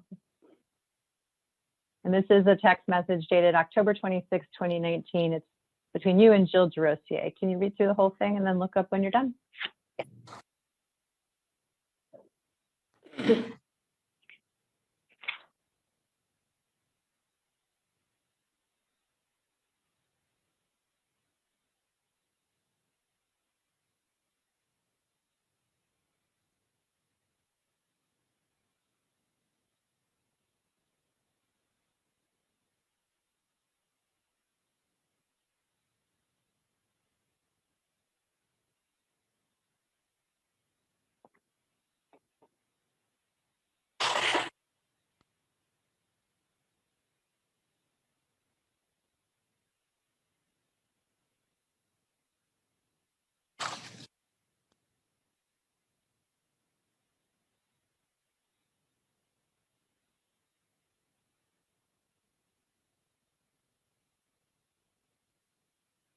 Okay. On what is page 603 of this text message, you write, "They're giggling and flirting and having the time of their lives. I walked in as they were taking, I think that should be talking, about next week." And Jill writes, "Who, Charlotte?" And you write, "Yeah." What do you remember about this occasion, about Miss Bennett's interactions with the governor?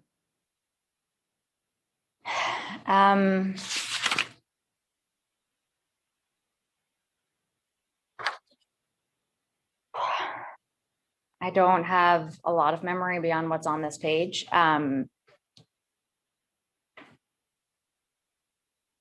Yeah.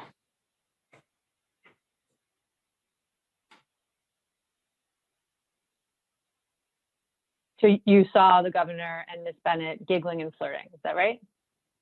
That's what I said. Seems like I might have been, seems like I was upset in this. So it might have been hyperbole, but that is what I said. And what do you remember having seen going on between Miss Bennett and the governor? I don't remember exactly. I can't really remember this exact interaction. Yeah. Do you remember any interactions between the governor and Miss Bennett that you would describe as flirting? I would say, I would say I remember times where they were laughing or, sort of having banter. But yeah, so yeah. And you would call that flirting? Not necessarily, I guess. Yeah. Okay, so I'll ask the question again. Are there any occasions in which you saw the governor and Miss Bennett engage in what you would describe as flirting?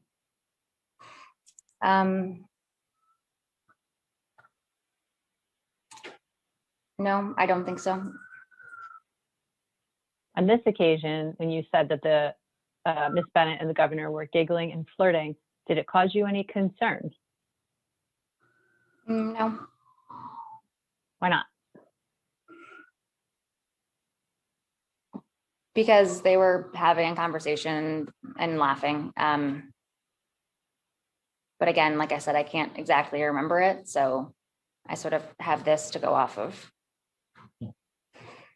From your sexual harassment training, do you have an understanding of whether it would be appropriate for a supervisor to flirt with a subordinate?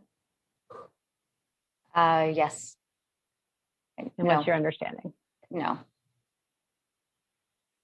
And then you go on in this text message to say, "So glad I came in because she's overworked," in all capital messages. And so was there some issue with Charlotte being overworked? I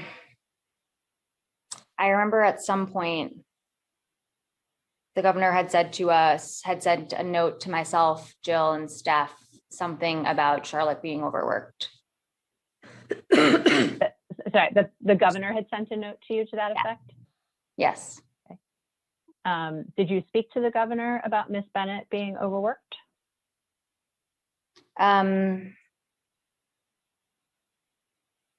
Outside of that message, I don't know. What do you know about how the governor came to the understanding that Miss Bennett was overworked?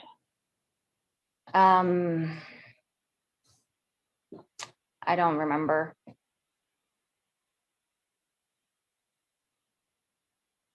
What did you do in response to the governor telling you that Miss Bennett was overworked?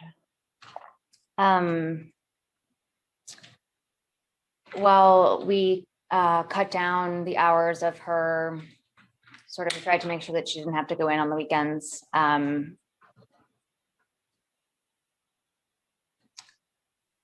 I added myself to the email hashtag where people sent, well, we created an email hashtag. We encouraged people to use it so people didn't send things directly to Charlotte. And then I added myself to that hashtag so I could help them prioritize and, tell people if they should hold off on stuff, et cetera. What was the hashtag? Hashtag briefing team. Oh, while this is a little, sorry, say that again. I'm sorry, or hashtag briefing book. I can't remember. There were two. So one of them had a larger group and one of them had just the briefers and myself on it. That reminded me, I meant to ask you, you said there was a group text, the title of the group was Mean Girls. Do you still have text messages from the Mean Girls group text chain? I don't know, but I think so. I haven't deleted anything, so. And so you gave those to your counsel on your phone for review for production to us in response to the subpoena? Yep, I gave them everything. You have what she has. Great. Is there any way, well, I'll drop that. We'll talk about that offline. And you go on in this document that's in front of you to page 604, and you say, the him you're referring to the governor? Yes, And then and 2 lines later say, you see that? I do. Why were you saying you were gonna? I don't remember I don't remember what was happening at this point in time. Can you remember anything about what made you say something that extreme?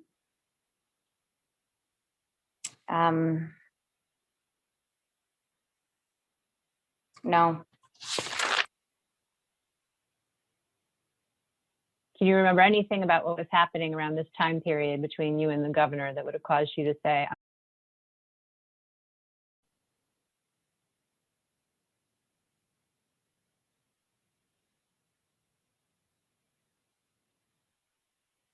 no, I mean, looking at this text message, I say, God, can he ever just do this on a work day?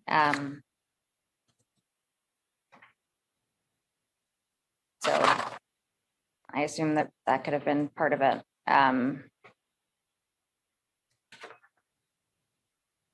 Yeah, did you think that the governor treated Miss Bennett better than you? no, Did anyone ever express a view to you that the governor was treating Miss Bennett different than other people? no, not that I can remember. And then we go, this text message goes on, and on page, page 606, Mhm. which is actually the next day, in the morning. Mr.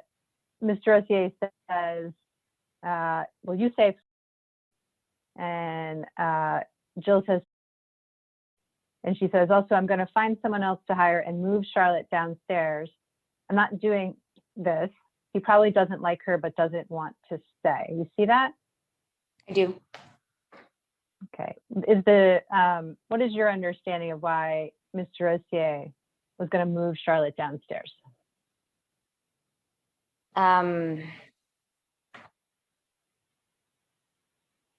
This must have, I can't say for sure. But this must have been when he had said that she was overworked. That's how I read this. Did you have any reason to believe that the governor didn't like Charlotte Bennett? No, Did you ever have any other conversations with Mr. Rossier about why she said the governor probably doesn't like her, or what her views were on the governor's views of Charlotte? not that I remember.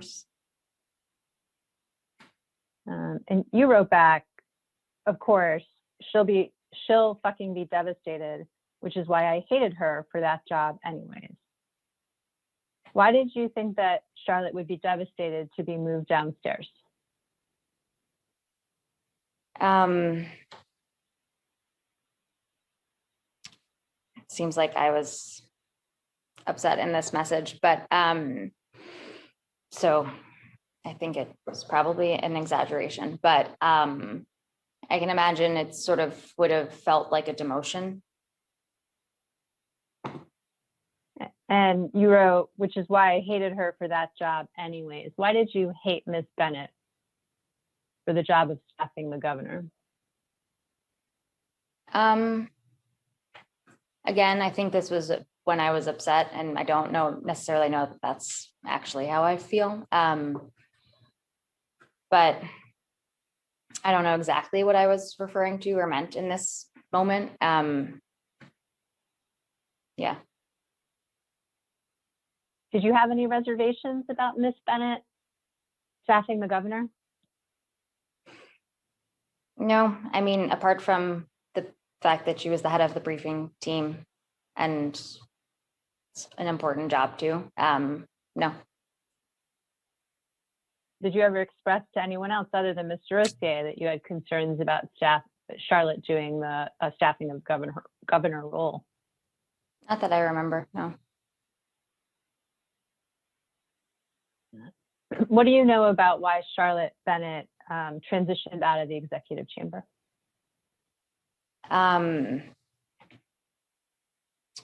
Why she left the chamber? Mhm. Not much, really. I know why she moved from to the health team, from the briefing team. But as far as what precipitated her departure entirely, I don't know. Right, so let's start with, she transitioned right away from the front office to be on the health team, right? Yes, away from the briefing team, yes. And what is your knowledge about why that happened? Jill had called me to say that she'd had a conversation with Charlotte and Judy about Charlotte feeling uncomfortable being around the governor, and not wanting to be around him anymore, and wanting to take on a new role in the chamber. When did Mr. Rosier make that call to you?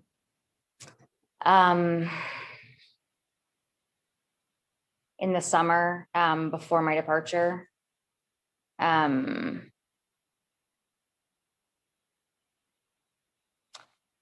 don't remember exactly when.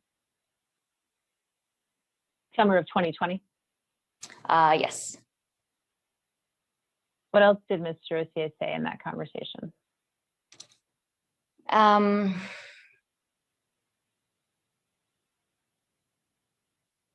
That we should, work on a transition plan for briefing, and make sure that we had coverage in the New York City office, so Charlotte didn't have to staff him there. Anything else you remember Mr. Rosier said in that conversation?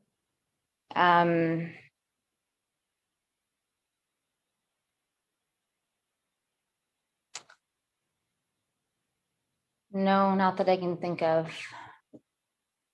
I know we talked about her transition to the health team. But yeah. And what did you say in that conversation? I don't remember my exact language.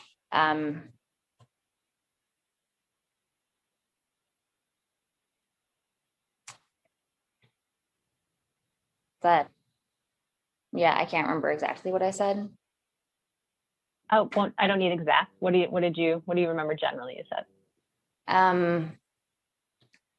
That I felt upset for Charlotte, and I, wanted to make sure that everything was covered and handled. So we didn't, we had people to step in, and she didn't have to feel worried about, the transition of briefings, et cetera. And why were you upset for Charlotte?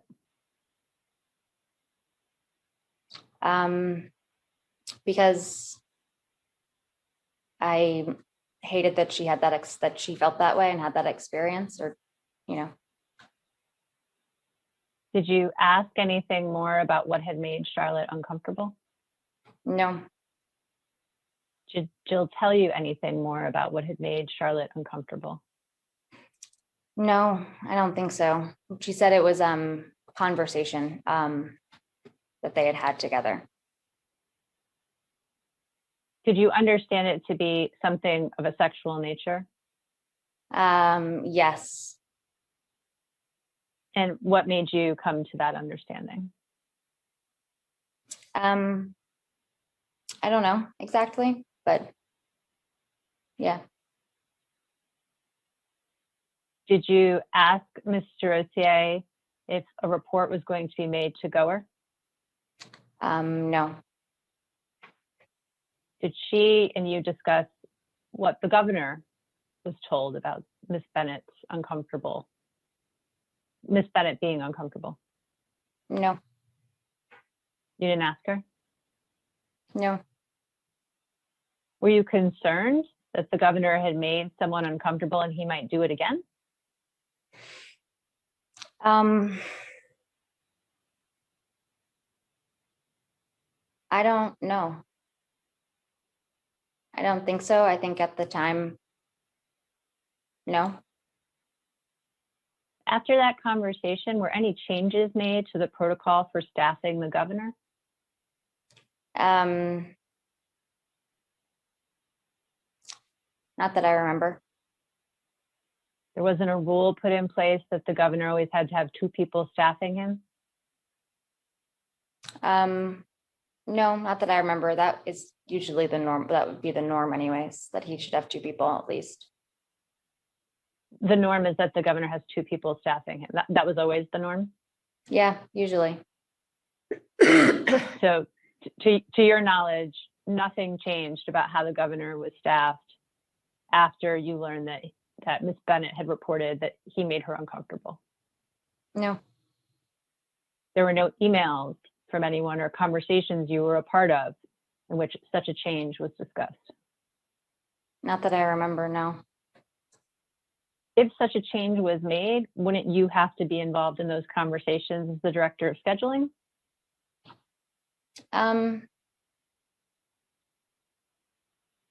I'd likely have to have knowledge of it. After you spoke to Mr. Rossier about Ms. Bennett having been made uncomfortable by the governor, did you tell anybody else? No. Did you text anybody else about it?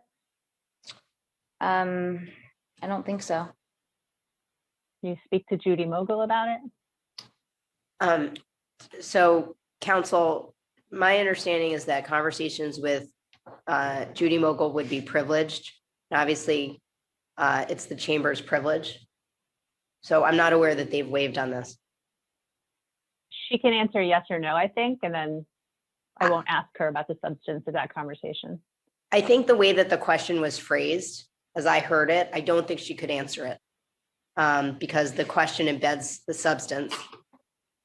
So I'll ask Did you her have to- any Yeah, I'll Sorry. ask a different question then. Did you have any conversations ever with Miss Mogul about Charlotte Bennett? No. Did you ever have any conversations ever with Miss Mogul about sexual harassment? I'm going to direct her not to answer. Pending the, the chamber's view on its own privilege, but Sure. We will. Yeah, I get it. We will all live in the world in which the chamber gets to take a position.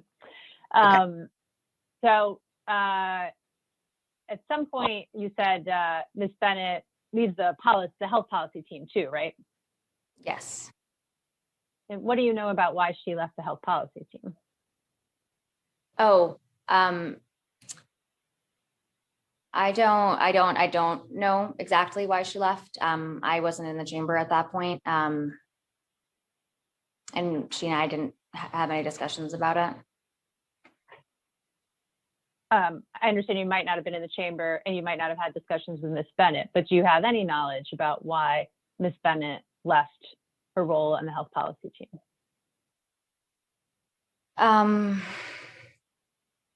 No, I think I read I think I read about reasons, but prior to that, no. What was your last day in the chamber? Oof. August.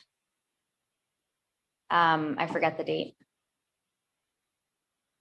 Did you ever come to learn that Ms. Bennett had shared that the governor had made her uncomfortable with other people in the executive chamber other than Jill and Judy? Yes. Okay, tell us about that. I had a departure party with Danny in Albany. And at the next morning, told me about Charlotte telling a group of people about her experience. Yeah. And what did tell you Ms. Bennett had said about her experience? Everything that's been reported that I've seen.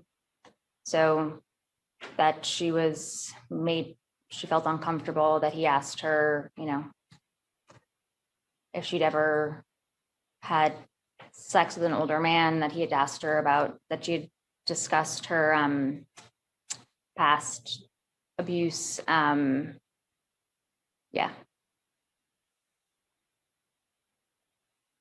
And Ms. Bennett made her allegations public. Is that what you're referring to? Oh, yes, but I'm saying that what told me reflects what Charlotte has said. I see. So just for the record, to be clear, you have read or watched Ms. Bennett describe her experience with the governor. Is that right? Yes. And in your mind, there's no difference between what she disclosed in February of this year and what told you she had disclosed in the summer of 2020 to him and others. That's correct. Okay. And after I told you about this, what did you do with that information? I called Jill DeRosa Why'd you do that? because I know that she was talking with Judy about it, and yeah. You weren't in the chamber anymore at this time? I don't know if it was my last day or I don't remember exactly. Okay. And what did Mr. Rossier say when you reported what I had told you Ms. Bennett said? She said she wanted to talk to Judy. I don't remember exactly. Anything else she said?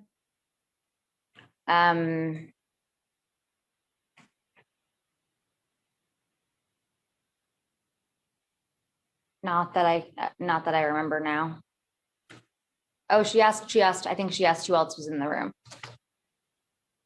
And who else was in the room with Ms. Bennett?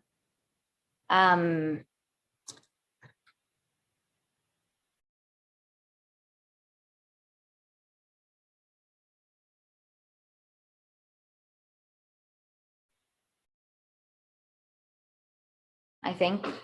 And Did you give all those names to Mr. Rossier? I believe so. Yes. Do you know if Mr. Rossier spoke to any of those individuals who were there the night Ms. Bennett described her experience with the governor? No, I know she spoke with. And what did she tell you about speaking to Mr. Rossier?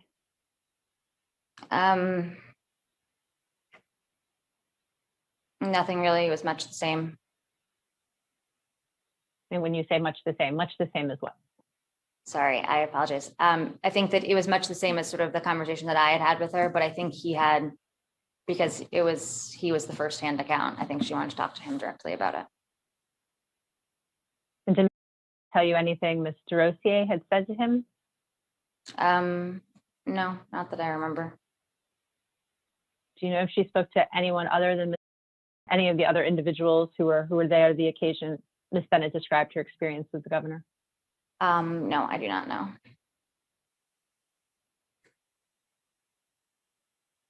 After that, so this is August, let's say August of 2020, and let's December of 2020. Did you have any conversations with anyone in the executive chamber about Charlotte Bennett?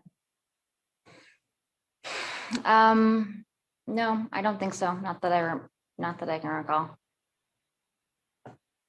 When Ms. Bennett left the health policy team, did anyone reach out to you to talk about that? I don't think so. What was your reaction when Ms. told you what Ms. Bennett had described the governor said to her?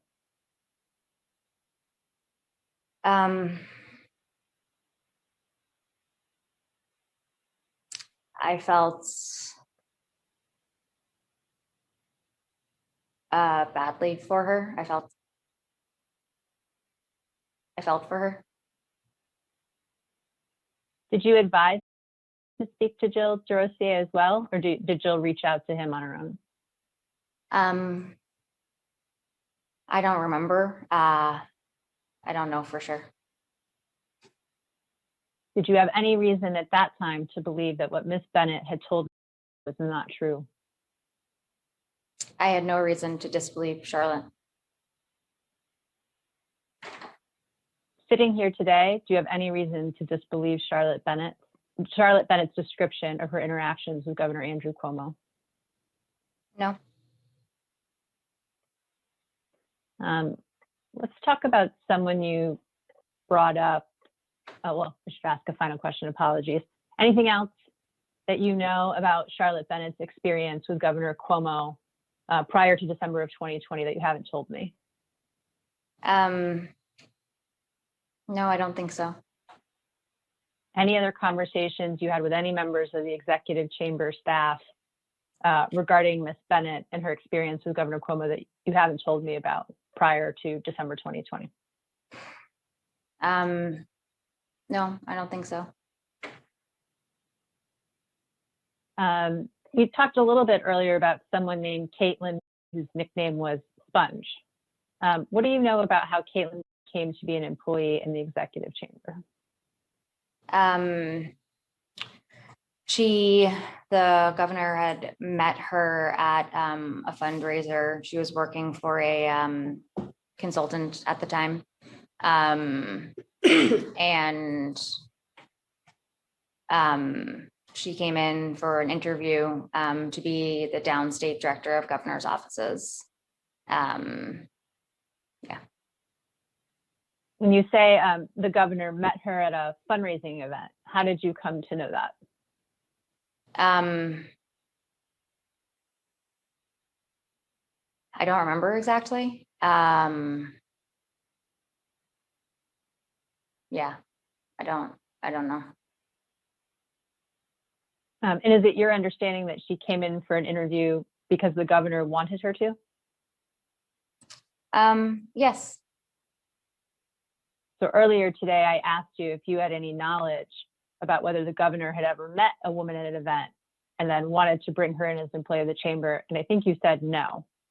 You want to change that answer? Yeah. Sorry. So it's okay. We don't have a running transcript, so this is a little bit challenging. So we'll do our Okay. best.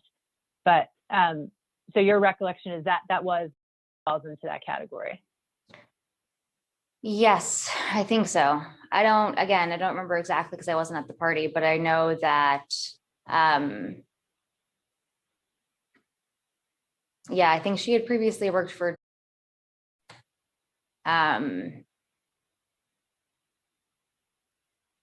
but yeah. Did you interview? I did. I sat in an interview with her. Tell us about that interview. From what I remember, it was, I mean, I don't remember very much. It was, we talked about, I did it with Stephanie Benton. We talked about the role. Yeah, what I most remember is she had a weekend job that she said that she didn't want to give up because of the income that it generated for her. So it would be hard to do this job if it required any work on the weekends. Yeah. Did you remember if during that interview process she said anything about how it is that she came to be sitting in the chair being interviewed? No, I don't think so. And what role was she interviewing for? The downstate director of governor's offices, I believe that's what the title was. And is that essentially helping Stephanie Benton? Yes. So staffing the governor? Yes. And she got that job? She did. What do you know about her salary? I believe it was 120. I remember that again because of the weekend job. So yeah, How did that compare to other people who had been in that same position? higher, I would imagine. I can only speak for my own salary, but I would imagine, yeah. What was your salary? At that point in time, I don't know off the top of my head. I think it was, well, I don't want to guess, but it was less than that. What was the most you ever made as a staff member of the executive chamber?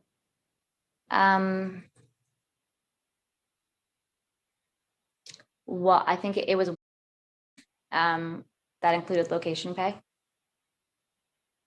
And was that at the end of your time there? Yes. Was there any discussion about taking a salary that was higher than yours? I don't remember.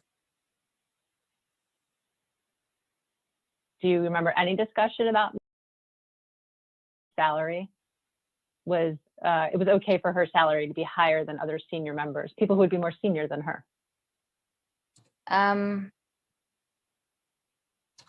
I remember the weekend piece of it clearly, but not necessarily the rest.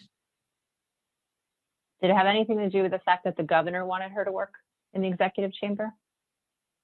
Not to my knowledge. Did you go into that interview thinking that you could say no to?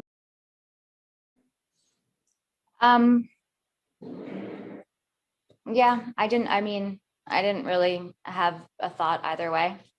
I mean, I knew Stephanie would have been sort of the hiring manager, but yeah, I didn't really have a thought about it. Whose ultimate decision was it to hire? I don't know. Would it have been the governor? I mean, I can't say on who did it because I don't know who did. How was job performance?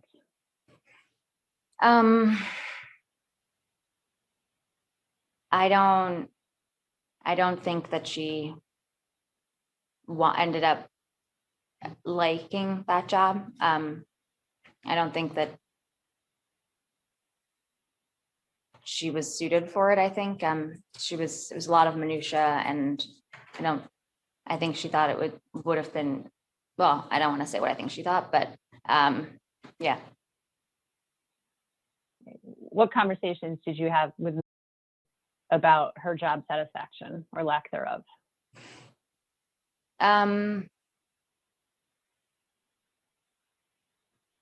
I don't remember,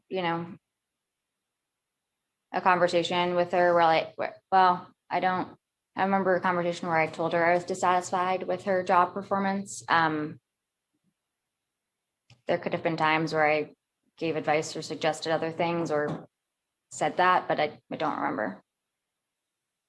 Sorry, you cut out a little bit. Did you say you do not remember having a conversation with her where you expressed dissatisfaction with her job performance? No. Okay.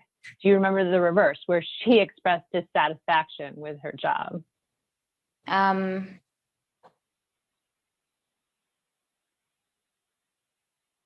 No. Prior to December 2020, did you have any understanding about views on how she was being treated by members of the senior staff? No. Did she ever complain that people were being rude to her? Not that I remember. Did she ever complain people were being disrespectful to her? Not that I remember. Did you ever observe anyone being disrespectful to?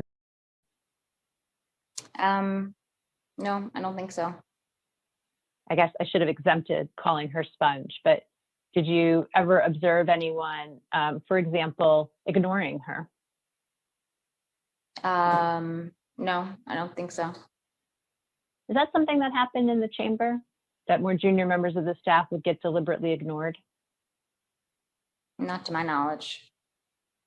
Ever heard the term icing someone out? Yes. And you ever heard that term used in the executive chamber? No, not as relating to people that worked there. Excuse me, have any knowledge about anyone in the senior staff icing out someone in the junior staff? No. What is your understanding what the governor's view of job performance was? I mean, I can't speak for him, but I know that I felt it was lacking at times. Again, I think that I don't think she necessarily loved the role. But yeah.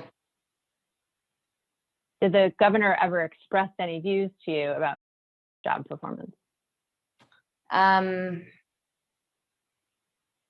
Not that I can remember, but in prep, I know there was a document or a text I sent that I talk about it there. Okay, so let's turn to that tab. Hayat can help me out. This is tab 26 in my binder. W. And we'll mark this as the next exhibit. Apparently not.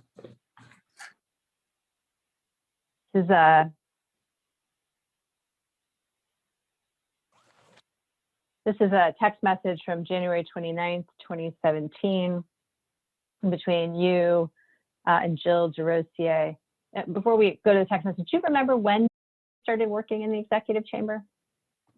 I did, yeah, January, I think, or December. January of 2017? I think so. I don't remember exactly, but I think so. Do you recall if her first day was attending the New Year's Eve event that the chamber hosted in 2016? It's possible. I was out of the office at that time, so I wouldn't be very familiar with it.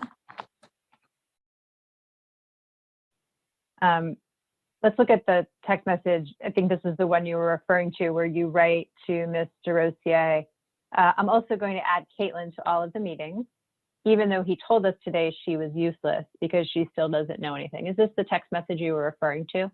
Yes. And on this job, on this date, had been on the job for about a month. Is that right? Yes, I assume so. Okay. Sorry. Did performance improve after this text message? I can't remember exactly what her performance was on the 29th versus afterwards, but so I can't say exactly. But in general, over time, did her performance get any better? Yes, I'd say so. I think at the end, it's sort of, she wasn't as invested, I think. Sorry, at the end, she wasn't as invested? Yeah. So I'm taking that to mean at the beginning, she came up, performed a little bit better, but then at the end, she went down a little bit more because she wasn't as invested. Is that what you're saying? Yes. Okay. Let's look at what's in your binder.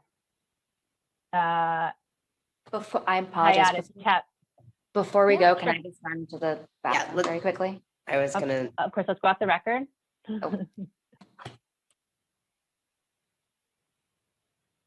That's good. Aye. The time is 2:37. We're going off the record. This will end media unit number 5.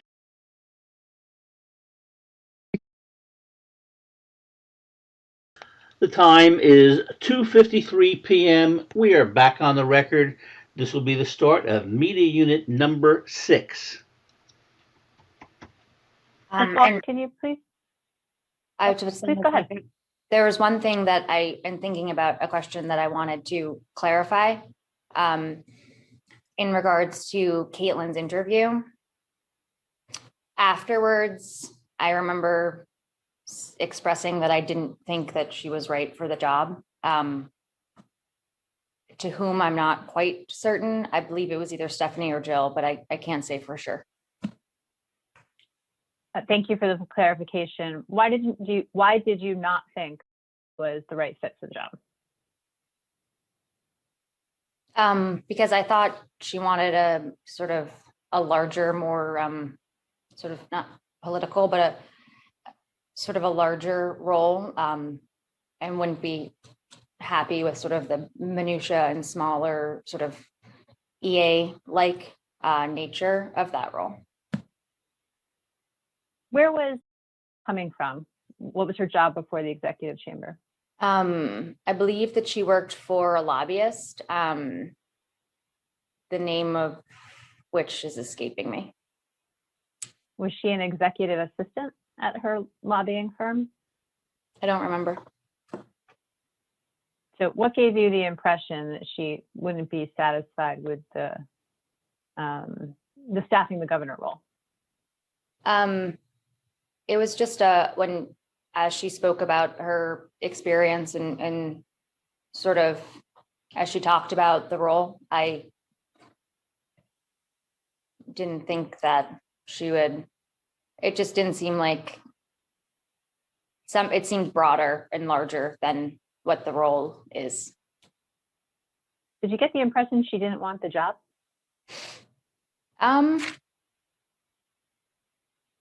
I don't know. Not that I really remember, but I don't know. And you said you expressed that view, I think you said to Miss Benton maybe, and then was it to Jill? I don't remember I don't remember. It would have been to either of them. I don't know. I can't remember exactly. I can't remember exactly who. But she got hired anyway, right? She did. And were there any conversations that you recall that were counter to your view? No, not that I can remember. I know you can't remember whether it was Stephanie or if it was Jill, but do you remember whoever you spoke to, what they told you in response to you saying, I don't think essentially she's a good fit?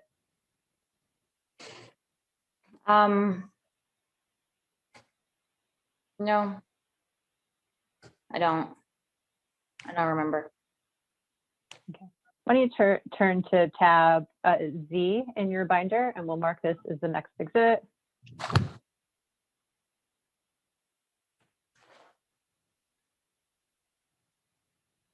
This is a text message between you and Ms. Benton from September 13th, 2017. It also includes Danny Lever.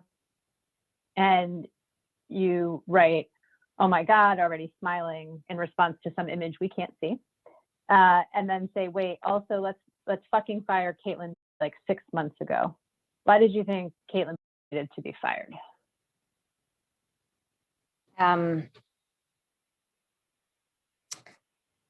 I don't remember exactly what led me to say what occurred to make me feel like that on this day.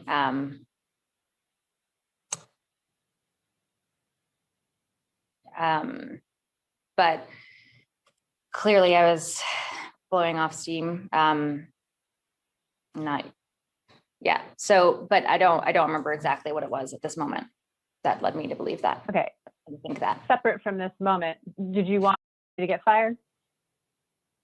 I think this was a moment that I was upset and probably talking with colleagues sort of in a more friendly manner.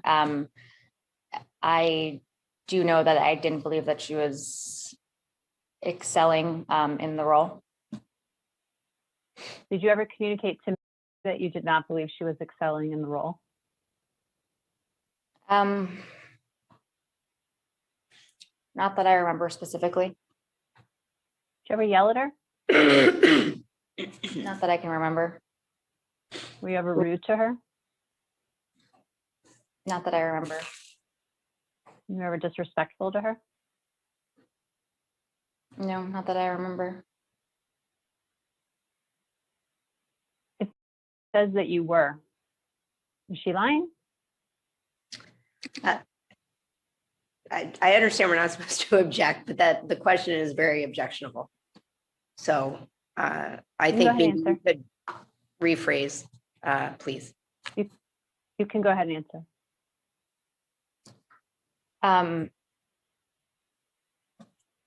No, she's entitled to her opinion and feelings. Are you familiar with a article that came out that refers to someone named Caitlin, having worked in the executive chamber, who described her experiences as being toxic? Yes. You understand that person to be Caitlin? Yes.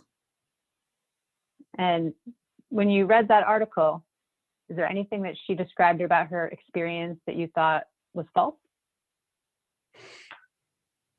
I would need, I just want to instruct the witness, if you need to see the article to be able to answer that question, you're entitled to see it. I would need to reread it. Do you remember your reaction when the article came out? No.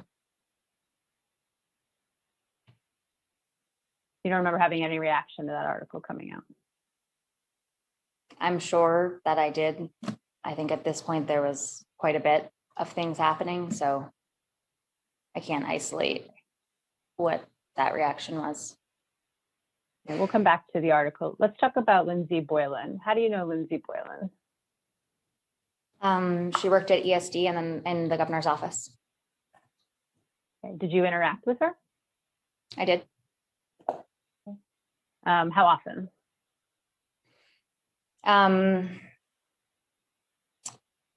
Occasionally while she worked at ESD, and then probably more frequently when she was working in the chamber. And when she was working in the chamber, how frequently would you say that interaction was? It would depend. Yeah, it's hard to say. Did Ms. Boylan travel with the governor? She did. Was Ms. Boylan ever alone with the governor? I don't know. It would be normal. Do you ever have any conversations with Ms. Boylan while she was employed by the executive chamber about her views on the culture? I don't remember exactly. I think there's a document about it. But I can't remember sort of having a conversation. Do you remember Ms. Boylan ever expressing displeasure with the working environment in the executive chamber? Again, I remember I've seen documents since then, but I can't remember exactly having conversations with her about it. Okay, so why don't we look back at the document, which Hayat will help me remember. This is tab 30.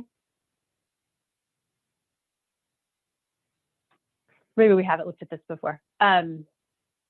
Which tab is it, Hayat? Sorry, I was on mute. A is an apple twice. Yeah, so AA, and we'll mark this as the next exhibit. We haven't marked it before. Let's go ahead and look at the whole thing.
Okay. So this is a text message chain between you and Danny Lever on September 17th, 2008. And if you turn to the page that's marked 1203, at the top you say, I want to leave but I don't think I can. I actually fucking hate this place. It's another occasion on which you express hating your job, hating the executive chamber. Do you remember why you said it this time?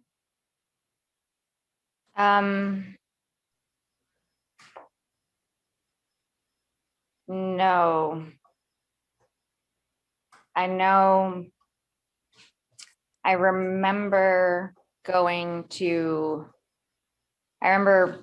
flying home and then going to the office instead of flying back to New York City from Boston and going into the office.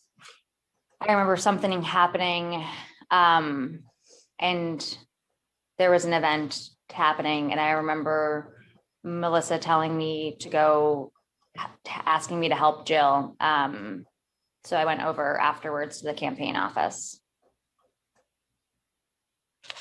And what's the connection sorry. between that and saying, yep, go ahead, Sylvia. You said 2008. Did you mean 2018? I'm sorry. Yes. I did. Thank you, Sylvia. Okay. I'll fix it. Sorry. Go ahead. Thank you. What's the connection between what you just described and you saying, I actually fucking hate this place?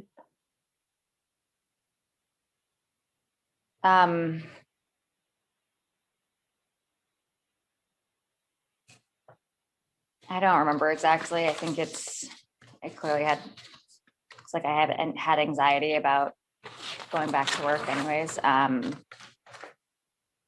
I just remember that happening, which it seems like it is this time. So. And why did you have anxiety about going back to work?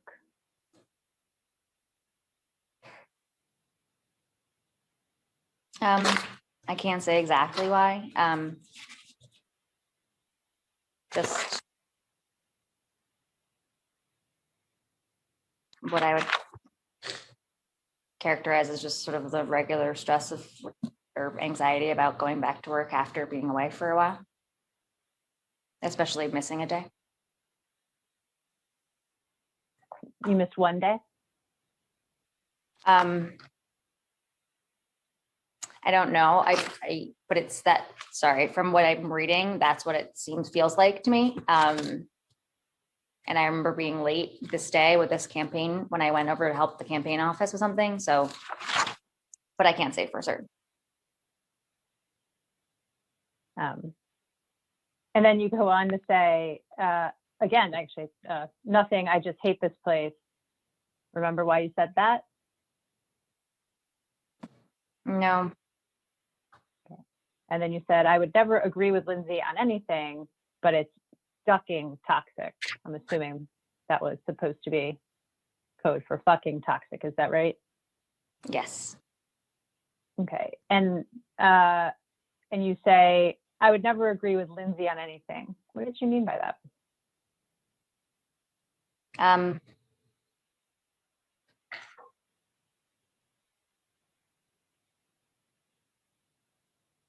I don't know exactly what I meant by that other than what's on the page, but yeah. What was your relationship like with Miss Boylan?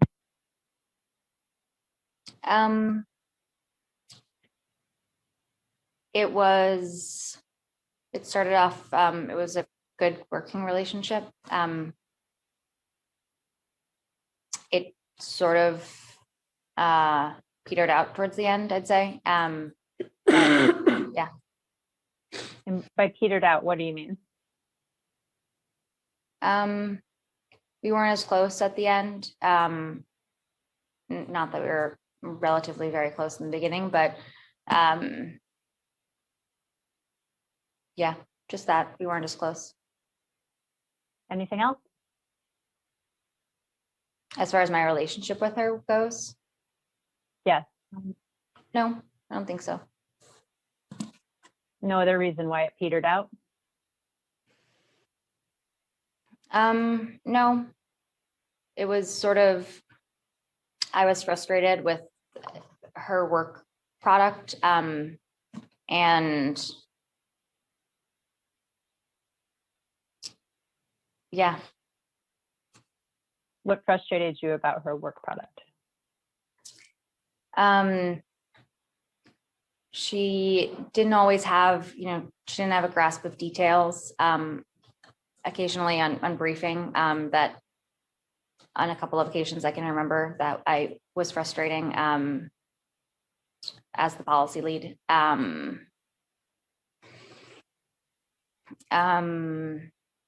Yeah. And you go on to write, when you say, I would never agree with Lindsay on anything, but it's fucking toxic. And Ms. Boylan described the environment of the executive chamber as toxic. I think so, considering this note. I can't remember when she did, but I'd say yes. You have no reason to believe you would write that if it wasn't true. Yeah. Yes. And do you remember any occasions, if she didn't use the word toxic, where she complained about the culture in the executive chamber?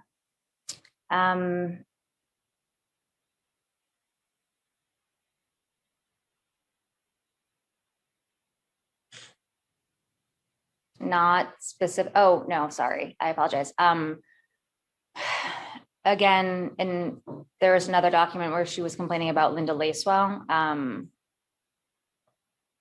But other than that, I can't remember exactly times where she said as such. So, yeah. So other than the 2 text messages that you've reviewed to prepare for today, you don't remember any occasion, you don't have a memory of any occasion in which Ms. Boylan complained about the environment of the executive chamber? No. And then earlier, you and I had a back and forth about whether you would describe the executive chamber as toxic. And you said, well, you would need to know the context in which you said it. So now we're looking at the context in which you said that the environment of the executive chamber was toxic. So what did you mean by that?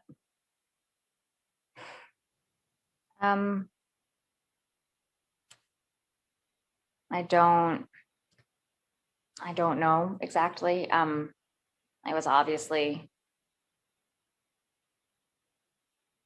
upset, but I can't say exactly what made me feel that way or what was happening at the time to make me feel that upset about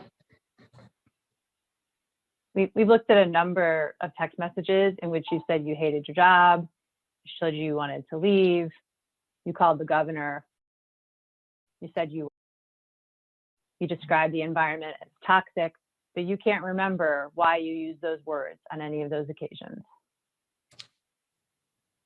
No, I can't exactly, except for, frustration at work, kind of being upset, having it be high pressure and stressful and,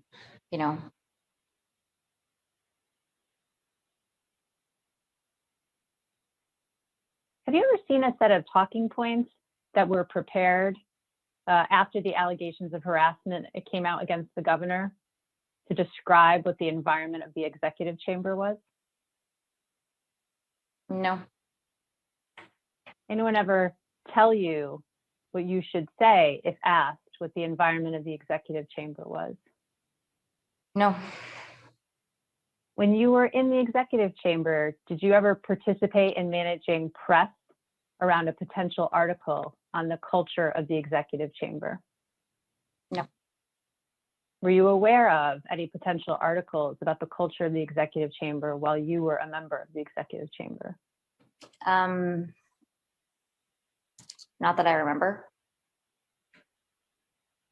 Did you ever make a complaint about Lindsay Boylan? No. You never went to Mr. David to make a complaint about her?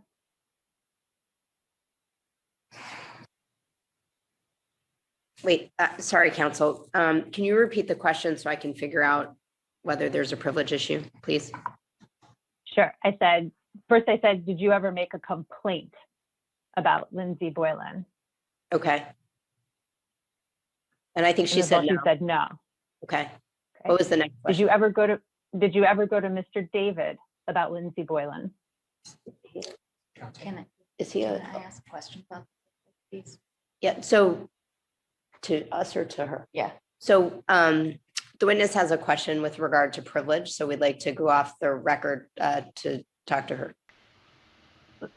Before we go off the record, I'll note for the record that the contents of Ms. Boylan's personnel file that contain this information were released to the press. So we can go off the record now. Okay, thanks. Wait a second, folks. Stand by. The time is 3:14 p.m. We are going off the record. Time is 3:24. We are back on the record. What do you know about why Ms. Boylan left the executive chamber?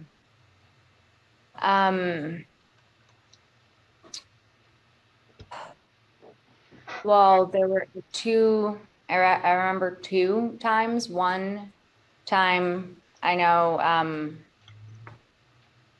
she was frustrated and wanted to leave. The second time,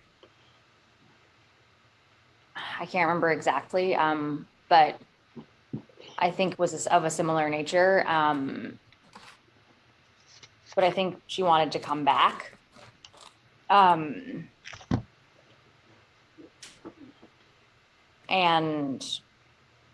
I think that it was the opinion of counsel, or I don't know, that she shouldn't.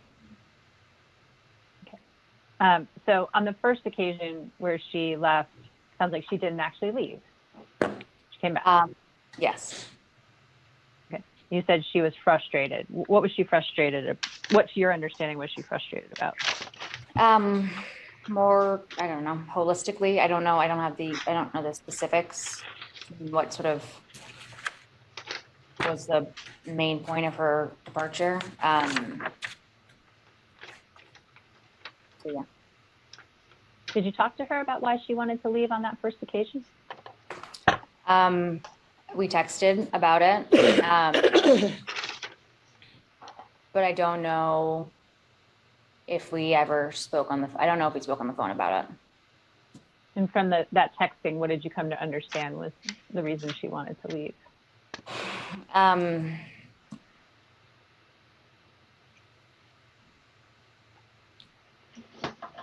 don't remember exactly.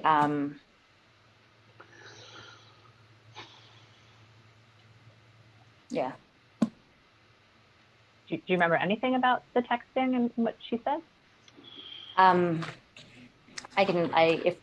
sure it might be in here. I can look at it.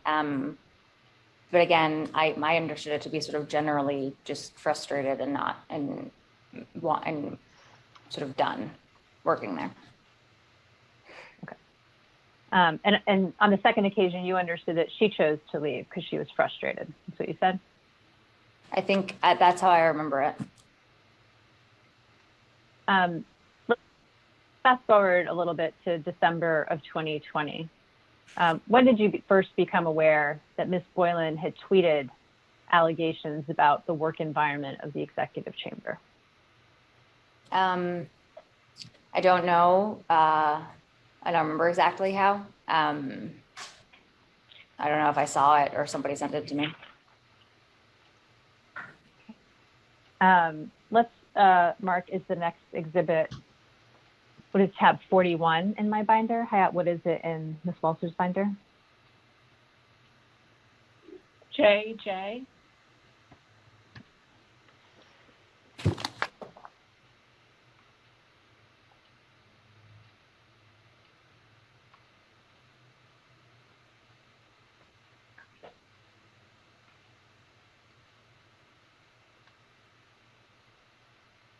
What's at exhibit in your binder, tab JJ in your binder, is a series of tweets from Ms. Boylan on December 8th, 2020. Do you recognize these as the tweets Ms. Boylan made that we were just talking about?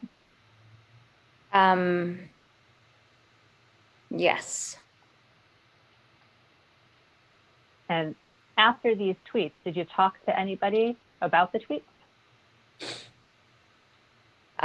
Yes. So, I spoke with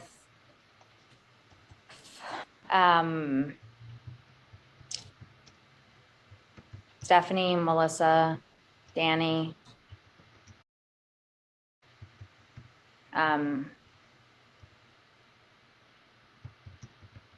I don't know if there was anybody else. and was that in a group conversation or were those separate conversations? I don't remember exactly. I can't say for sure what they were. I think they were separate, but I don't want to say for sure. How did the conversation with Ms. DeRosa come about? I don't remember exactly. I don't know if she called me or if she texted me about it. But she reached out to you. I think so. But I think so. And what do you remember about the conversation with Ms. DeRosa after Ms. Boylan's tweets? I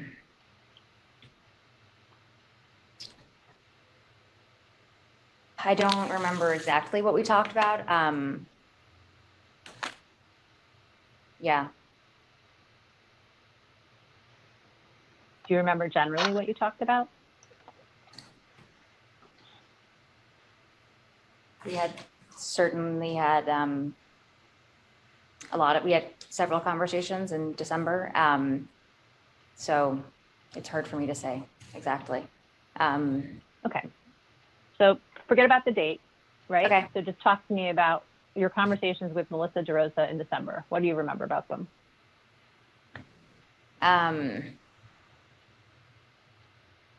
Sort of, I think generally asking about sort of Lindsay, asking about, who else she thought might, be supportive of Lindsay and might, say derogatory things about the chamber. Yeah. And who did you tell Ms. DeRosa might say derogatory things about the chamber or be supportive of Lindsay?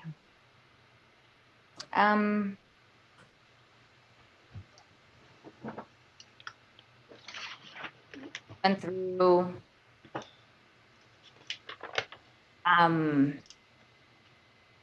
one person that I know that I flagged was who would work there and who had left and had previously publicly expressed negative opinions on the chamber. I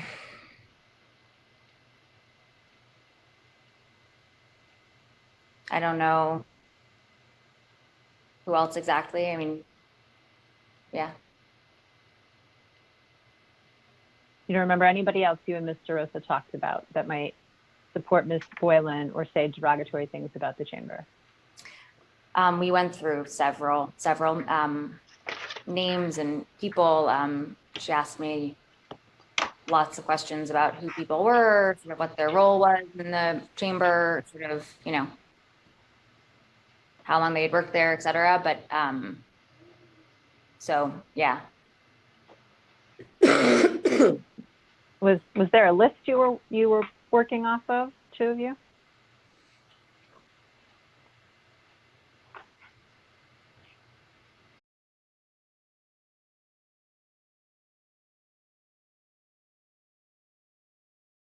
Was there a list you were working off of? So there are two things that are concerning me right now.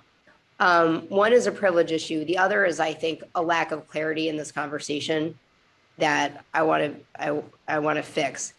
I think this question of who did you say would support Lindsay or say derogatory things? I think the witness testimony is that she believed that's what Ms. DeRosa was inquiring about. I do not think she has testified, and I want to make clear that she has not testified that any names discussed were people who who the witness thought would do those things. I think these are two separate questions, and the questioning is not clear about that. Well, let's be clear. Just pause for a second before you make your point. You told me that was a name that you gave to her, right? Yep, he came up in discussion. Did you bring him up in discussion? I don't remember. I remember we definitely discussed him, as I know he had publicly, I think she did too at that point, had publicly said other things. And then, yeah, so as far as the list goes, she sort of she asked me about lots of different people that had worked there and sort of what my understanding of their A, role was in the chamber, and B, their sort of the likelihood of them supporting or saying sort of other derogatory kind of things. Okay. Right. And then so the question is, as she went through that list, whatever this list of names are, who were the other people you identified for her that could or might say things that were supportive of Lindsay or things that were derogatory about the chamber? Those are your words. I would say it's really the only person that I can think of that I would have said affirmatively yes. Everybody else was sort of, she would ask me who somebody is, I would explain what they did, who they worked for, and then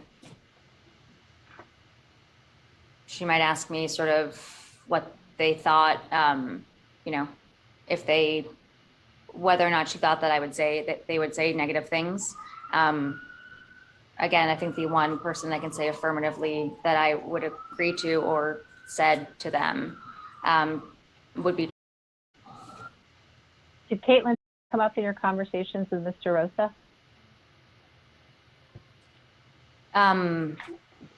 After Caitlin, not before, but she had tweeted, but then after Caitlin, I forget what she did, if she tweeted or did something, it was something on Twitter. Melissa called me about it. And I didn't think that Caitlin would have said things, but. And what did you tell Ms. DeRosa about Caitlin? She asked me first, and at this point, I don't know if it was Melissa or Stephanie on the phone, truthfully. I don't know if it was exactly Melissa. She asked me when she'd started to work there. She asked me sort of, her role, who she worked for sort of afterwards, and then where she went after the governor's office. Did she ask you anything else?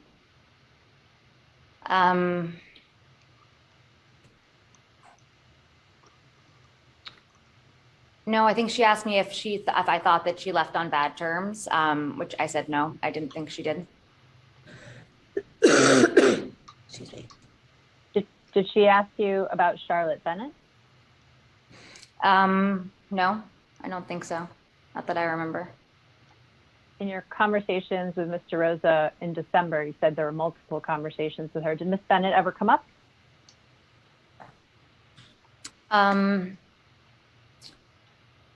I don't remember. I don't think so. I think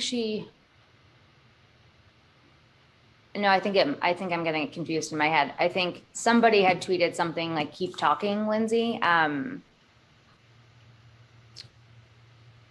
So no, I think it was mostly based on Caitlin. But again, at this point in time, there were lots of people being,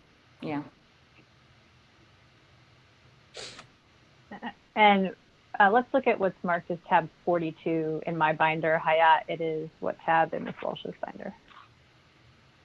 KK.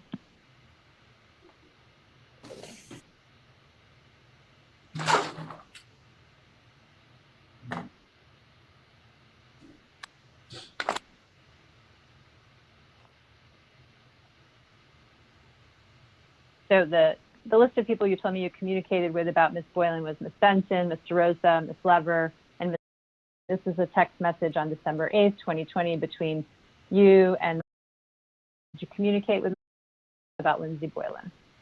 Yes, I apologize. I forgot her. Okay. And wrote also, is Lindsay Boylan going to get murdered now? See that? I do. And then you wrote, oh my God, was grilling me about her earlier today. Who's Was a colleague of mine from Clear. so you talked to about Lindsay Boylan? Yeah, no, I remember asking me questions about her. And then you said she was crazy and has been saying how toxic that place is forever. Is that true, that Lindsay Boylan had been saying the executive chamber was toxic? I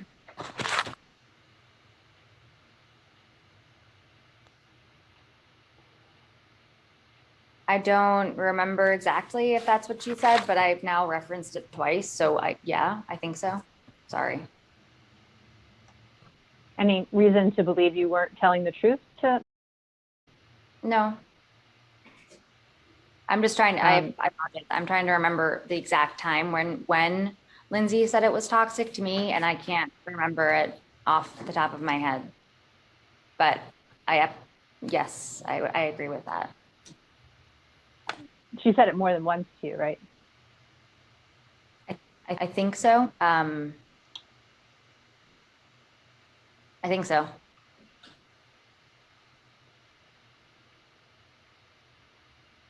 Having looked at the text with, remember talking to anybody else other than Ms. Benton, Ms. DeRosa,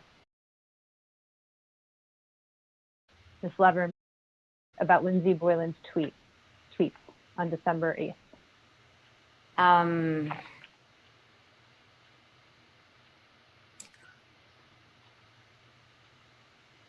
I don't remember exactly. It's possible that I spoke to Peter, Jamian, or Rich.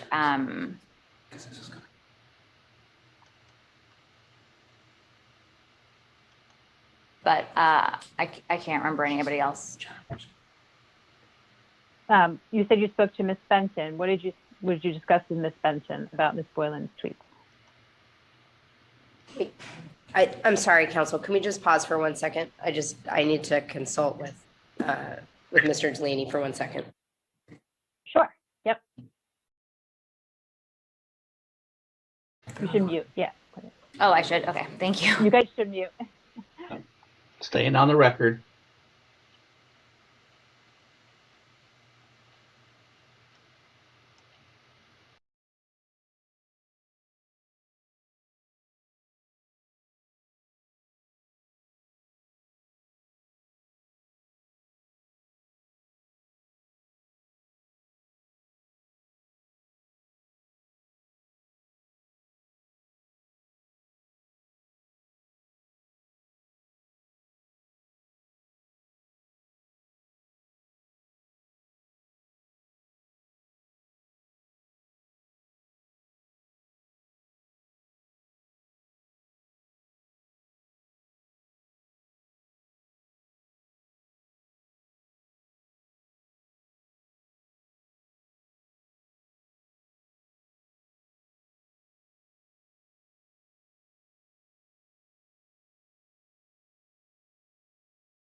Okay. Here, just for the clarity of the record, this is a little hard to explain, but the document that we're looking at now, which is KK in our book, is the date is December 8th at the top of the page, but the timestamps are in UTC time, which is 4 hours ahead. So this text conversation actually takes place before the Lindsay Boylan tweet on December 8th, and is therefore talking about her earlier tweet. the content of which is slightly different than the December 8th tweet. So just for clarity of the record, given that the questions to the witness subsequently were, who did you discuss the December 8th tweet with? She did not include, that turns out to be accurate. But I just think for your record, the tweets said different things and the timestamps are confusing. We might need to be clear what's going on here. That's helpful. Thank you. So let's talk about what happens in December. At some point, you become involved in potential op-ed related to Ms. Boylan's allegations of harassment against the governor. Is that right? Yes, it was sent to me. Okay. And how did you become involved in that?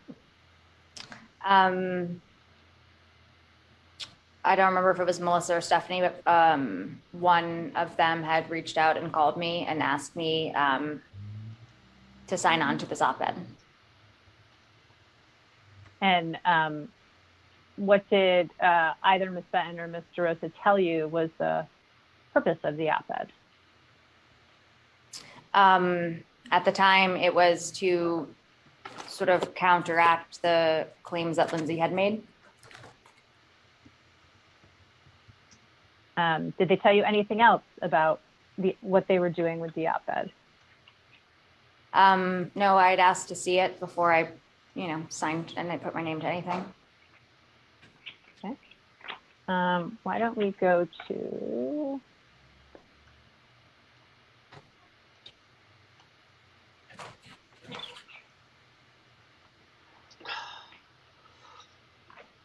tab 57 in my binder? Hayat, what tab is that in Ms. Walsh's binder? Why? So look at tab YY. We'll mark that as the next exhibit.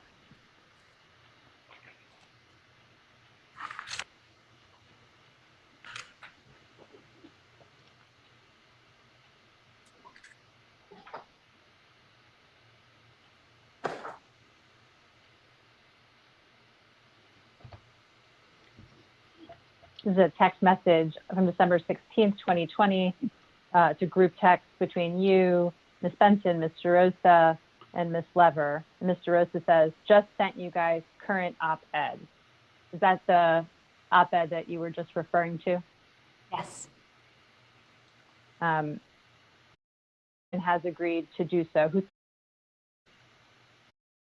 And had worked in the governor's office. I forget if she's currently still working in the state. I can't remember what she's doing now, but she used to work in the governor's office. And it says, Alfonso said if we need him, he will do. Do you understand that to be a reference to Alfonso David? Yes. It says, looking now, who's I worked at ESD. Yeah. and who is That would be, she worked in the governor's office and then at the MTA. And then Mr. Rosa said, I wouldn't ask you guys if we weren't fighting for our lives. What did you understand her to mean by that? I understood that to mean she was worried about sort of everything that was happening in the press. Meaning the reaction to Ms. Boylan's tweets that the governor had harassed her? Yes. Why don't you look at what's in my binder is tab 50. Hayat, which tab is it in Ms. Walsh's binder? I'm sorry, you said 50 as in 50? Yes. That's tab RR.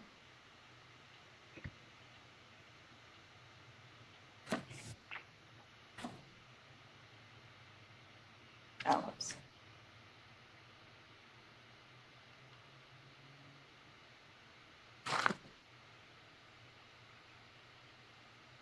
Let me know when you had a chance to look at the document.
Is this the op-ed that we were just discussing?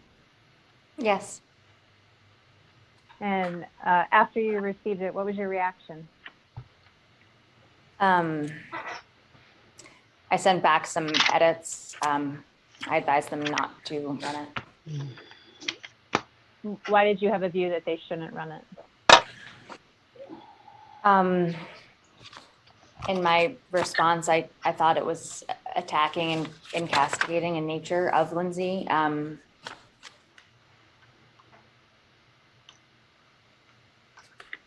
thought it wasn't, I thought it was unnecessary. And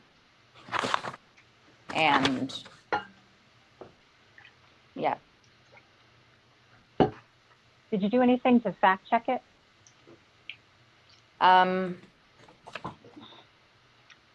No. Are there things in the op-ed that you think were not true? I don't know. Not that I know of.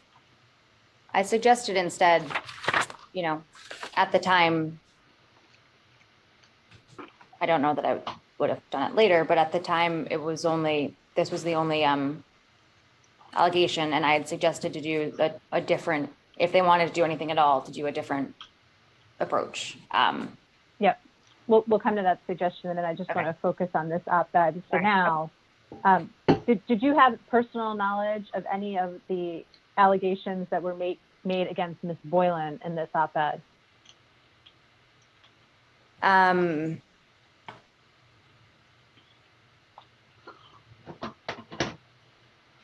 Did I have personal firsthand? No, I did not.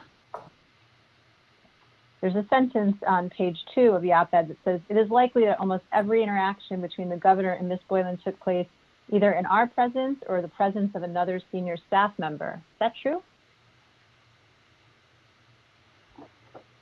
I mean, it doesn't say every interaction, so yeah, I'd say it's probably likely true. It's likely that almost every interaction. Is that true?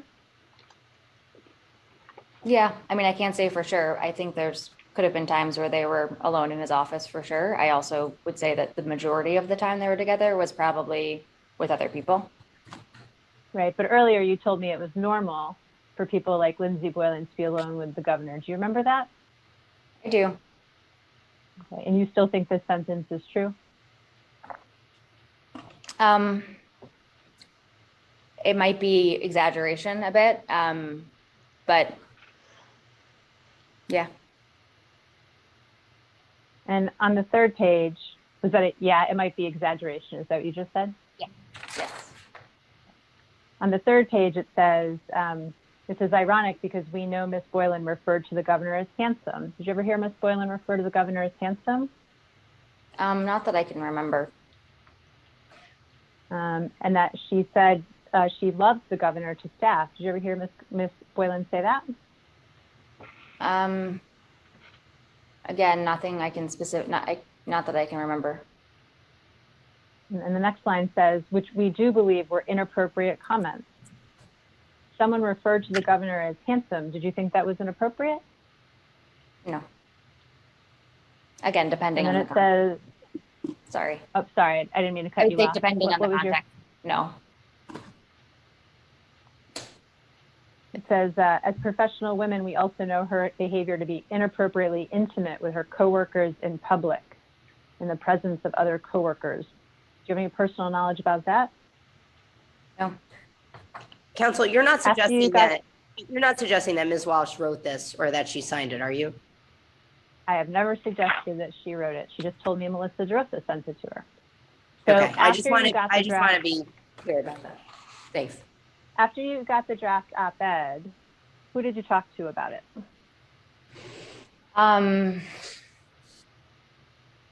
Danny, Melissa and Steph, I think. Linda. And I think. Let's start with Danny. What did you talk to Danny about this draft op-ed? I remember we talked about it and both agreed that it wasn't a good idea. And can you flesh that out a bit more? Fill in the conversation for me, please.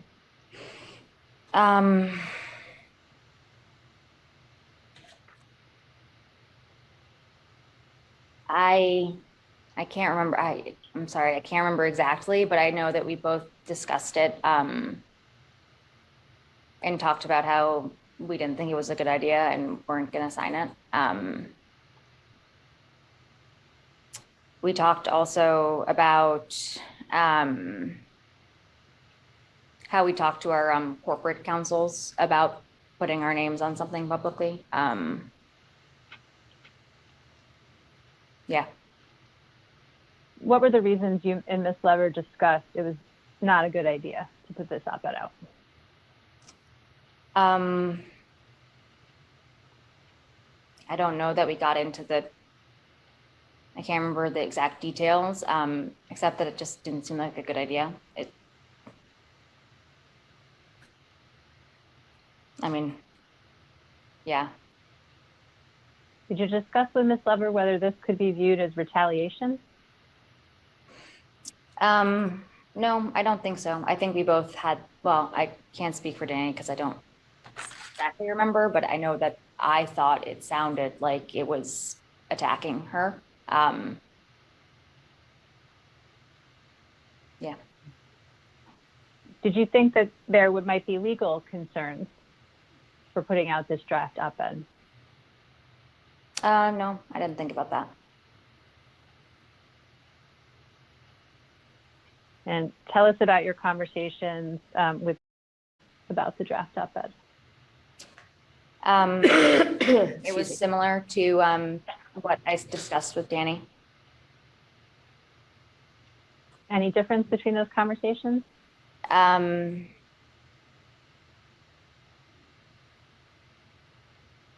No, it was pretty much along the same lines of she was just suggesting that don't do it, not put my name to it. Did she suggest or ask whether it could be considered retaliation? No, we didn't discuss that. And then I think you said you discussed it with,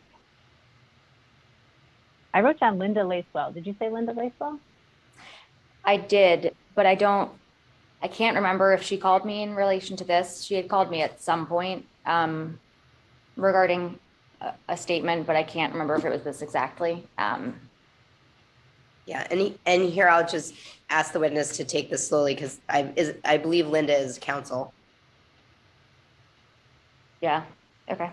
You mean the superintendent of the Department of Financial Services, Linda Lacewell. That's what we're talking about, right? Okay. And then you had a conversation, you said, with Ms. DeRosa and Ms. Benton about the op-ed. What did you say? Again, I don't remember if I spoke to both of them or if it was just one or the other. They had mentioned they were working on this, and they would likely want me to put my name to it. And what did you tell them after you had read the op-ed? After I had read and sent back, I don't think I talked to them either. I don't remember talking to either of them on the phone about it exactly. But yeah. Okay. Let's look at what's in your binder as tab. It's here a little bit weird. Tab minus 55. Hayat, what is Ms. Walsh's?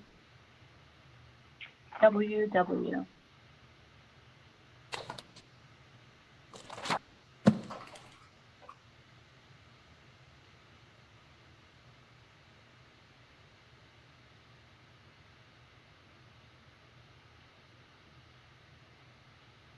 This should be a email from you to Melissa DeRosa on December 17th, 2020. You see that? I do. Okay.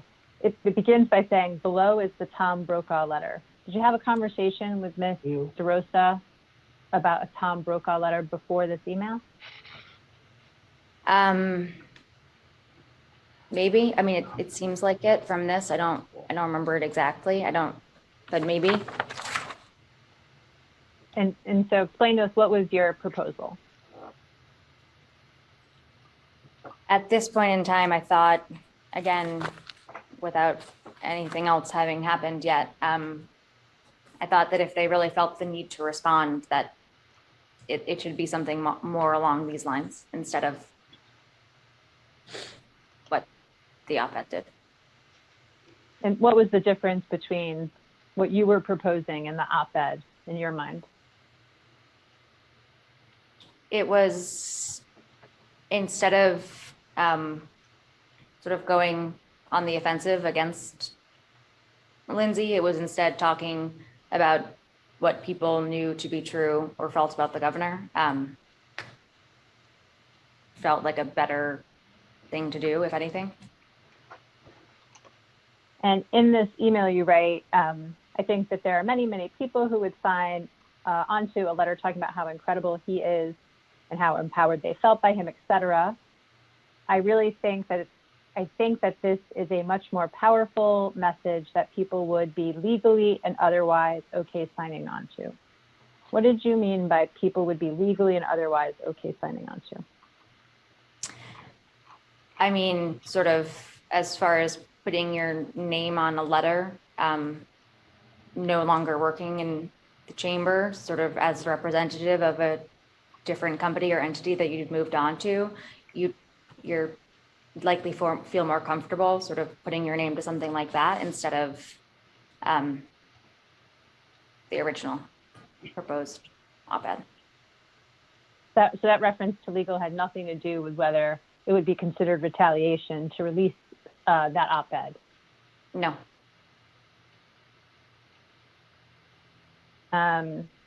Let's look at tab.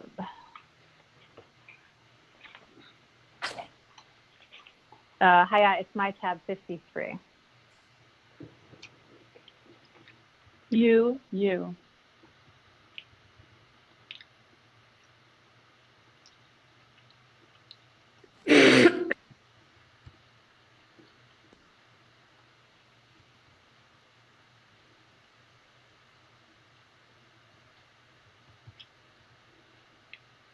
Tab UU is an email message you sent from Ms. Walsh to Ms. DeRosa. Is this the email that reflects your comments on the op-ed? Yes. Okay. If you look at page 88, your comments, I can see in my version, highlights. Can you see highlights? Yeah. Okay. So there's on the first page, the first highlight, it says, and even then, she only complained that the governor's office was an abusive environment. And then you wrote, there are a lot of people that would combat this. What did you mean by that? I think that it would, ignite lots of people that would want to opine on it, both, former staffers, people on, that hadn't worked there. I think it just felt like a sort of unnecessarily inflammatory kind of thing. Ignite former staffers to say it was in fact an abusive environment. Is that the concern you were expressing? I think it wasn't just former staffers. I think by saying that, I think it could have brought out lots of people having thoughts or opinions that might not have actually ever worked there. It just felt like unnecessary. Let's turn to the next page on 89. The top, it says, Miss Boylan texted Robert Mujica. And then you wrote, let's be real, is bringing him up in this a good idea? What did you mean by that?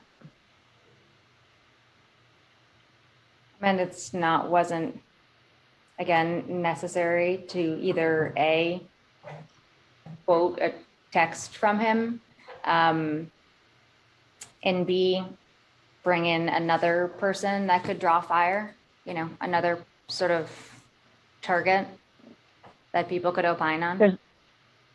There's lots of people's names in this op-ed, right? Besides Lindsay and the governor, I think it's just Alfonso, but I could be wrong. I apologize. And Donald Trump, but let's look 2 sentences later, right? It says Danny Lever, right? It talks about text message with Danny Lever. Yeah, Danny, I know at this point in time also wasn't planning on having her quote in there. But you didn't raise a comment asking, is bringing her up in this a good idea? No, but I also knew at this point that Danny wouldn't be actually included in it. But yeah, I also just think that Robert's a more divisive character. He's a Republican, and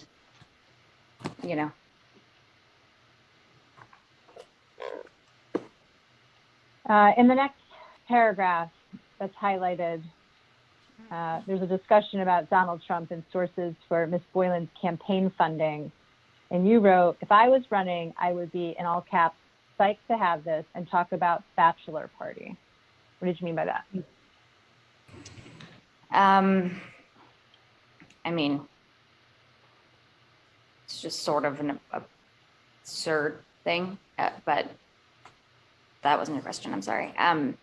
I would be excited to be able to talk about Donald Trump on a platform. And also, I forget, there's something about the governor's bachelor party. I don't know if Donald Trump went or if the governor went to Donald Trump's, something like that. But I just thought it'd be very easy for them to bring up.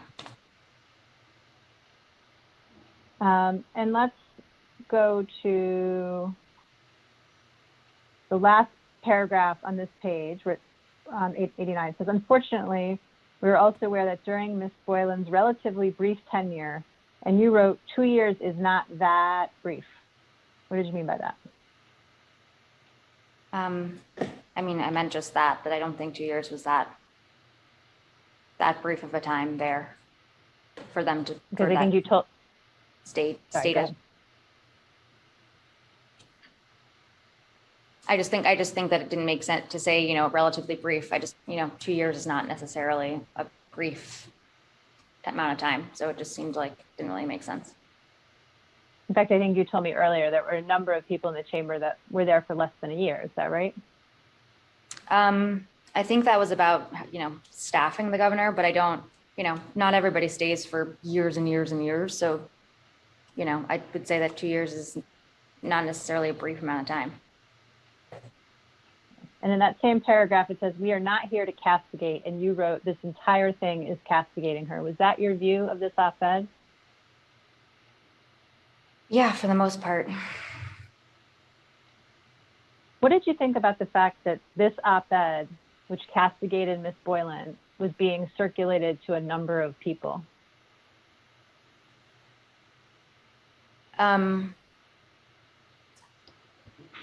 Truthfully, I guess I didn't really think about it that much. I think it was more,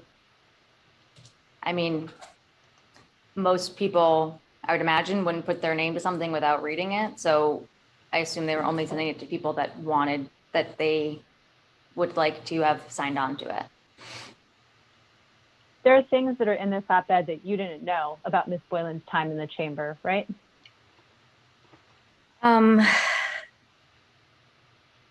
Yes. Did you think it was appropriate that you were being shown details about Ms. Boylan's time in the chamber that you were not aware of before? At the time, I don't think I really thought about it. In retrospect, do you have a view about that? I mean, in retrospect, I feel like there's been so much that has happened over the past couple of months that I don't know how I feel yet about it. After you sent back your comments, did you have any discussions with Ms. DeRosa or Ms. Benton about the op-ed? I don't remember exactly if I did or not. I think I texted Steph about it.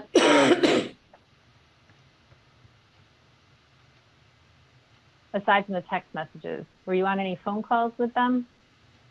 I think that I believe I remember the night I texted Steph. I believe that she and I talked on the phone about it, where I just sort of told her the same kind of reasoning why I thought it wasn't a wise idea.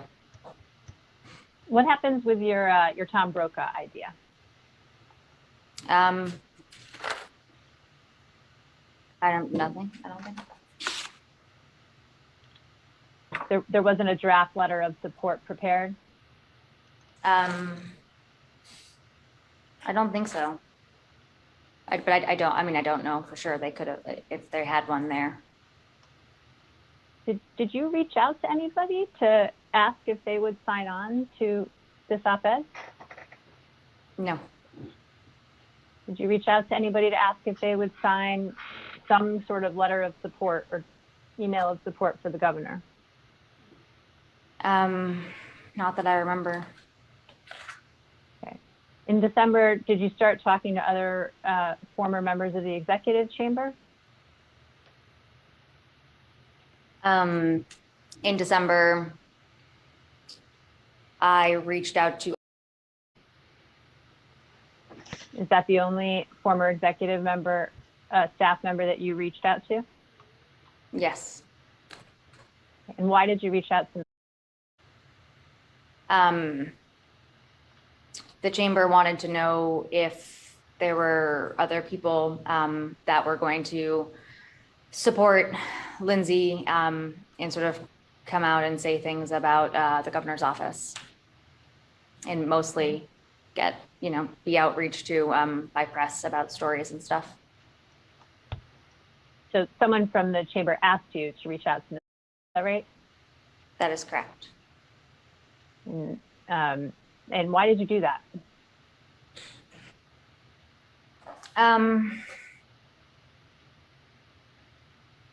Because, I had worked with these people for a very long time, and I wanted to help if I could.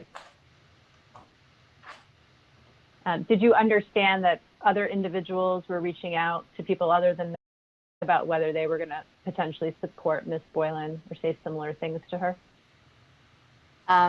Yes. And how did you come to that understanding?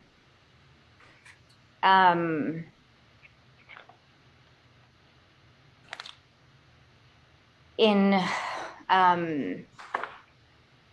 I know when Melissa texted me about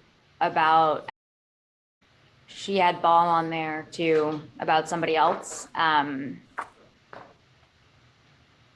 I know Andrew. And then I think they probably mentioned it in phone calls.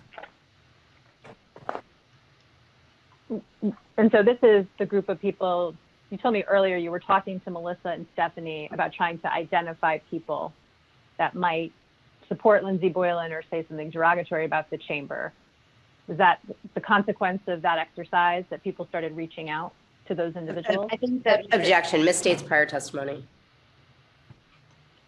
You can't actually make objections, but that's fine. So go ahead, Annabelle. I really restrained myself, but when it misstates something she's already testified to today, I think I appreciate the latitude. Annabelle, go ahead. What I was gonna say, I think again, when they had reached out to me about sort of all these different people, it was mostly at this point in time, Jill wasn't there.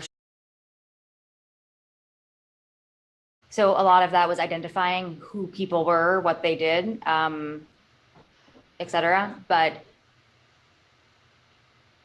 so that sort of became, I think, later or in December when or I don't know, I can't remember if these were all at the same time or not. It was sort of asking who these people were.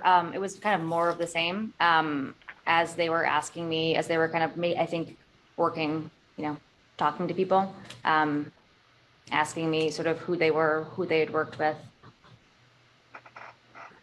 Okay, let's look at a document. Maybe it'll help refresh your memory. God bless you. Sorry.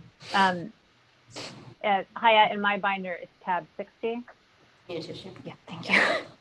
Hold on, we need to find a tissue. ZZ. Should I just go on my house? Yeah. Should we take? Sorry, Jen, can we take a break? Yeah, let's just go off the record. Thanks. I should wait though, right? Stand by. The time is 4:15 p.m. We are going off the record, and this will end media unit number 6.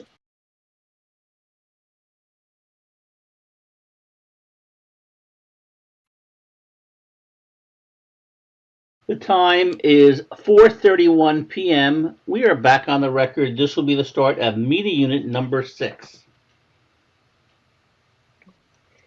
Can you turn to what is marked as tab 63 in my binder? Hayat, what tab is that in Ms. Walsh's binder? Tab 63 is CCC.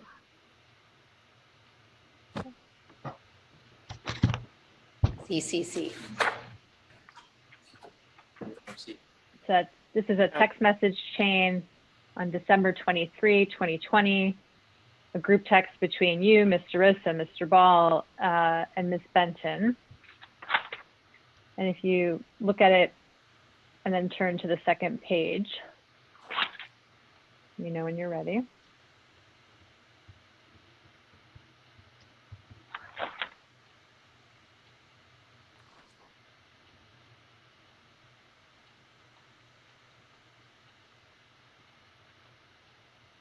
Okay.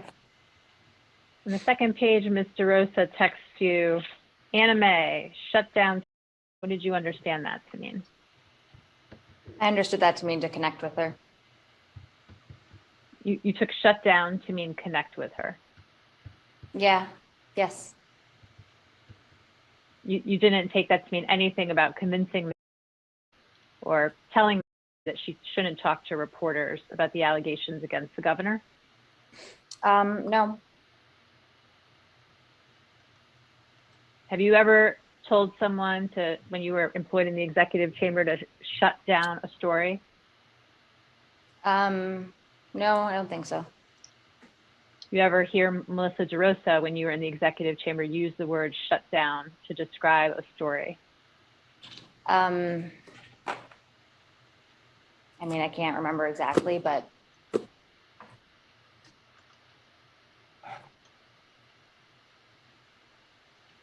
have you ever heard anyone in the executive chamber use those words in the context of a story?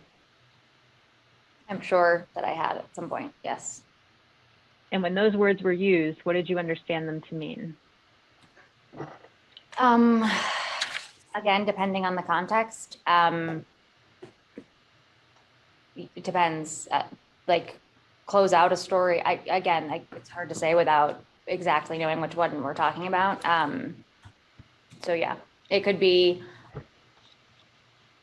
a bunch of different things, but yes. Okay, what are the different bunch of things it could mean? Close out a story, stop a story, get the governor's name out of the story, just Yeah, I'd say it was probably one of those three. But that's not what you understood her to be, how you understood her to be using the term in this text message. No. Okay. So what did you do? Did you speak to me? I did. And what did you tell her? I told her that she might get outreach by a reporter, and if she did, she should let the chamber staff know, or chamber press people know. Is that what Mr. Rosa told you to tell me? Can't remember exactly what she told me. If she told me what to tell them exactly, I think it was.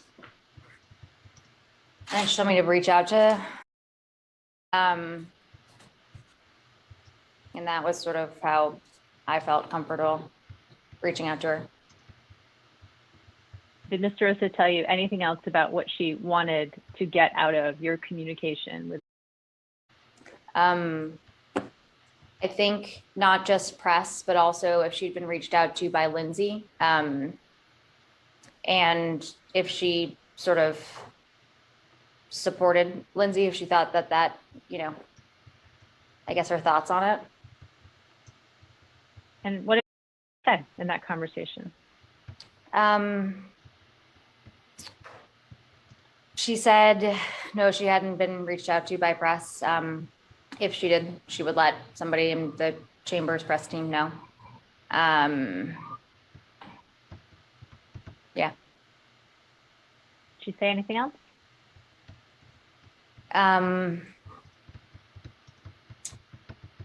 No, she said that she was in New York now, I think. So I think we talked about maybe getting a drink. But yeah. Did you ask her if Lindsay had reached out to her? I don't remember exactly, but I don't remember exactly.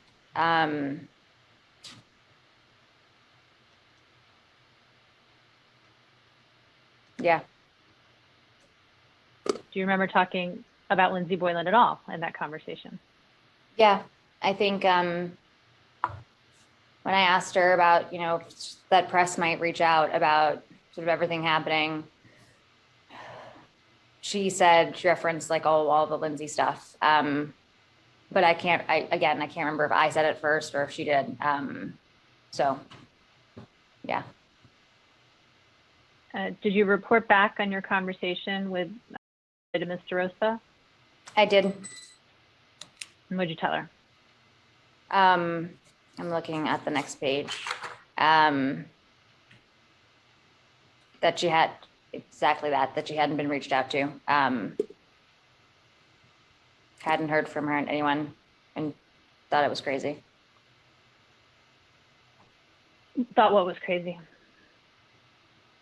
I think all of the press and sort of stuff that was floating around about it. After that, to reach out to and go back to Mr. Rosa, did you have further conversations with Mr. Rosa about allegations of sexual harassment against Governor Cuomo? I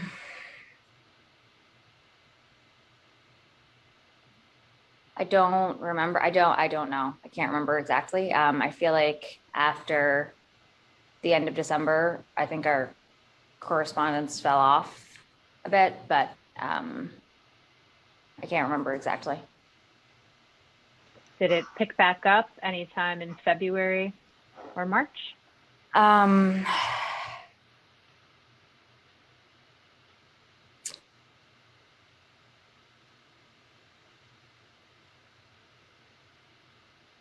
can't remember exactly. I'm sorry.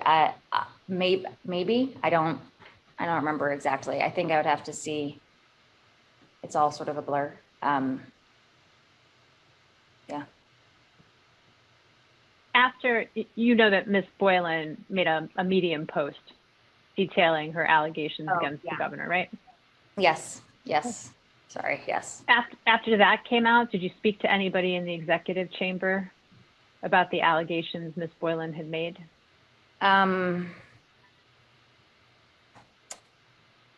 Yes, I think so. but I think there was a lot of press outreach at that time. So I'm sure that I did. And who did you speak to in the executive chamber after Ms. Boylan's Medium article? I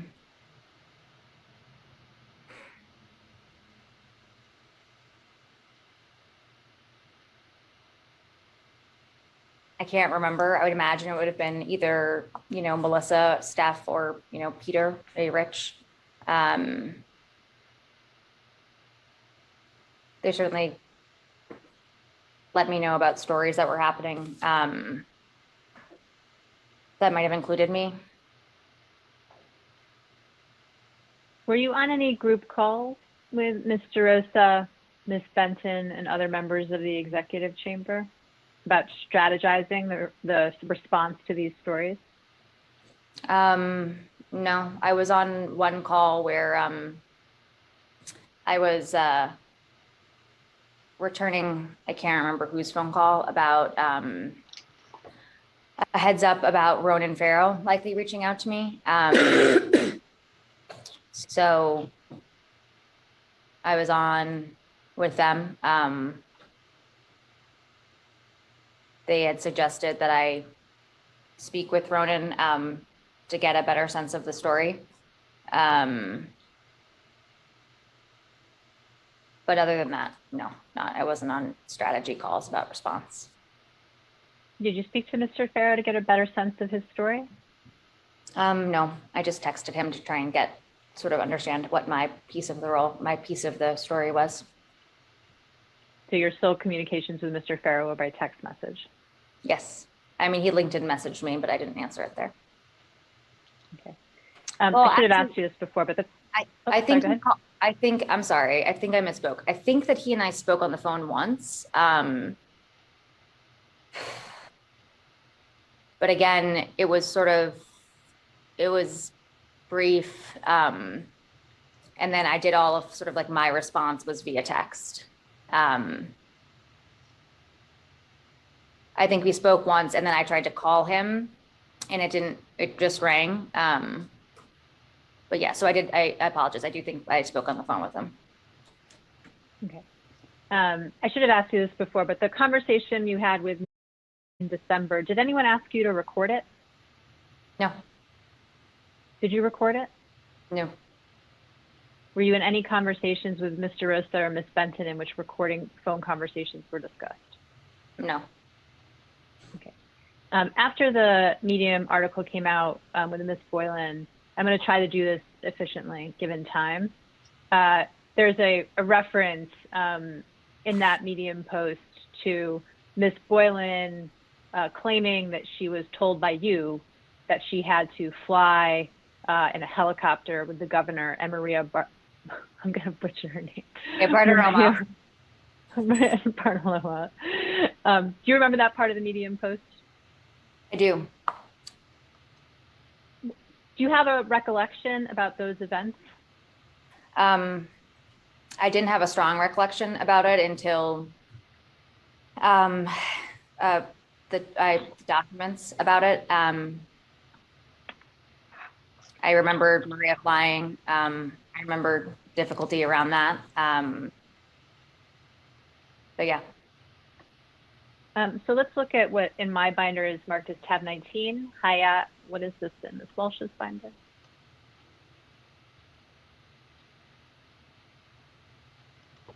Exhibit Q. Okay.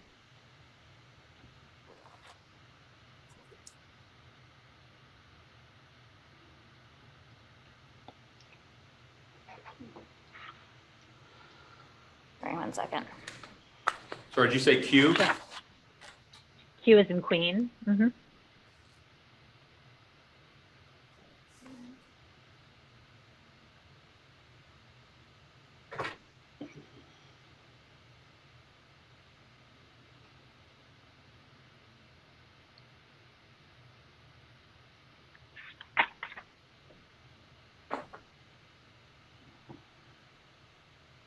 Okay. Okay. This is a text message from December 8th, 2016. Is Is this a document you were referring to that refreshed your recollection about Miss Boylan and the ride in the helicopter? Yeah, this and the text that I have with Maria's person. Okay. And who is this text message chain with? I believe this is with Stephanie Benton. She had a different phone number. And so after having read this text now, what do you remember about this occasion? I remember, so we wanted Maria to host the RADCs. I don't know, I think she had done it previously once.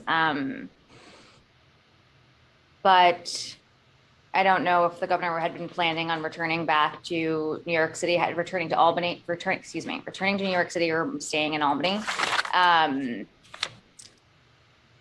When the issue is when a press person flies, they can't do it by themselves because then they would have to recoup the expense. So they usually they fly if there's somebody else on the plane. I mean, it depends, it's different for outlet to outlet.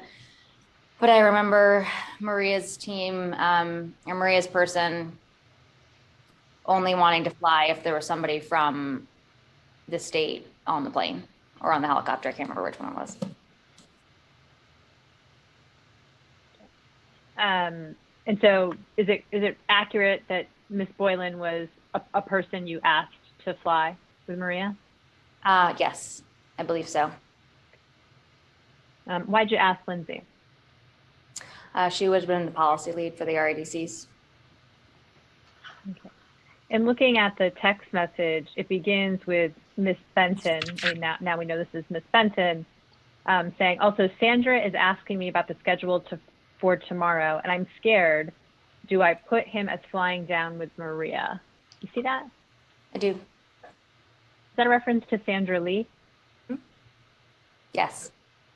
Sorry, Jennifer, you got it. Jennifer, hang on. I think that's confused. The no sender information is Annabel. Mm-hmm. The is Stephanie. So I just make sure. Yeah, that's helpful. Thank you. I'm getting tired towards the end of the day. Okay, so you wrote that, even better. So when you said you're scared to put him down as flying with Maria, why were you scared to do that? I don't know if we had, I can't remember exactly, but I would imagine it was either that I didn't know if I had told Sandra about Maria hosting, and I don't know if we had invited Sandra to the event, to the RADCs. And why did you view that Sandra might be concerned about the governor flying with Maria? I don't know, but I don't know if it's that as much as that we would have been if we did an event with Maria and we hadn't yet told Sandra, she might want to be there or be involved if it's sort of a caliber that Maria Bartiromo would go to. So it was probably just that she would ask a lot of questions about it. Yeah. Were you ever involved in any discussions about whether the governor was having an affair with Maria Bartiromo? No. Did you ever hear that rumor? I think so. Do you remember hearing that rumor before this text message? I think it was more sort of like of a running joke, but I don't know when I heard it, if it was before or after. Did that have anything to do with why you were scared to put him down as flying with Maria? I can't say exactly what I meant in 2016, but I definitely know that from my personal view, it would probably have been, I would have had to answer a lot of questions about how if I hadn't let her know about it beforehand, sort of what was the event, explaining it, why we had Maria Bartiromo, when we knew Maria was coming, sort of that pieces of it would probably been my main concern, but that could have also factored in too. Did Ms. Lee ever raise concerns about not being informed about events? Yeah, I mean, both Sandra and Governor Cuomo are very busy and important people who worked a lot and had crazy schedules. So there were sometimes, crossover issues where they couldn't attend one, or we didn't flag something with enough sort of heads up, kind of both ways. The first time that Ms. Bartolome hosted the awards, was Ms. Lee dating Governor Cuomo? I don't know. I don't think I was involved the first time that she did it, but I would assume so, because I think they started dating a while before, but I can't say for certain. Do you know if she attended that first event? If Ms. Lee attended the first awards ceremony? I don't know. You can put that away. After the Medium post came out, did you discuss with anyone in the executive chamber your involvement or recollections around this helicopter flight with Ms. Boylan? I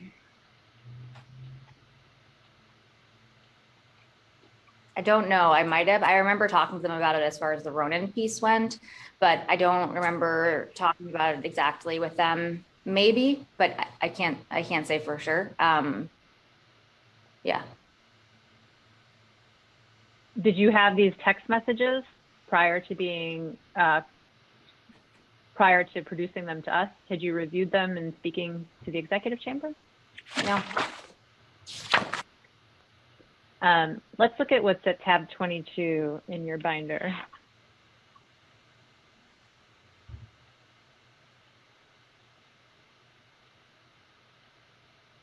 And Hyatt, sorry, what's the letter?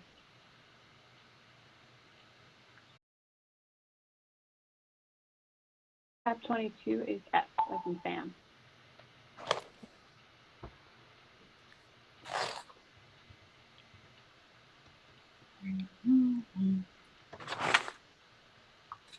And perhaps council can clarify, this is February 25th, 2001. The time is 12:12 a.m. UTC. So did this text occur on the 24th? Yeah, so every time it says UTC, you have to subtract 4 hours. Great, okay. So this is a text message that occurred on February 24th between you and Danny Lever. Do you see that? I do. I'm sorry, you said 2001. Sorry, 2021. Thank you. 2021. I've got 2 decades off here. I was the totally beginning with text from this. Yeah, let's dial it back. The first text message is from Danny Lever, and it says, I spent over 6 years working closely and traveling with Andrew Cuomo. He is exactly the same person in private as he is in public. He can be playful, he can make bad jokes, he can be direct, but nothing that ever crosses the line. It's not about this statement. Did you understand that text message to be some sort of draft of a statement that was to be made about the allegations against the governor? I think so. Okay. Do you understand where Ms. Lever got that draft? I don't know exactly where. I would assume from chamber, but. And what is your understanding of the purpose of that draft? Who was supposed to speak these words or use this statement?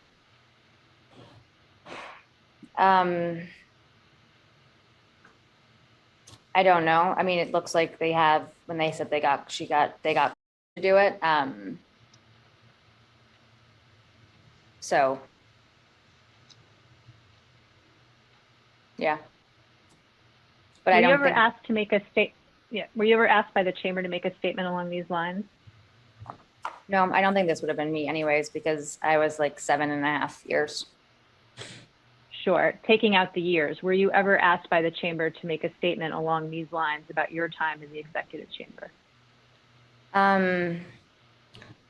No, I don't think so. I know that, like I said, there was lots of things happening at the time. So in addition to the op-ed, I know there were a couple of other things floating around, but I never saw anything like this, or was asked to do anything like this. Well, you saw it, right? Because she texted it to you. Oh, yeah, but I never were in conjunction with an ask for me to do something like that, other than apart from what Danny had sent here. And there's nothing that precedes this. What do you remember about why Danny texted this to you? I don't remember exactly. I would probably say that I had missed a call from Melissa or Stephanie, and I could have been asking Danny why and if she knew what was going to happen, what they were going to ask. Do you remember having a conversation with someone from the executive chamber where they asked you to consider making a statement?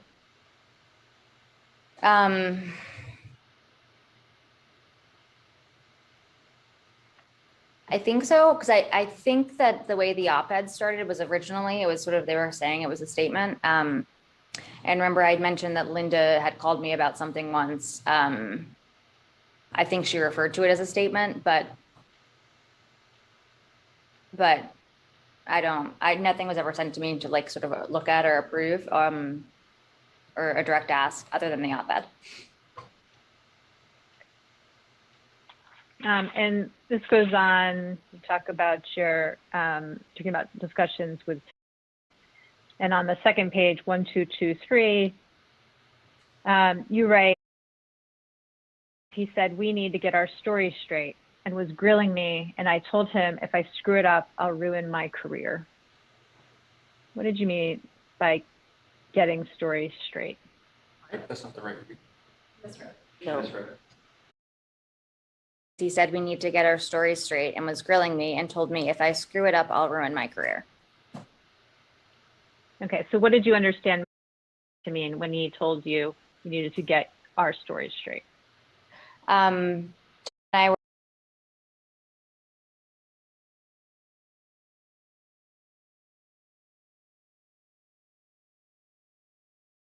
He wanted to make sure that when we talked about the allegations against the governor, that we both sort of agreed on what we would say. Both, you know,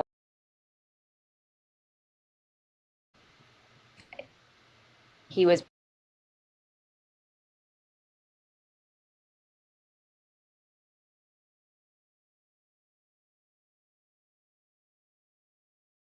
but it was sort of a moment of bit of a freak out, truthfully. I think being worried about the fact that we both worked for a long time at a place, and sort of all of that hard work now might not carry the same weight. So yeah. And you understood him to be referencing getting your story straight when you spoke to him? Yeah. And then he I guess he told you if you screw it up that you would ruin your career. Is that how I understand this? Yeah, but it was more sort of like how it's all not necessarily kind of linear like that. It was more about how this would now look, you know, considering that was my first and, you know, job I was proud of, and how it might not be as appealing anymore on a resume. Yeah. But what is the thing he was telling you essentially not to screw up, right? What is the thing you're not going to screw up? Well, I think it was sort of multiple different things are going into this.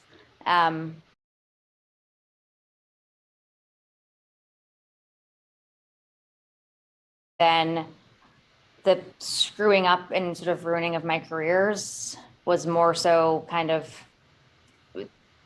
like screwing up sort of in life generally. I mean, I can't say exactly what he meant again.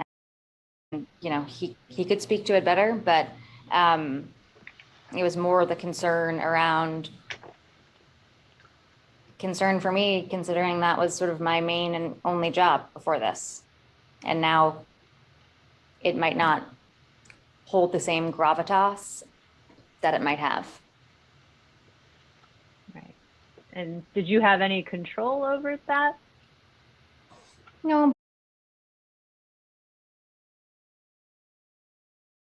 I was working very hard at my job.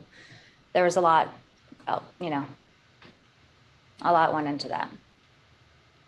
So did you get your story straight?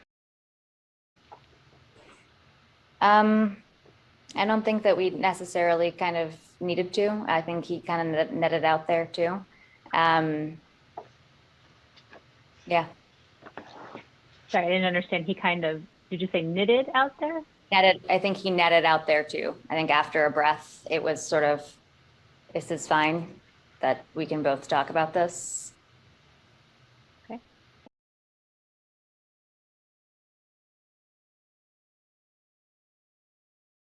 About the allegations against the governor.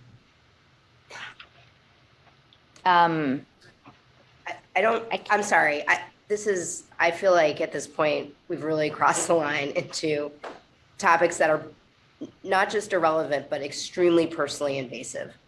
I mean, she was just asked numerous questions about it. I don't agree. I'm not interested in what you had. Yeah, I'm not interested in what you told.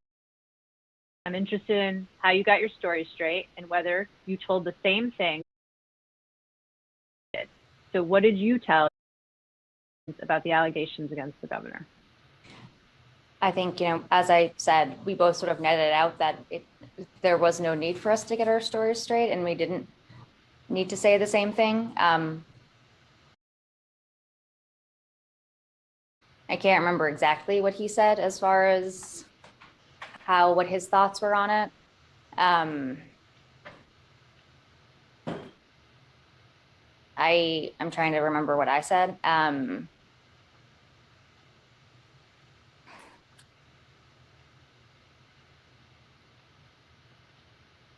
I think that he's stuck with sort of, I think he said something along the lines of like, you know, he's single and he flirts. I think I am more of just, I'd rather not talk about it.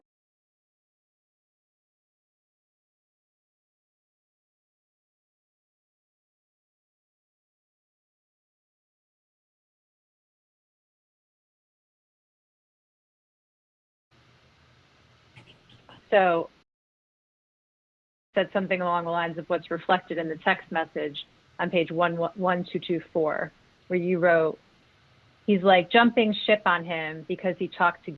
I mean, he's not, his line is there's a little bit of grammar there. He's a single guy, so sometimes he would flirt because he's a single guy, but nothing bad.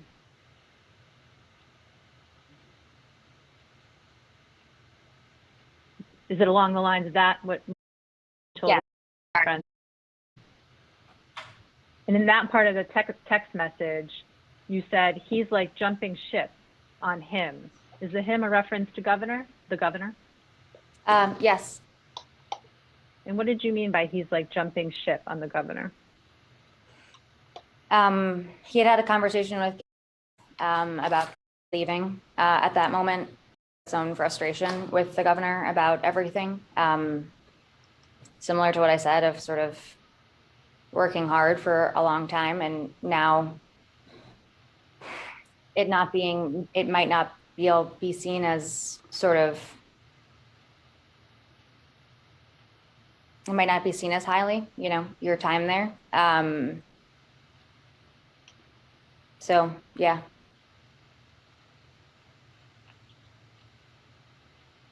And when you say, do you mean?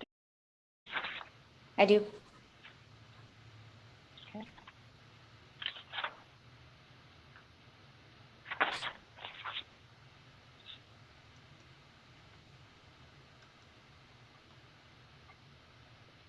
At some point earlier, and this is my characterization, so your counsel doesn't need to note this is not exactly what you said, but at some point earlier, you indicated that the op-ed and the recommendation you made to do like a Tom Brokaw type thing, that after a number of events happened, you wouldn't have made that recommendation.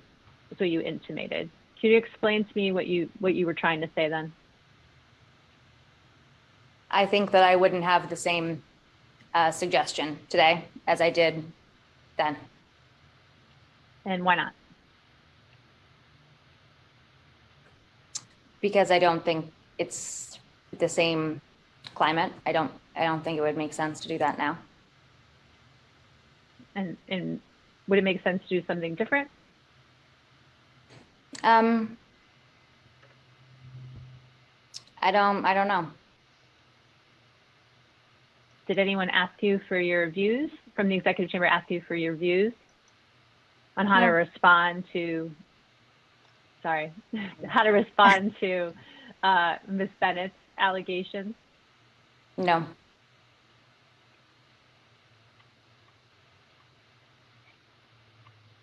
There's been an allegation made against the governor that he groped someone in the executive mansion. Have you read about that allegation? I have. Do you know who that individual is? I think I have a good idea. Okay, and who is your good idea who it is? Can I know that she wanted to be anonymous. Can I say that without that? Yes, you may. Brittany Camiso. And what do you base that on? She and Alyssa McGrath are very close friends. And they both sort of worked in the front office in Albany with the governor. So after reading them all and taking it into account, that would be my assumption. And did you speak to anybody about whether that individual who alleges she was groped by the governor was Brittany Camiso? No, I don't think so. I think maybe actually, but I don't remember exactly, but. And after December of 2020, did you have communications with Ms. Camiso? No. After December of 2020, did you have communications with Ms. McGrath? No. After December of 2020, did you have communications with Ms. Bennett? No. After December of 2020, did you have communications with? No. Okay. Let's look at what is tab 77 in your binder. Hayat, which number is that for Ms. Walsh? 000. A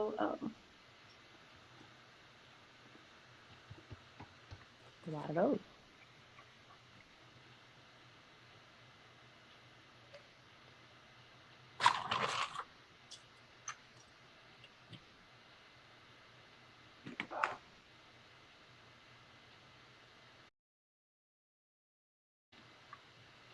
Did this right? It's the March 5th text between you and Miss Lever. That is that right? It's a March 2nd text.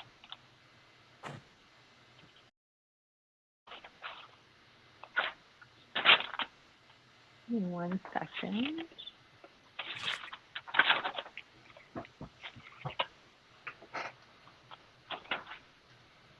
Oh, okay. Yeah, it's from March 2nd. I apologize. I got the date wrong there. And on the latter part of the text, you see the second page. Danny says, "Don't call Steph back. Trust me." And then you write, "She called me and asked about a statement and said she'd call me back, and now I'm ducking. What was it?" And then Danny writes that, "But I'll call you later to explain." What statement were you referring to on March 2nd? I have no idea. I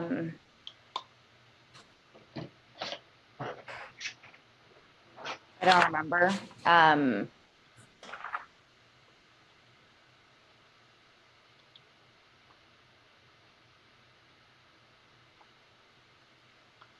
don't know if it's I forget when the other Danny text was, if it's the same thing, but I don't remember exactly what this was. And then Ms. Lever said that, but I'll call you later to explain. Did you speak to Ms. Lever? I can't remember, but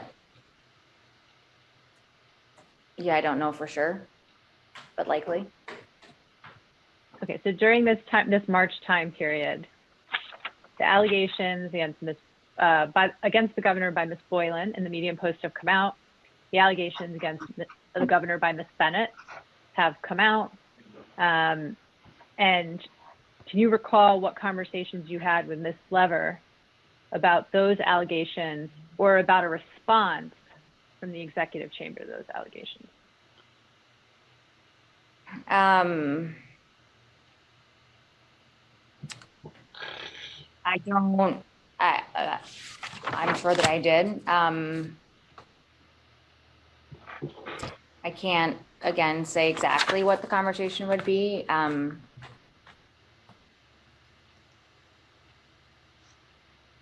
don't need the exact words. What generally did the two of you talk about? I mean, I won't speak for Danny. I remember it as being sort of a surprise, but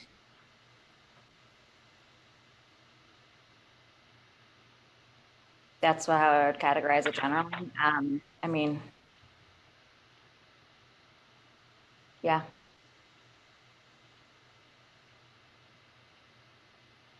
Do you remember anything else you talked about after the allegations in the Medium Post and by Ms. Bennett came out with Ms. Lever?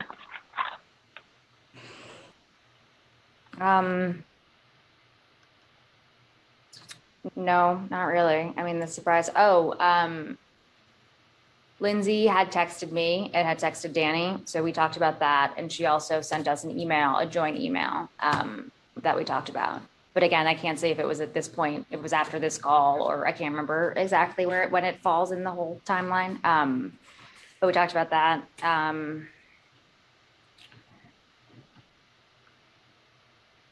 Yeah.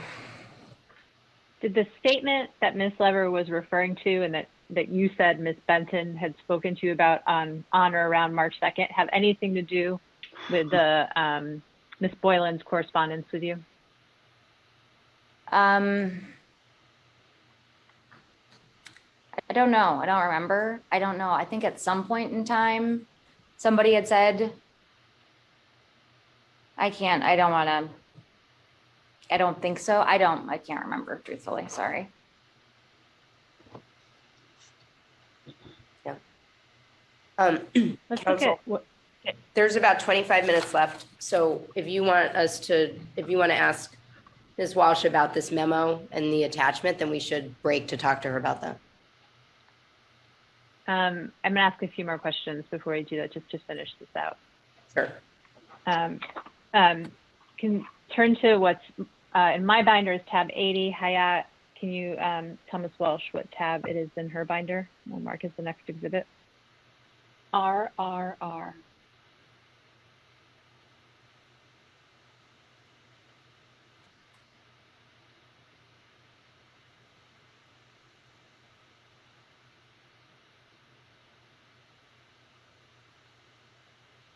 And this is a text on February 6, 2020 from Brittany Camisso to you. Do you see this? I do. Do you remember getting this text message from Ms. Camisso? I do. Okay. Did you respond? It doesn't look like you responded. You didn't respond? I don't remember. We sat down and talked. Okay. Tell me about your discussion with Ms. Camisso. She talked to me about wanting to maybe take on a different role in the office. She wanted to work with Lauren Grosso. And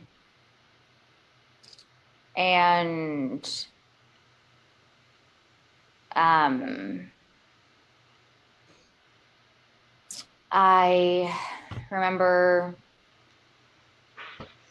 telling her that, sort of like asking her a little bit about why, and saying she should talk to Jill about it, and sort of working with her to sort of work through kind of, you know, help her to identify like what the vacuum was that she could, so she could explain it as she would then, you know, present it as, you know, how she could like fill gaps. Yeah.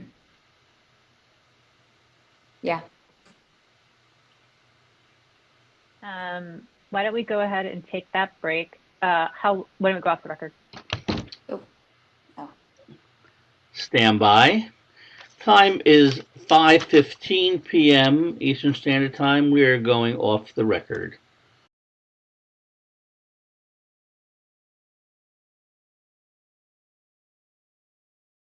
The time is 5:31 p.m. We are back on the record. We sent over to your counsel a document that says memorandum to file. We're going to mark that as the next exhibit. Do you see that? I do. And that, along with a document that is behind tab BB, will be part of one exhibit. The memorandum and attachment A to that memorandum. See those? I'm sorry, the tab is BB? Hi, am I correct? It's BB? Oh. Yeah. Yeah. Okay, sorry. Good. Okay. Got it? Yes, sorry. Before today, had you ever seen the memorandum to file that's sitting in front of you? No, I don't think so. Okay. On page 2 of that memorandum, under says the following.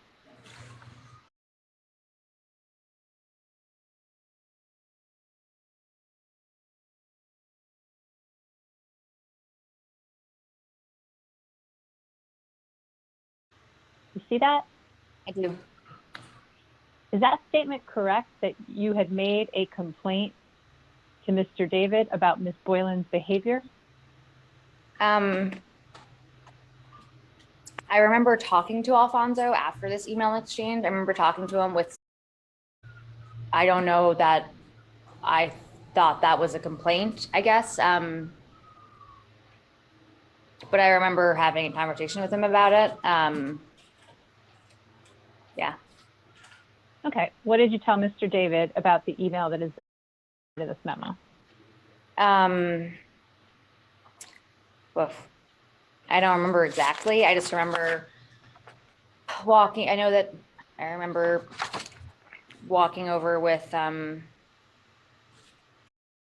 the moment and talking about it and being frustrated, but I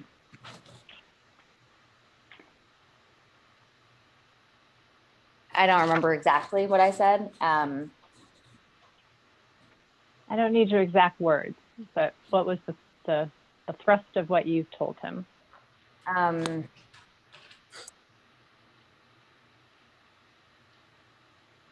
That this was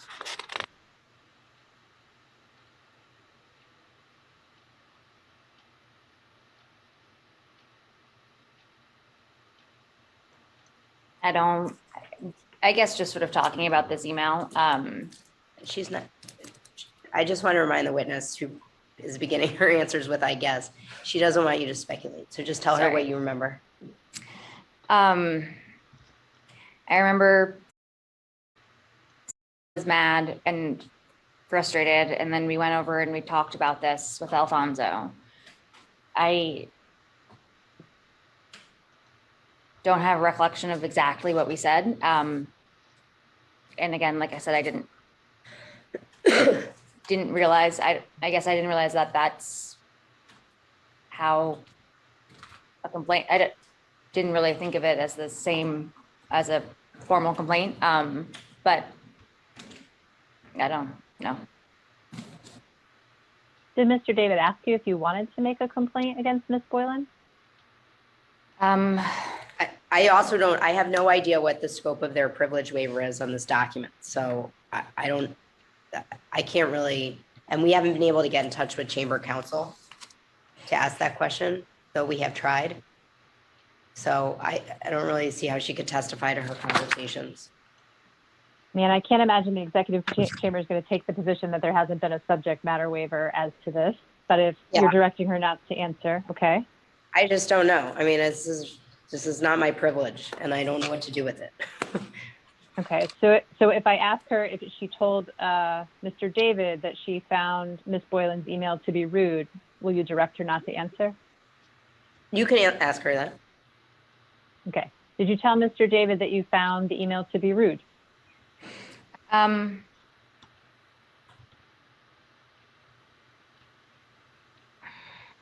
I don't remember if that's what was the word I said. I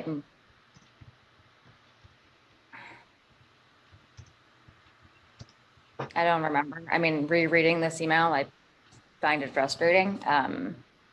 So I'm sure I would have voiced that opinion. The language, word choice I use, I can't say for sure. Sitting here. And what was well, let's look at the email. What was frustrating to you about this email? Personally, I was trying to help. There was clearly a breakdown in communication, and I think I was the one who was fielding it. And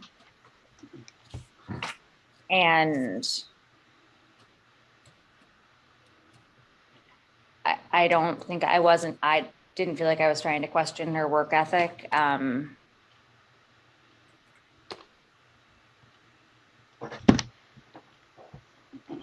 Yeah. Did you think that this email was harassing to you?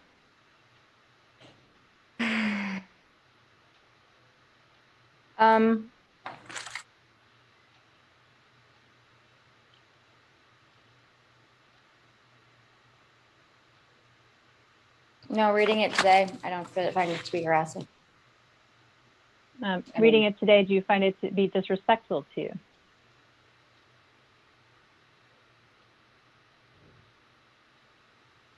No, I think frustration abounds on both sides. You can put the documents aside. I asked this earlier, but now that you've taken a look at these documents, do you remember any other occasion in which you engaged with conversations with Mr. David about complaints about the behavior of members of the executive chamber staff?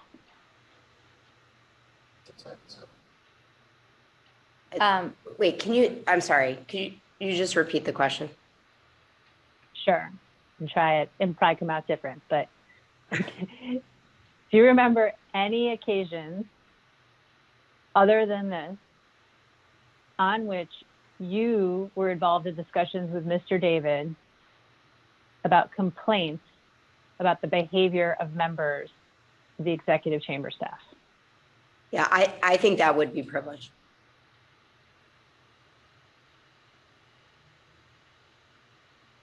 So you're going to direct her not to answer? Yeah, I am. I don't think you're missing out on any facts here, just to be clear, but to me, this seems beyond the scope of this memo. Okay. So yes, I'm going to direct her not to answer. Yep. Are you aware on any occasions on which Ms. DeRosa received coaching? No, not that I know of. And are you aware of any coaching that any member of the executive chamber senior staff received regarding their behavior? Not that I know of. Did you ever receive coaching? In regards to my behavior, no. In regards to anything else while you were in the executive chamber? No. And besides, like helping you learn how to do more things, man. Yeah, sorry. Yes, no, so no. We'll look at.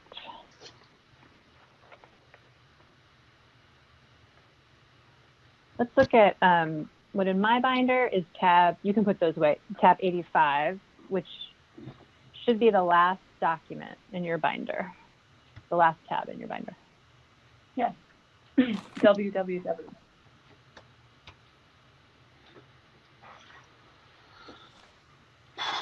And if our binders align, this should be a text message on February 28th. And it might have been even the 27th, given the timestamp between you and Jill DeRosa. You see that? I do. Okay, why don't you take a look at it?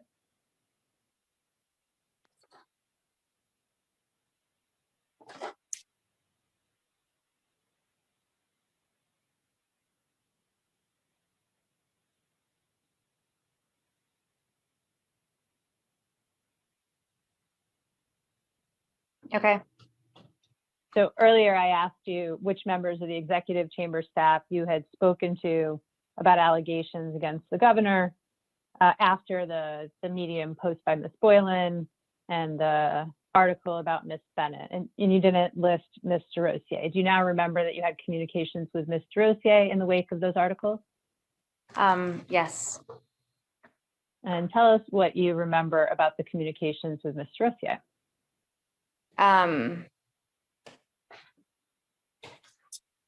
They weren't a lot, truthfully. She had her own life happening. I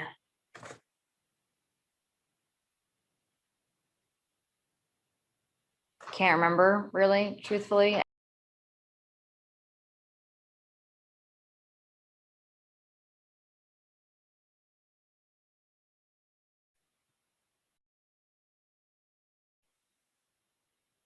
Do you remember being involved in a conversation with Mr. Rossier and Mr. Rosa about the allegations against the governor? Yes. Oh, no, it was What do about you the remember? article. Sorry, it was about the article about that. There was an article written about that mentions Jill and had her photo in it. Okay. And what do you remember about that conversation?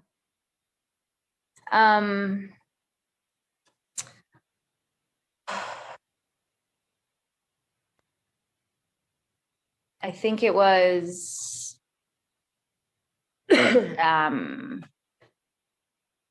was telling Jill that I was sorry that she had to deal with I'm sorry, I don't mean to laugh. I appreciated whoever just walked by, Sylvia. That was impressive. That was an impressive move on that gentleman's behalf. So hats off to him. I remember talking to Jill, apologizing that sort of there was this, this article about her that mentioned her name and had her picture. I remember Melissa sort of echoing those sentiments. And yeah, that was it. It wasn't very long. So yeah. And the text message that Mr. Rossier wrote to you, she said that was the first time she spoke to me. That's a reference to Melissa DeRosa, correct? I believe so, yes. And then she wrote, she needed an airbag, so she conferenced you. What did you understand her to mean by that? I understood that to mean that she needed a social airbag. She felt awkward. I don't know what the term social airbag means. What does that mean?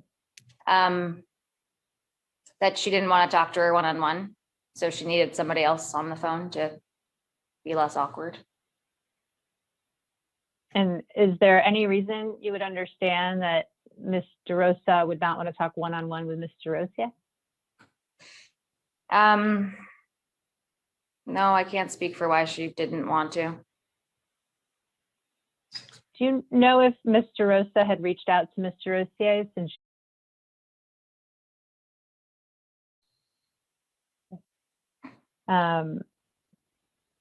you can go ahead and put that aside.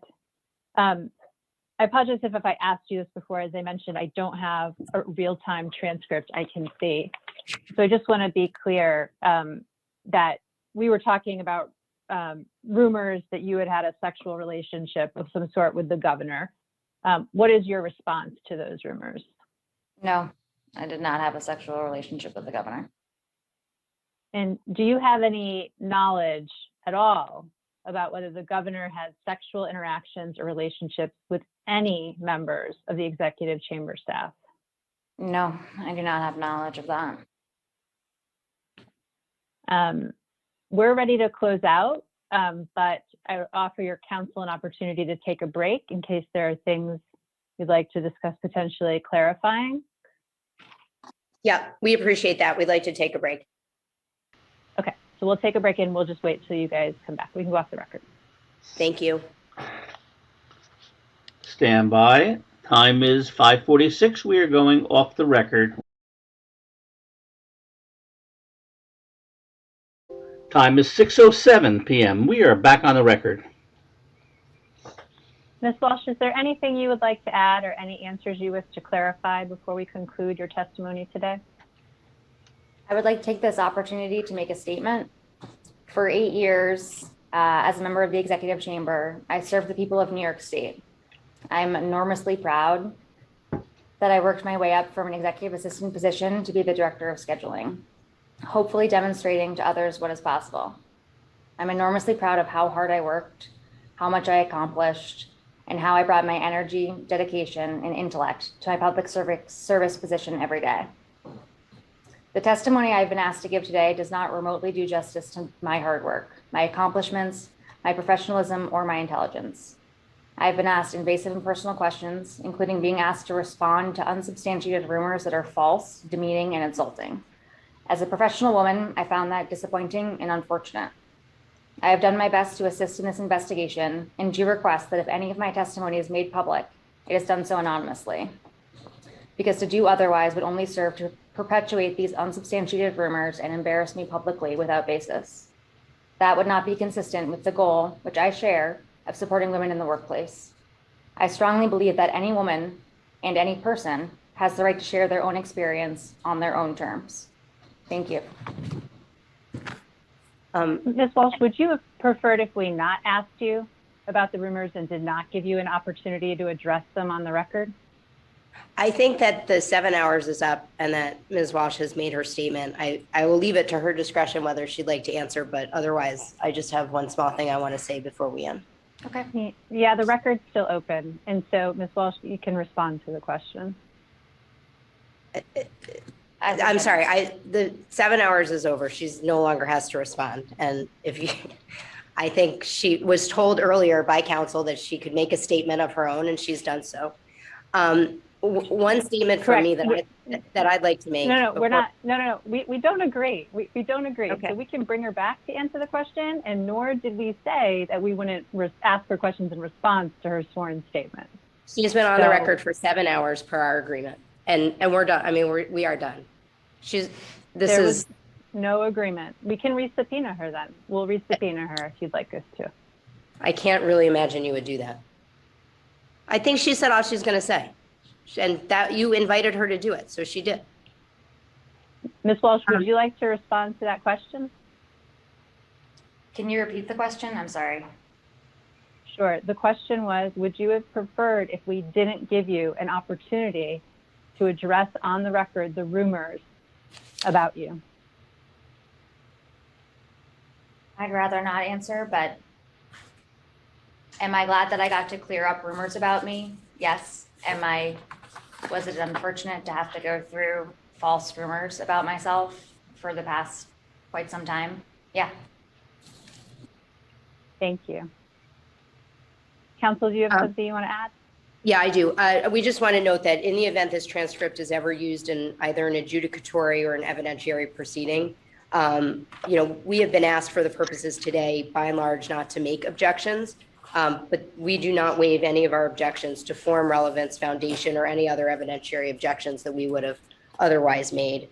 I think at the beginning of the session, we made clear our position that we believe it's inappropriate and unfair and unnecessary to withhold the transcript from the witness, particularly given the nature of the personal questions asked to her, and that we believe Section 73 entitles the witness to the transcript or any part thereof that reflects any testimony the government makes public.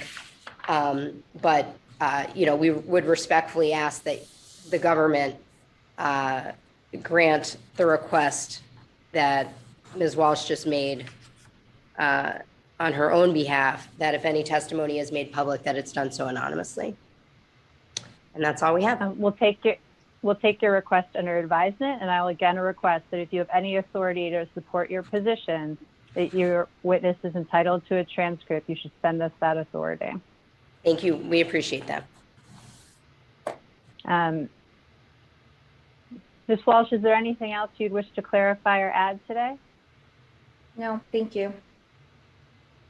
And I'll remind you what I said at the beginning of your obligations under Executive Law 63, Section 8, to keep this confidential. Do you understand those obligations?